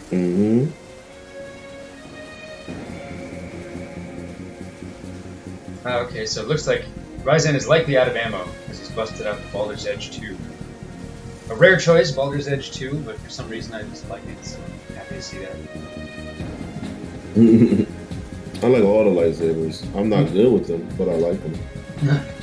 Well, me too. They are freaking sweet. And yeah, Mirage with a Hermes is a frightening thing.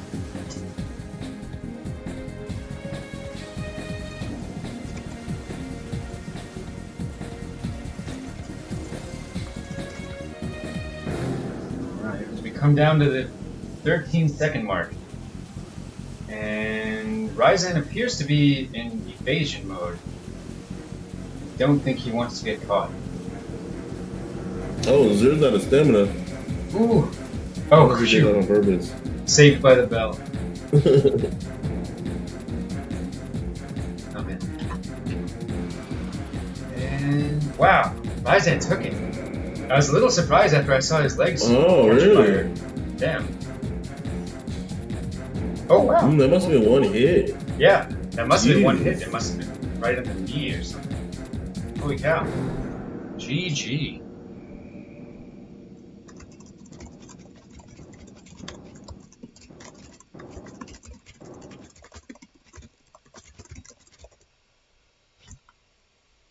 Good game.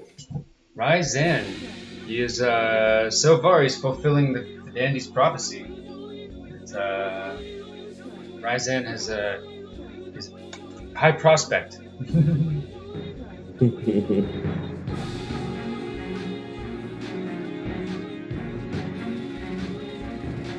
Okay, so good stuff to both players. Damn.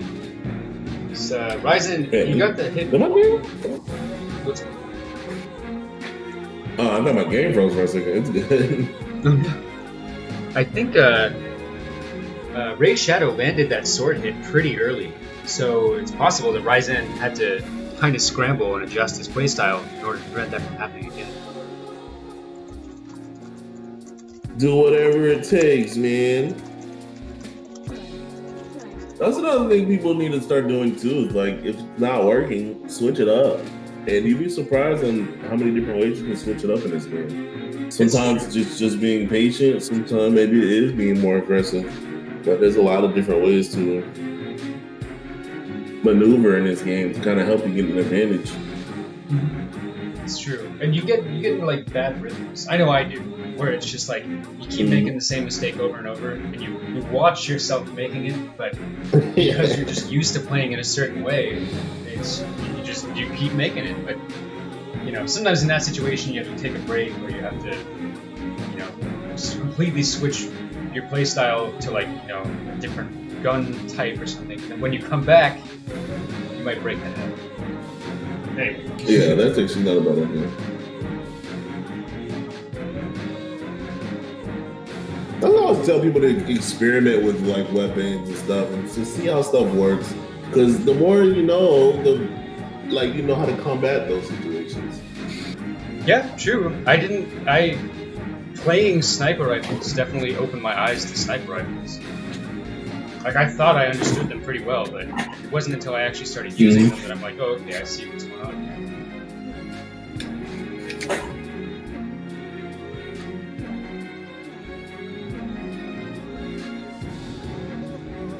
Ah, cool, okay. So Ray Shadow is opting for Bleed Flow.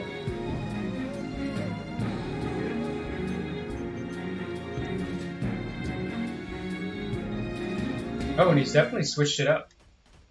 He is opting for a more conventional build this time. Flash Phantom Core and dual Lone Krieger.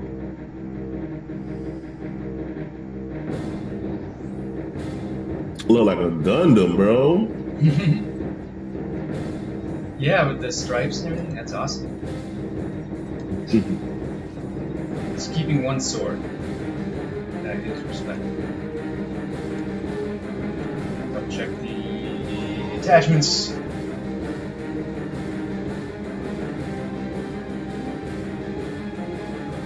Yep, we're all in the up and up here. So cool. Oh, did we switch teams?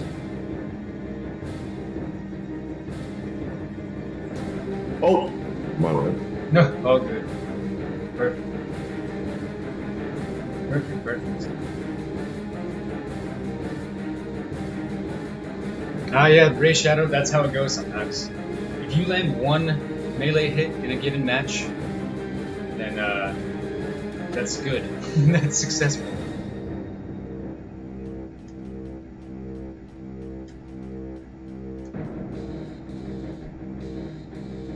Alright, off we go to game 2. Ryzen playing his very quick sniper build. Heavy focus on the sniper rifle as the primary offense. And we have Ray Shadow, who's swapped it up from a Hermes melee build to a dual Lone Krieger. Let's see what kind of difference that makes in this turn.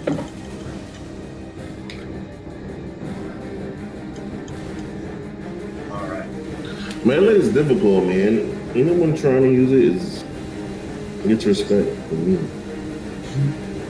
I agree. It's just so different. Even though melee is very like samey in the way it plays by itself, the way it plays compared to everything else is like very, very, very different. Alright, we've got Azure is being Ray Shadow is being very aggressive this time. Ooh, too aggressive. It looks like he ran out of stamina. Oh no, that can't be good.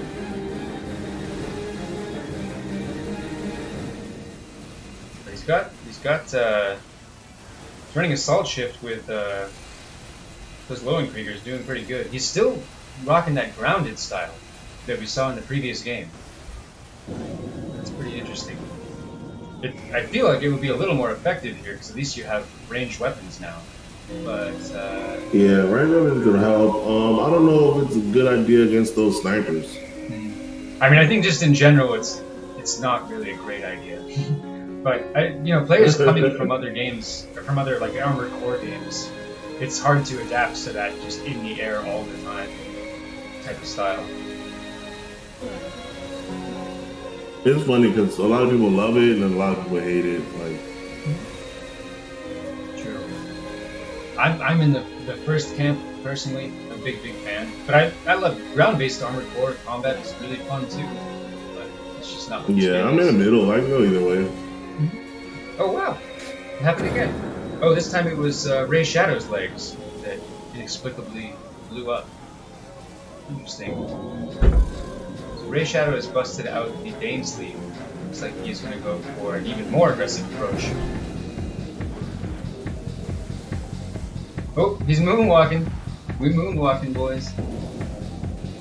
Hey. Moonwalk. I still don't know how that happens, but I love it. Yeah. He looks so badass. It's like a freaking heavy walk. This is no ordinary walk. Okay, he's ditching the Lowenkriegers. I like that, even though it's risky. It's a good strategy because you do need all the speed you can get to try to close in with that Dane's lead.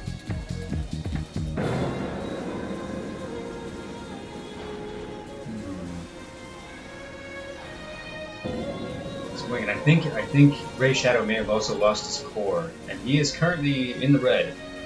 So it's going to be a really tough climb to get out of this one. Yeah, right.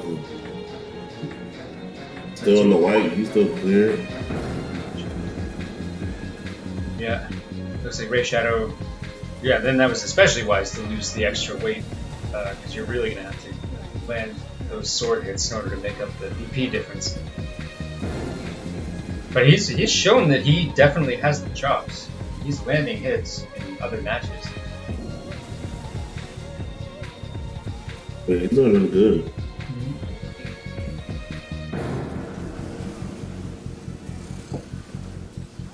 Now Ray Shadow is finding his way to the more familiar ground. Ooh, that was a good blink.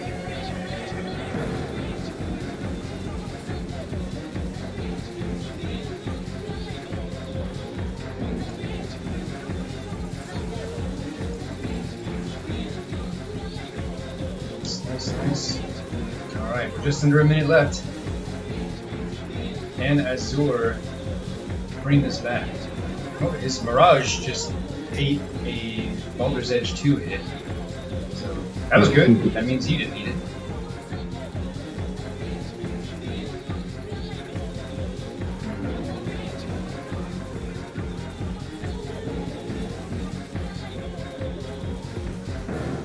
Clock is ticking on this one. Ray Shadow was put into the red quite a while back, but he has survived since then. So whatever he's doing is working, at least in that regard. Keep it up. That's good. Sometimes that's when your best comes out, man. When you're almost dead. Yeah, true. Then your inhibitions go away, and you start playing either more aggressively, or sometimes that works out. All right, time, and I do believe that Ryzan took that one. Yes, sir. Ryzan is the winner of that match. Oh, it's a good match, man. Mm-hmm. You guys definitely got some potential.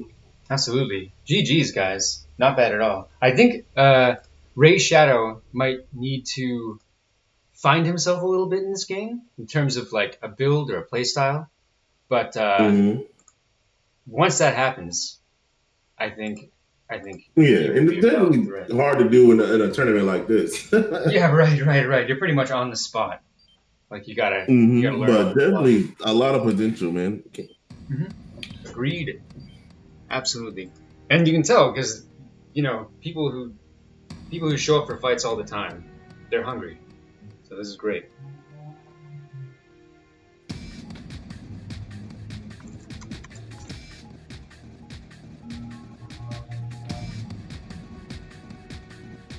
Okay.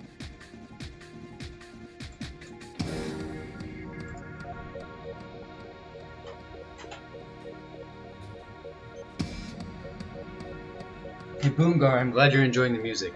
Thank you, that's cool. Great stuff. Alright, let me go update the bracket here. Ryzen 2-0 Rayshad.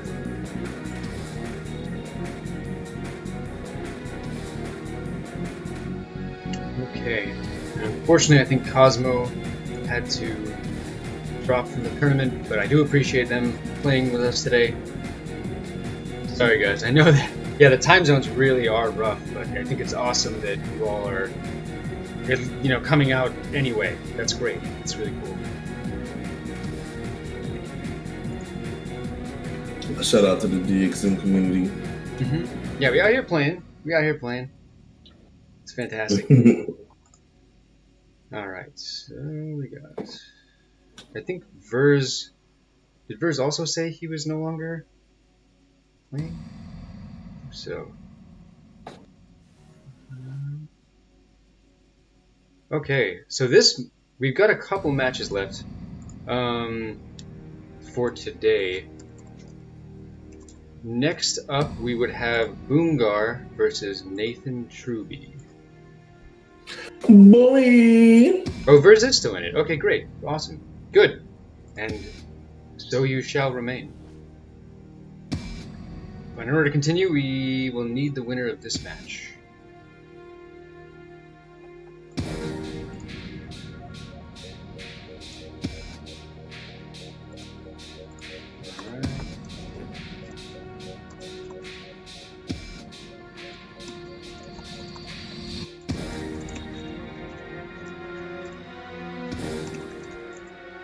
Double Lohan's a good weapon. It's just,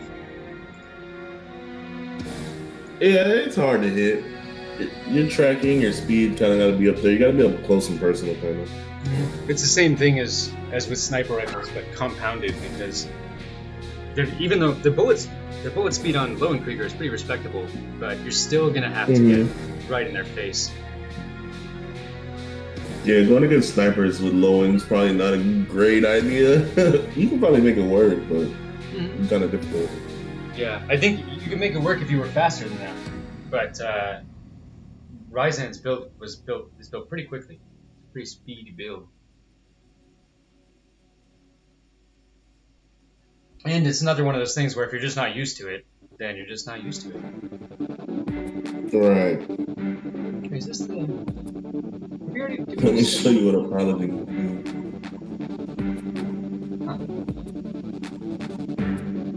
I could have sworn we heard these songs before, but I guess not. Well, if you don't go back to FF14...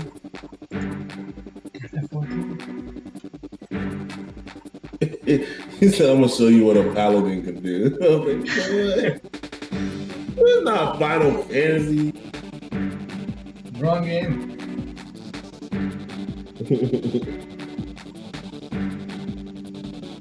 Alright, sick. Cool, Dragoon is rocking the same build he brought prior, and it proved pretty effective. I did like the multi-range. You have the sniper rifle for mid to far when possible. You have Strayus for when people are approaching, kind of close distance, you can hammer them with that. And when they get extra close, you've got the sword. So it's nice, it looks like it handles a very all-round machine. Let's see if we can get Boomgar in here. Not sure where he went off to. Booming! He's in Texas, so... Yeah. During fight I night, think it's fun actually, though. last night his power went out, like right in the middle of fight night. So, Oh, that hoping sucks.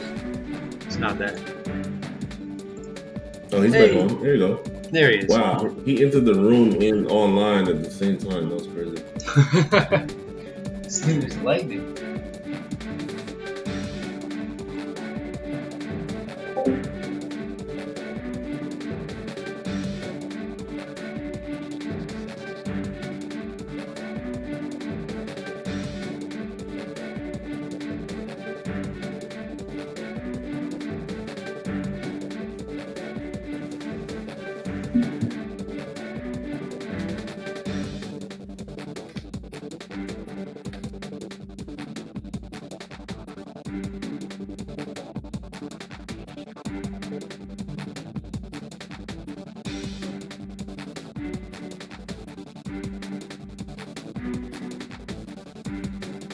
Alright, cool. So about to get underway. Oops, I keep forgetting to unmute my Discord mic. Sorry. Okay, heads it is. So Nathan, select the map.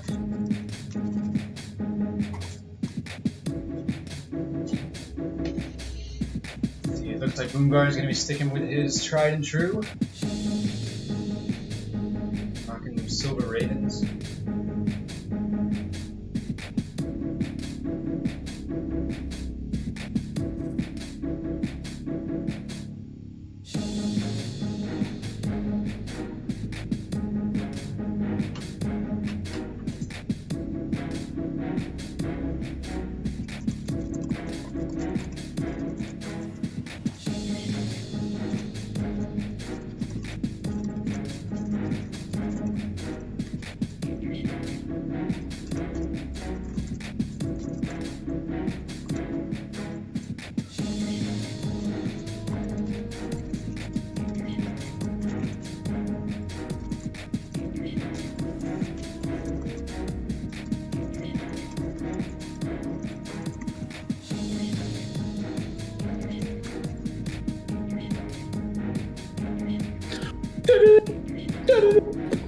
Ooh, Boomgar's in here.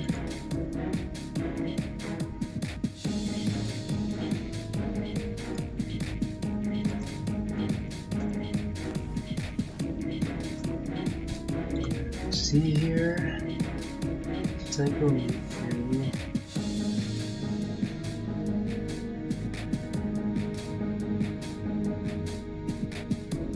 We didn't.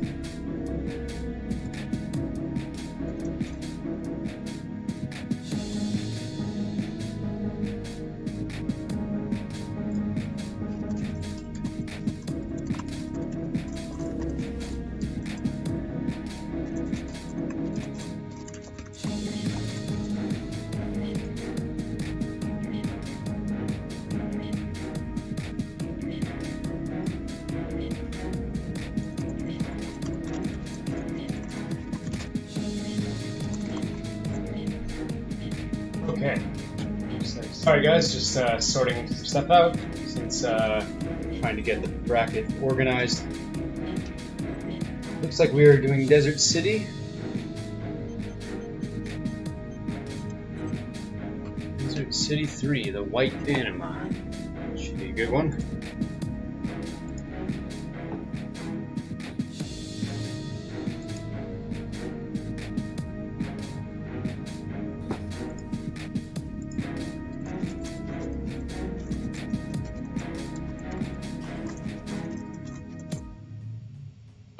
Alright, Psycho Mewtwo, will you be playing another match today? Did AC say he was dropping? FC League's done, yeah. Oh yeah, okay, right, okay. So let me clean that up. Mini slide.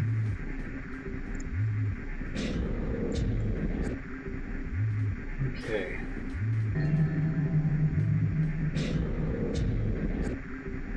Alright, sorry guys for the delay, but Psycho Mewtwo, I think there is potential for you to play another match today if you want to, but if you do not want to, I totally understand.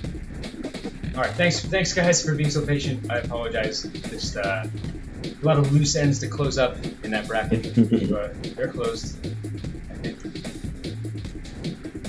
I'm doing good. Disorder, don't trip. Right.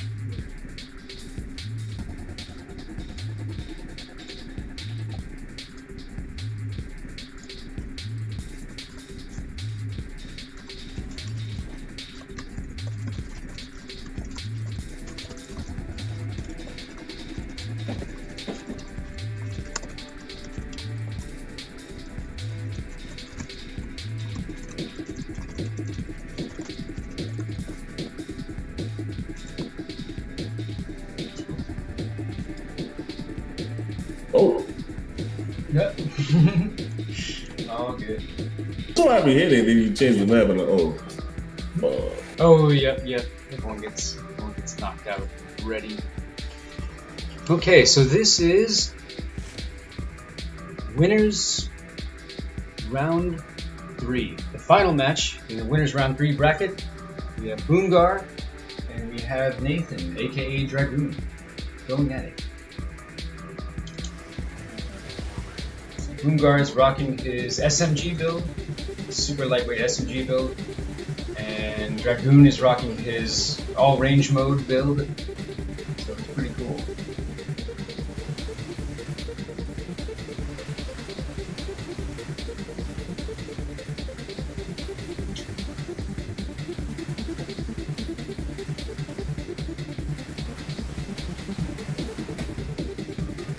Alright, Dragoon is staying high. Boongar's a beast, man. So let's see if he can hold his own, man. It's true. This will definitely be a test for Nathan. Boongar is he's a good gatekeeper. Ooh. I mean that in a positive way.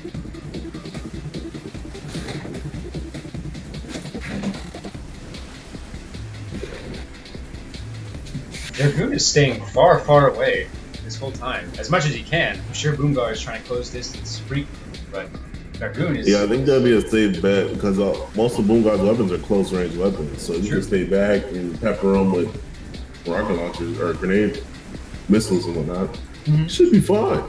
Yeah, it's a very smart strategy. Not trying to engage at all, just playing to your strengths. Ideally, I think I would prefer Dragoon's build. Maybe. I don't know. Yeah, I think I'd prefer Dragoon's build So in it's this very situation. versatile. But this is Boongar I'm talking about. True. That skill can make up for a lot of differences in build. Mm-hmm. I imagine that this build, that Dragoon's build, would be pretty sturdy, but the Muso ahead might be cutting into that a little bit because the BP on that is like very low. Oh no, I think he has out of stamina.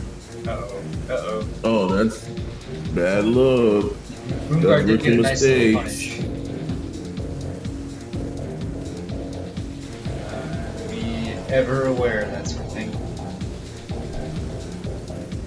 Boongar, as much as he's moving, he's playing pretty patient. He's using his Mirage to chase him out, waiting for times to punish, waiting for times to close the distance.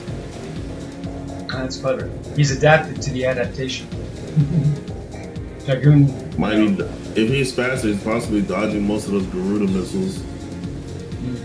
That's true. One of the few builds in this tournament. There's a few high-speed builds, but Boongar's is one of the truly dedicated ones. I imagine his BP is quite low, based on his part selection.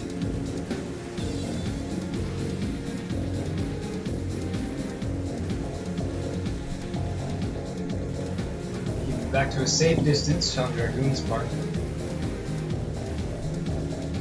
Oh, now Boongar has busted out the light pillars. Looks like he got a couple of, or a lot of really clean hits right at the beginning. Yeah, I feel like the light pillars are overall better weapon than those Silver Ravens. I think so too. But you never know. In PvP anyway. Yeah, agreed. I mean, light pillars see use in top competitive play. In fact, if I had my quote-unquote tournament build, even though I wasn't playing, I wanted to build something, was running dual light pillars as well. I always call them star pillars. Yeah, And that the sounds light cool. pillars. I like both of them. Both of those are cool names. Star Pillar. I think because of the stargazers, I think going with star pillars. Star Pillar and Light Gazer. Uh-oh. So Dragoon is in the red now. He got caught. Oh, that's not good.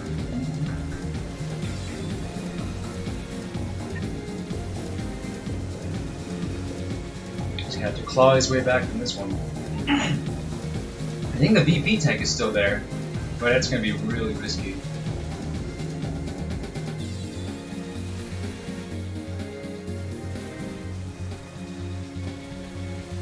Oh, that's right. I think Nathan plays with motion controls. Is that correct? That's cool. Yeah. That's right. I knew somebody did, and I forgot who it was, but that's right. It's true. Nathan, yeah. The beast. Hovering around that yellow wall. Oh no! Got about 8 seconds left, but Boomguard just snuck up right behind him and just pumped him full of lasers. It's crazy.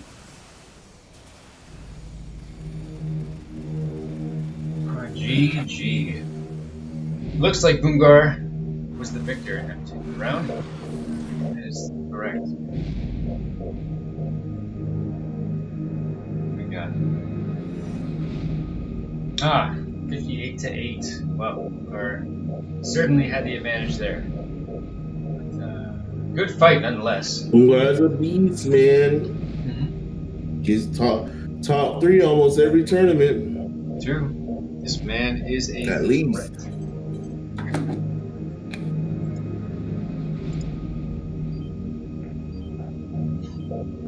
Cool. Alright, so now, Dragoon, you have the option of changing your build as you desire and selecting a new map. Feel free to do either or both of those things.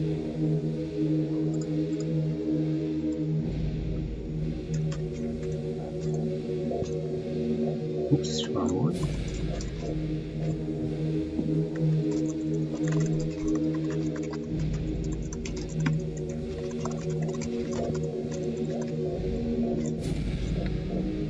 So it looks like a few players have called it a day. So we will not be able to run the Ryzen Reginald match, and will not be able to run the winner of this versus Dandy Salad.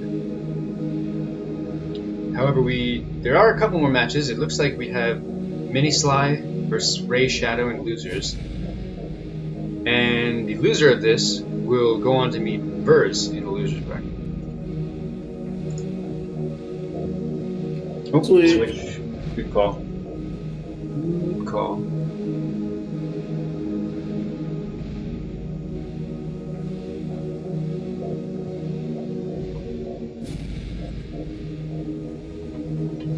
So let's see if Dragoon has any changes in mind. And to airport we go. Airport's probably the fan favorite. Yeah, it's turning out to be, which is cool though. I'm a big fan of it. It is like the final destination.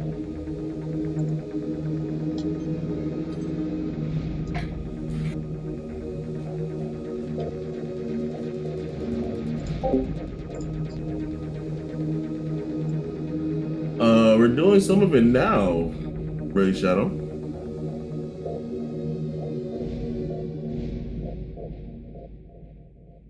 Oh no, we're not. So we're continuing. Yeah, we already did some of it. I think. I guess we didn't.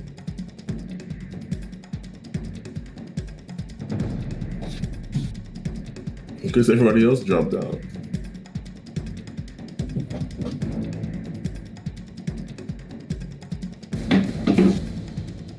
Yeah, true. I think, whoops, again.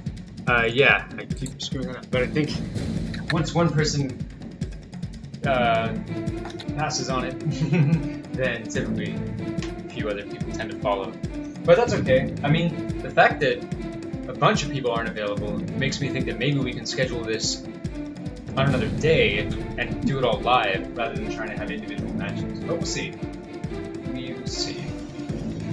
Or maybe some combination of both. Maybe some of the side matches we do individually, and then once we get a top 4 going, that we get together and stream a top 4. Not a bad idea. Schedules this. Wait, AC still in it? Nah, he's done. Oh.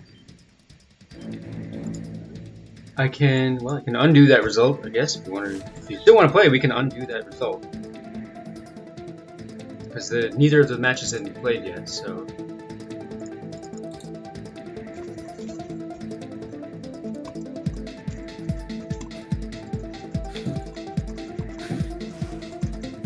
I mean, Push yeah, it. you want to Sorry. Alright, here we go.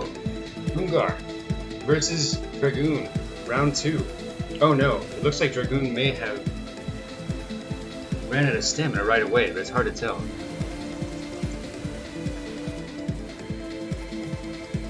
No, I think he just got stuck on a wall. Oh no. I suppose that's a little better.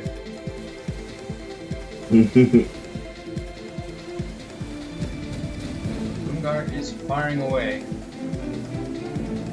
You know, during that little wall snag, we definitely landed a few shots. Yeah, you gotta watch out for stuff like that.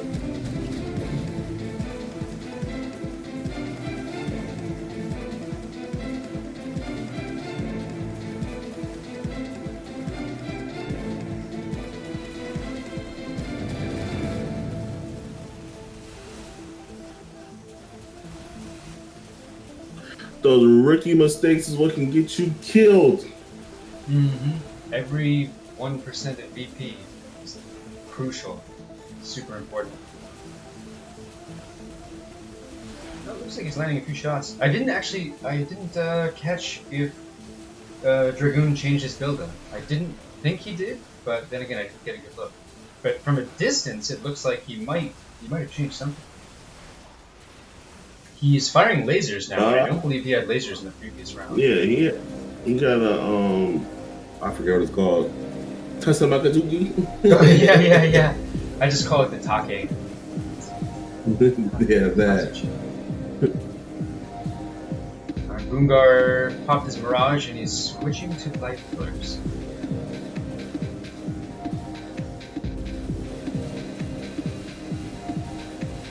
Just under 3 minutes remain in the match. Ooh, he's landing shots. He's landing those light fluid shots. Star Wars is such a good weapon. Yep. Well, like Bungar's focusing on the Mirage right now. Well, could be. If so, that's a judicious Mirage usage. Oh, good. Great horizontal strafe there. Horizontal blink, rather.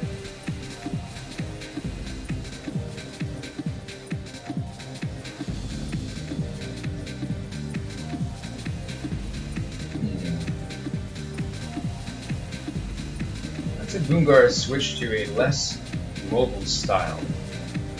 He's kind of in turret mode right now. Oh, never mind. Now he's chasing them down. Maybe he lost him for a sec. Ah, could be. Yeah, Nathan is doing a pretty good job blinking. He's managing to stay at relatively safe distances and angles with blinking. But it does look like Bungar has been more successful. Ooh, that was a good shot from Dragoon. Looks like he got 2 or 3 clean hits right there. Keeping your distance is fine when you can punish. You gotta make sure you can punish and win some of these fights. Ooh, look like he got some good hits off though. That's good. Ooh, Bungar's in his face though. He's slugging it out right now. Bungar has a lot of pressure on him. I don't think that's good for him. Yeah, Bungar is definitely going to be the aggressor here. So if he's being aggressive successfully, that means you probably have to rethink your plan a little bit. Bungar is still healthy health. He's still in the white. Dragoon's still in the white too. Okay. perhaps the Switch made up for it. It's really hard to tell because it seems like they've both been blasting each other. They both have a healthy BP. Yeah. Hard to see what hit and what didn't. Right now, Boomgar is staying away. Ooh. To go through a weapon. Yeah, and then he got destroyed for it, unfortunately. Damn, that's a big risk. He's in the red now, too. He got lit up there. That is a brutal decision to make. Well, he was pretty far. He probably thought, I thought he was safe, too, I'm not going to lie. Boomgar probably caught on to it quick, though. Yeah, maybe Boomgar just saw that moment of stillness and capitalized on it.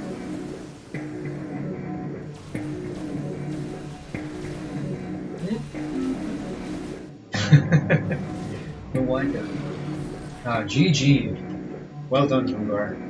Yeah, I think that one mistake might have. We don't know exactly what their BP was like, but that one mistake could have been very costly. But a pretty close match here. 57-28, that is not too shabby. That is a pretty close match. No, that's not bad at all. Especially against the likes of Boomgar. Yeah, one of the best. GG's, guys. That was a great game.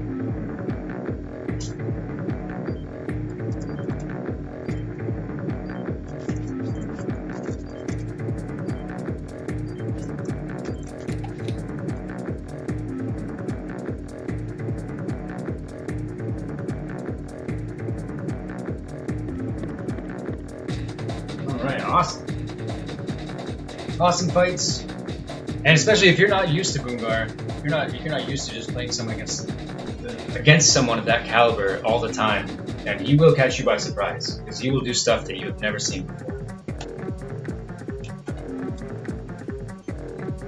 Great fights, everyone. That was awesome. We didn't get to get a look. I switched out for talking to Kazuchi. Let's see. Cool. Definitely seemed to be an improvement because he got a lot closer in this match. But that was a rough one.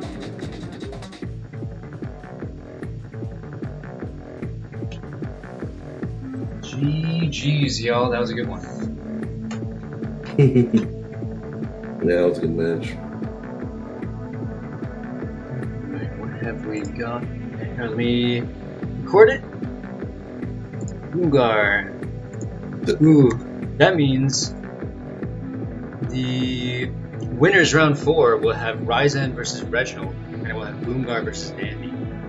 So that's gonna be freaking 2 absolute classics. Well, Ryzen is a newcomer, but based on his performance so far, that's a classic in the making.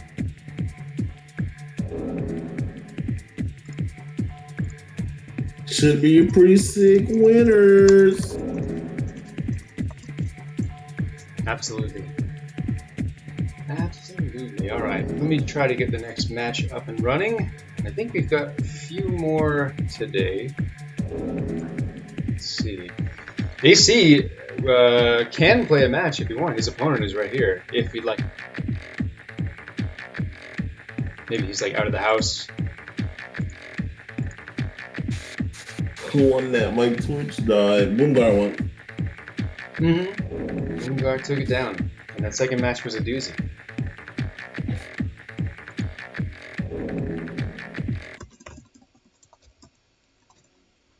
Alright, so we'll be skipping that one. I think that's it. Oh, we can do Dragoon versus Vers. You guys want to play?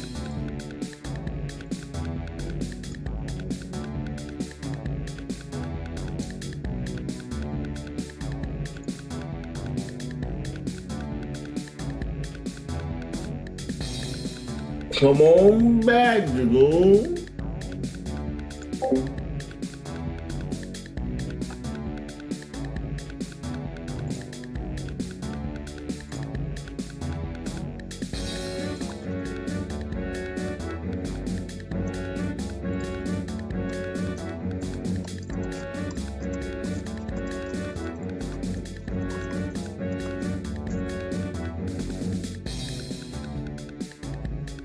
Cool.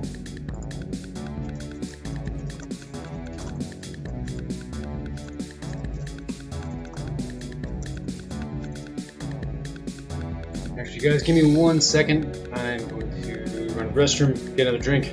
I will be right back. 1 second.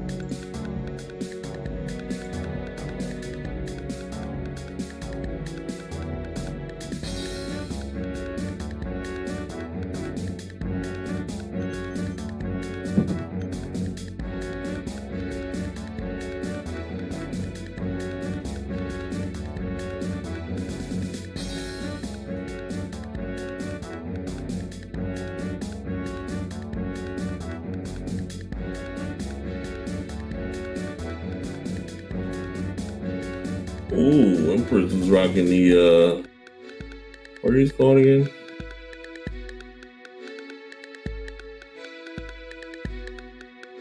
Even flows.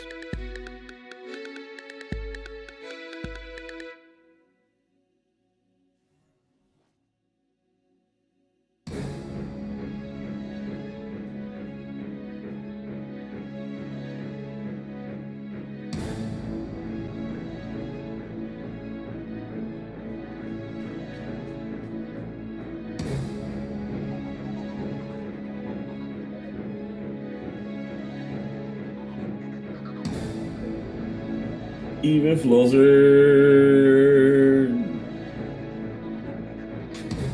bad. But they're very cool weapons.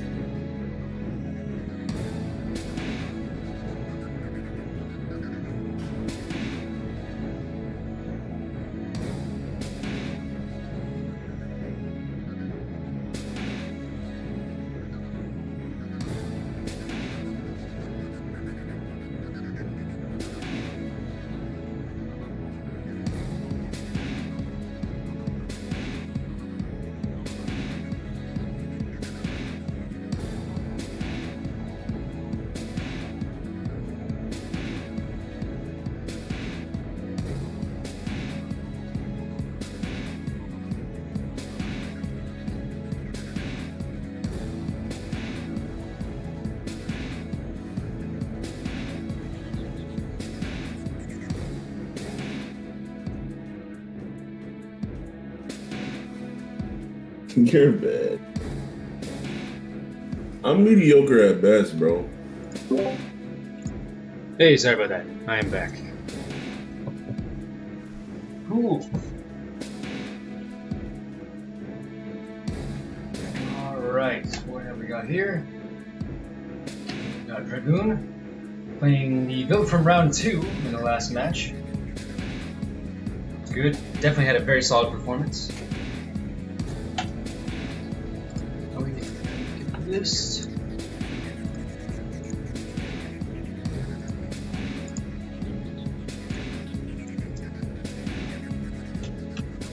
Let's check out Verse. Ooh, Verse looks like he put something together since the last game. Unless this is something you already had. Even flow, very cool. This is the first even flow we've seen today. Yeah, boss moments don't come out too much. Right, we saw a lot of, not necessarily a lot, but we saw a good amount of Silver Raven 2 today. Factory 2, sounds good.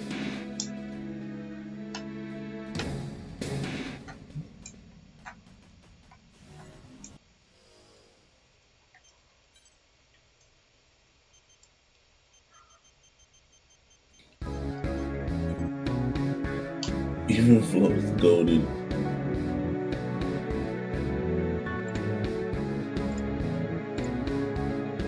If y'all say so. Well, again, if it's gonna have a time to shine, it's gonna be right here. Yeah, it's your time to prove it because Dragoon's been slaying.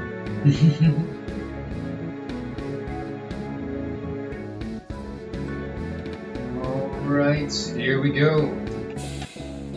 Factory 2. We have our losers bracket match. We have Verse versus Dragoon.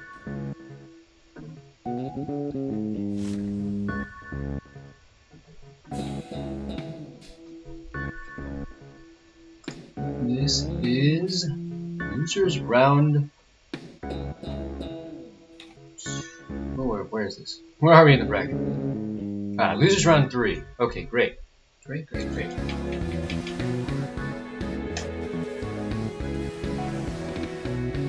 Alright, here we go. It's going to be even flows versus a very wide variety of weapons. I believe the missile, if I recall correctly, that Burrs has is Thunderbird 2, if I'm not mistaken, which is a great missile.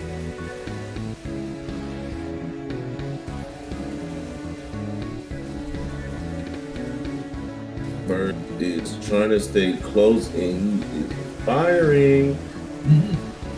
I'm pretty sure even flows have pretty good, decent amount of ammo. But he's still gonna want to be careful because those are his only 2 weapons. Yeah, true. It's, he doesn't have a backup melee weapon or anything, so it's gonna have to be pretty conservative. Oh no, Burst did not run out of ammo, it looks like, but he did get caught on the ground. It looks like. Oh, he ran up? Yeah, he ran on the ground. I'm not sure if he did it intentionally. Strange. He was getting in. He got in once, but clever use of Blink by Dragoon. He just got out of there immediately.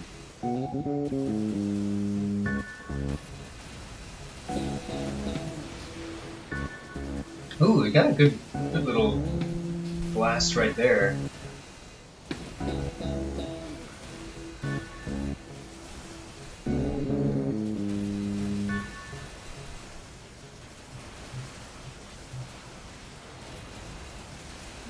Not bad. Where's is kind of on the run? Tables have turned. Alright, now it's getting aggressive. Yep. I managed to. Did I see trap mines? Is it trap mines? Was that trap mine? I don't know. Maybe I saw Garuda at a weird angle. I don't know. I thought I saw a big yellow blob, but things are moving really fast. I don't think those are. I don't think those are trap mines.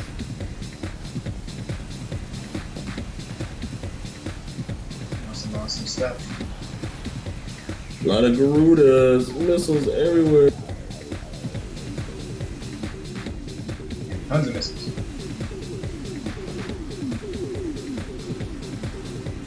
Oh, this is one of the best songs in the entirety of Armored Core. It's so good.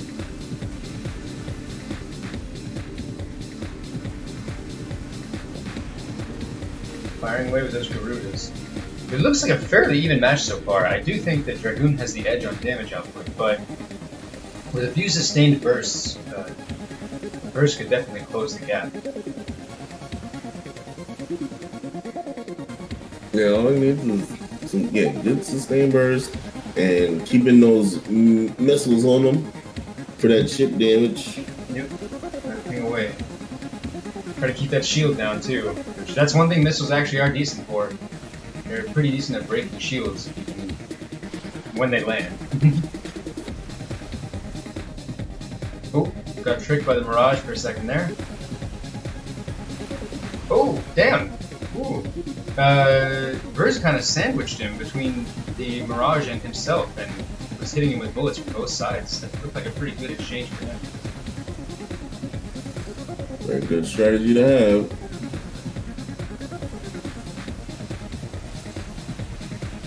The missiles are landing too. Those Thunderbirds.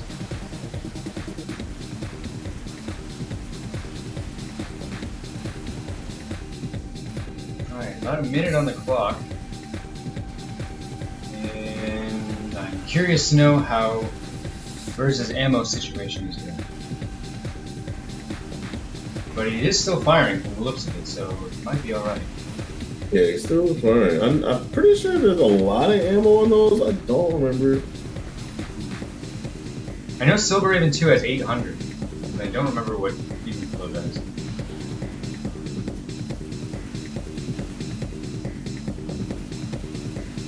Half a minute to go. Oh wow, he's going ham with the Garudas now. I think he figures there's only about 20 seconds left, so you might as well use all that ammo before it goes away. Yeah, very diverse attack strategy. He's got weapons for every occasion.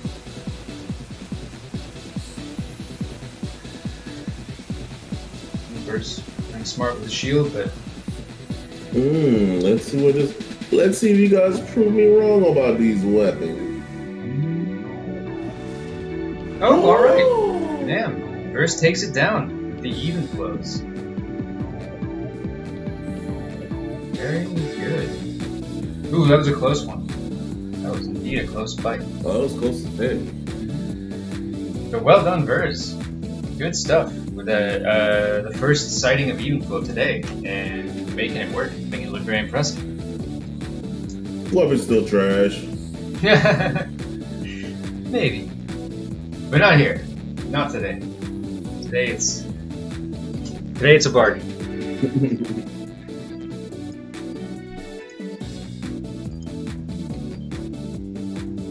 That was a good fight. Alright. So now Nathan, you have the option. Nobody's using hammer, dude. That's where y'all fucked up.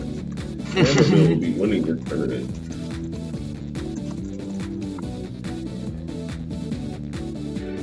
I'm a little surprised. One of the builds that I tested on Fight Night was a double hammer Mirage amplifier build, and in Fight Night it was doing pretty good, but I think it also benefited heavily from a 2v2 format. But that was something I wanted to try. Oh yeah.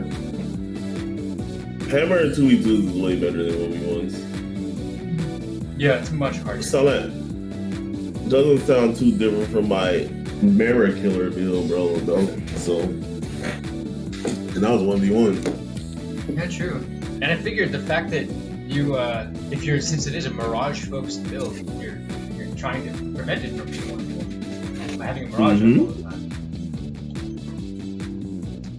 Alright, back we go to Moonfall. And let's switch.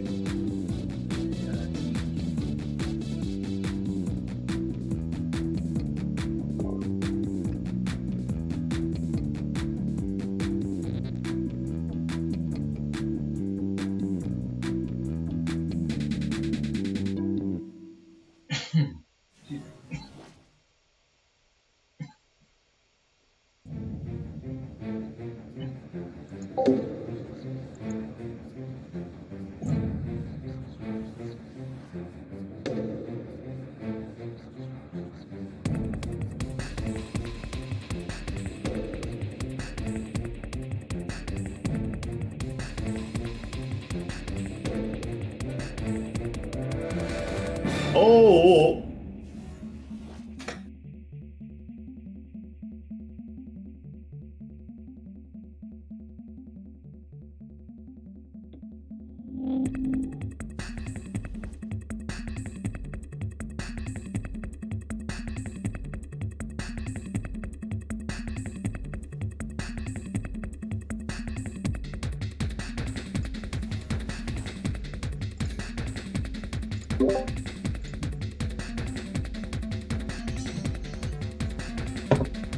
Alright, Verse doing work with those even flows. And the Siegfried head. Wow, in fact, Verse's arsenal, I'm assuming, is kind of hurting for VP. These are all very, very fragile parts. But didn't matter. Last game. He must be very fast, though, with right Fury.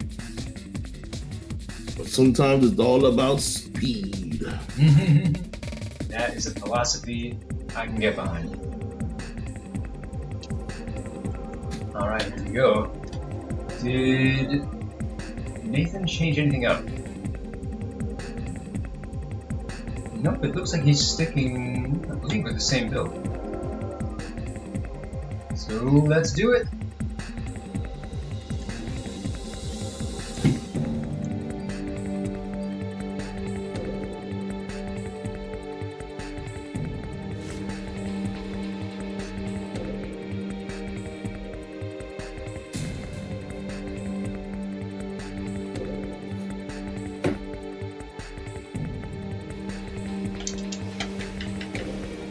No, I hit a wall.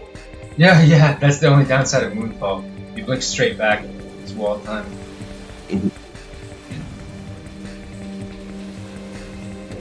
Alright. Alright, let's see these even flows. I wonder if Moonfall may have been a slightly ill-advised choice, because I feel like this allows Verz to keep it slightly closer to his opponent. But that we'll find out. Oh, Dragoon can't be hitting those walls like that when he's trying to avoid.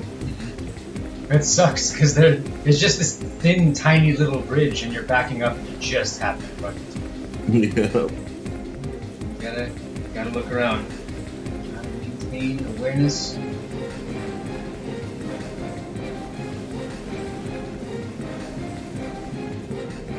Mirages are all in full effect.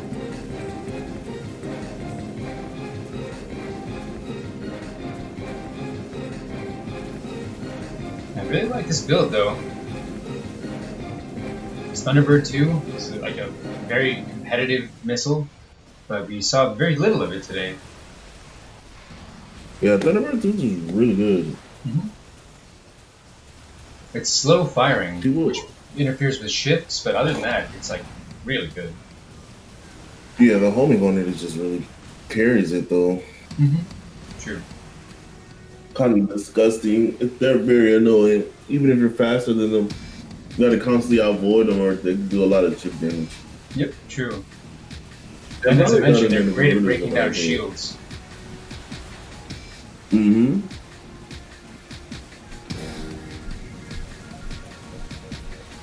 Ooh, Versus getting in there. Versus pretty good use of Assault Shift. Seems like Assault Shift combined with his speed seems to make it pretty safe. Yeah, this being close range map too, it's hard for Dragoon to get those Garudas off. Right. Yeah, they'll just go sailing past before they have a chance to actually aim the block time. Mm-hmm.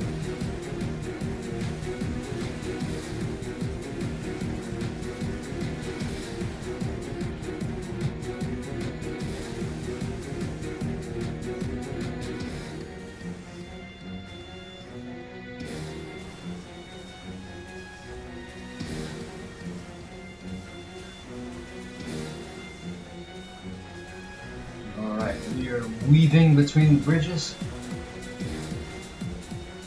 Oh, we are getting caught at the center column.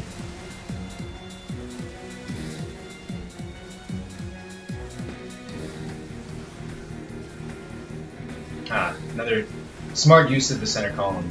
Just keeping it between you and the opponent. Yeah. Even if it helps get rid of some of those missiles, man.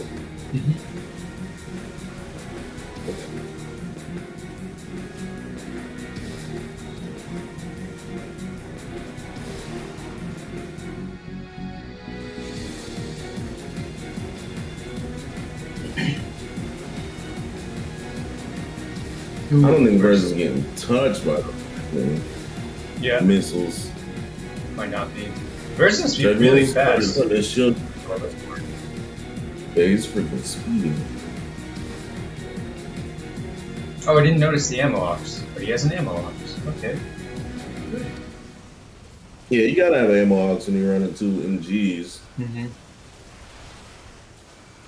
That is a good idea. Kind of a must. Alright, we're just under a minute left here. Verz is still healthy. Not in the red yet.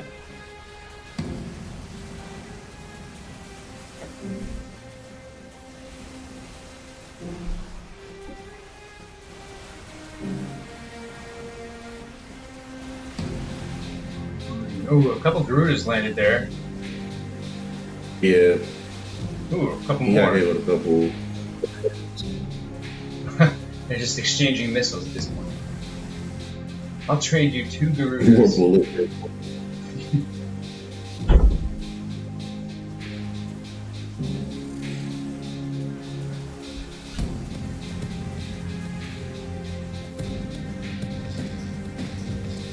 Oh, we got a couple seconds left here. Who's gonna take it down? That looked competitive. They both look like they were. Oh, Verz is most definitely out of ammo. But he made it last right till the end. Wow, and Verz takes it. Good job, Burrs. It's my face. That was awesome. Ooh, that was really close. Another close one. Those were good fights, man. Very evenly matched.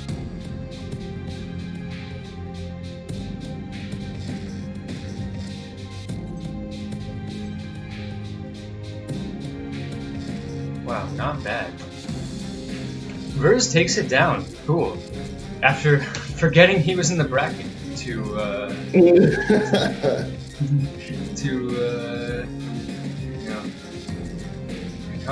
becoming a real threat. Very nice. Great games also to you, Nathan. Dragoon, thank you very much. Yeah, had a strong show. I think you ran into a couple of really tough opponents, unfortunately. So Vers doesn't always play in tournaments, but he definitely has a competitive streak and has quite a bit of experience. But it's very close, super close performance.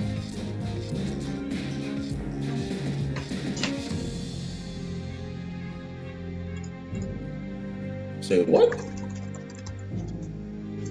Oh, is that? Did you hear the honking? That's the elotes guy. He has a little horn. The elotes. No, elotes. It's a guy. He sells like corn. I know what elotes is. Stuff. He's outside like, yeah, get your elotes. Exactly. Although in this case, he's not close enough yet, so he's just honking the horn. It's like the ice cream man, but with elotes. That's pretty funny. I need to go to Cali. Oh yeah, the food. I mean, if you don't like LA, which I understand because a lot of people don't like LA, the food is still like it's got to be the best. Some of the best in the country. I just want to eat.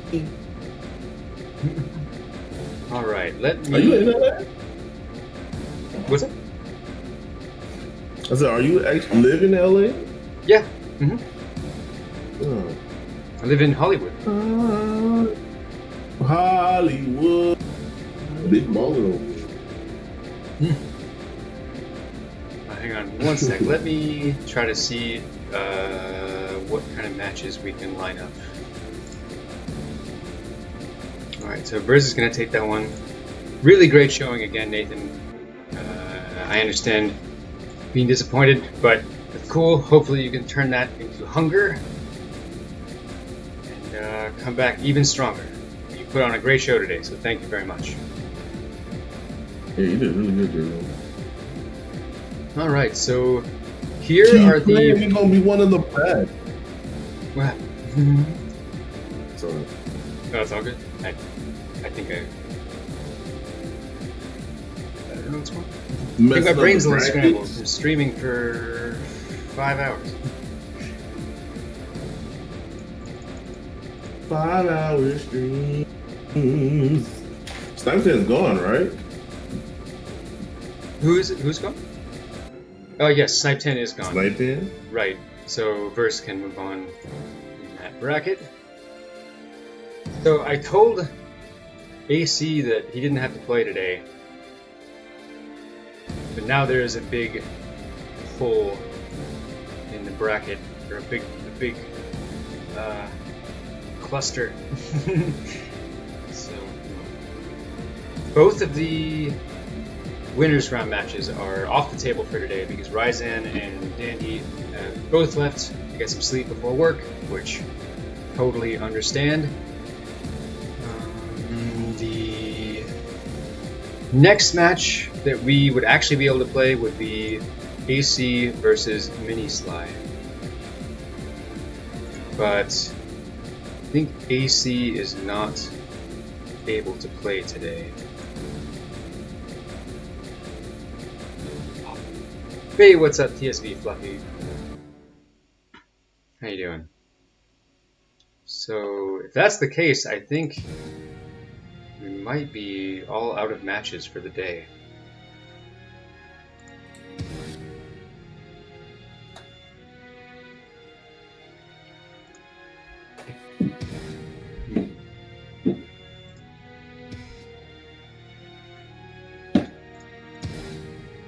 AC like, shit, he guess he can. Is he? Oh, he's here. See, the cam is not feeling it. Well, here's what I will say. If AC and Mini Sly are both here, then I think AC, you are somewhat obligated to play a little bit. Unless it's like 4 in the morning where you live, in which case I'm not going to force you to play. But if you wouldn't mind, it would be really great for the tournament if you would be able to take your match today, if possible.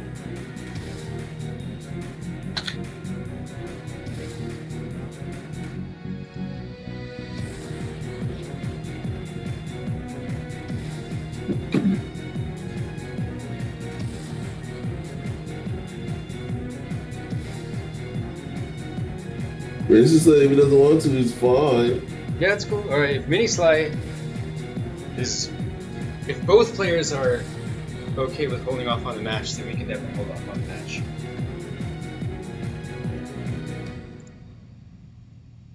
And when do you think we can finish? Well, I mean, I'm not sure. I think, like I said, we'll try to get individual matches. Like I will just personally speak with, like, AC and Mini Sly and schedule time and then record it, and then after that I'll winter that with Ray Shadow and I'll record that and we'll figure it out.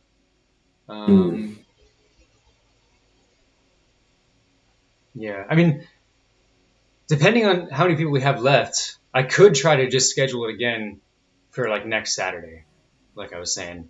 So maybe we can do that instead. Let me see. It's up to you. I would say try for next Saturday, but definitely try to make sure in a week to see who's available. Because you know, sometimes different weekends. Like I know Danny's gonna be in the same situation where he's gonna have to work. I don't know about everybody else though. Yeah, well, I think since Dandy specifically and Ryzen specifically are both in winners and they both have unusual schedules, I can handle both of those individually for sure. And then maybe we can just run out the final losers bracket next Saturday, as long as we can get all the winners matches in over the course of this week.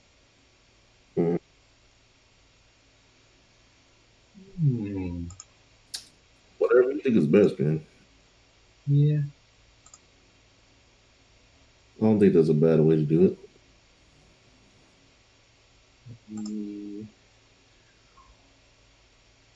Well, I definitely don't want to force people to play when they are not down to play. Oops, that's loud. Okay, so we got yeses from, I think, every single player in the losers bracket from the looks of it. Mini Sly, Ray, AC, Sly, Ray, AC, and Birds. Okay.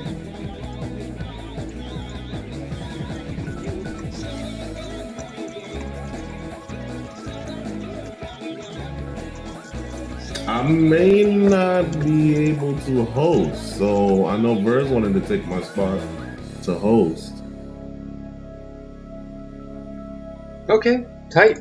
Yeah, if that's the case, then maybe it is time to call it a day for today. We got through a pretty good portion of the bracket. Now there really aren't that many matches left. There's 1, 2, 3, 4, 5, 6, 7, 8. Okay, not too many. Not too many left. I might be. I'll keep you updated, but I would say Bird stand. You going to the tournament anyway, so stand by. You might take my place for a host. Yeah, I mean, Verse did say he'll be here next Saturday, so if he wants to host, absolutely more than welcome. If not, I'm sure we can find someone to sneak in. All right.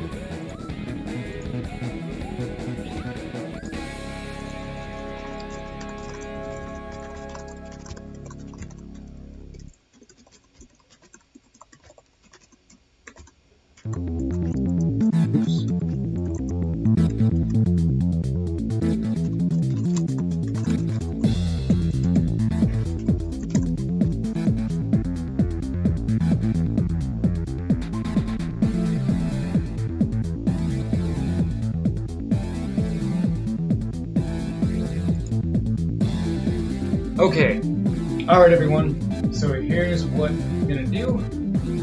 We are going to call it a day here for right now. We got through a pretty long stretch of the bracket, so that's awesome, but a lot of contestants need to head out for work, and we're on a lot of different time zones, so it's, I think we've hit the end of our playable matches for the day. But the tournament is not over. Excuse me. The tournament's not over. We will be continuing. I will try to run the winners matches separately and record those over the course of this week. And then next Saturday at noon, same time, same day, we will continue with the losers bracket. Get it all done, and with any luck, we will have a winner and a runner-up by the end of the day on Saturday next week. Thank you so much, everyone, for joining and for playing and for hanging out, chilling, for coming up, for showing us your creativity and putting on a great show and fighting your asses off. It's fantastic. So, thank you guys very much. Follow my boy Disorder. He been putting on for the DXN community.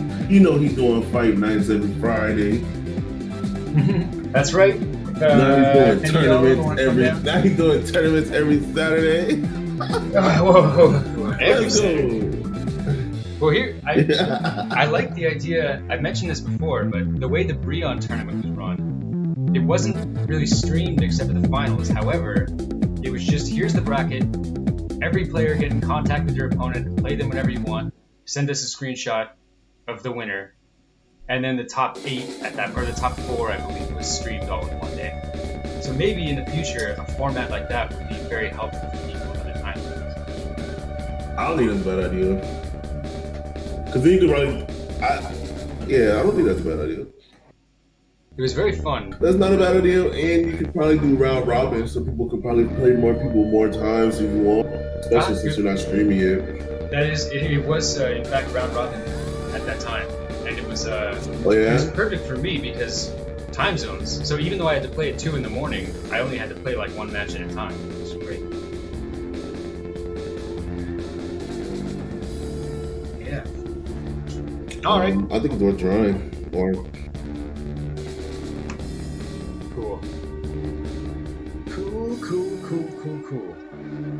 Okay, everybody. I think this is where we stop the stream. But once again, thanks so much, everybody. Thank you, Eclipse. Really appreciate the co-hosting. You kept things on the up and up. Greatly appreciated. Very fun. Yeah, I just came to talk trash. That's cool. Now you can. You can be the heel commentator. You can be like the Jerry Lawler. All right, tight. Here's where we call it a day. I'm gonna head out. Good stuff, Disorder, man.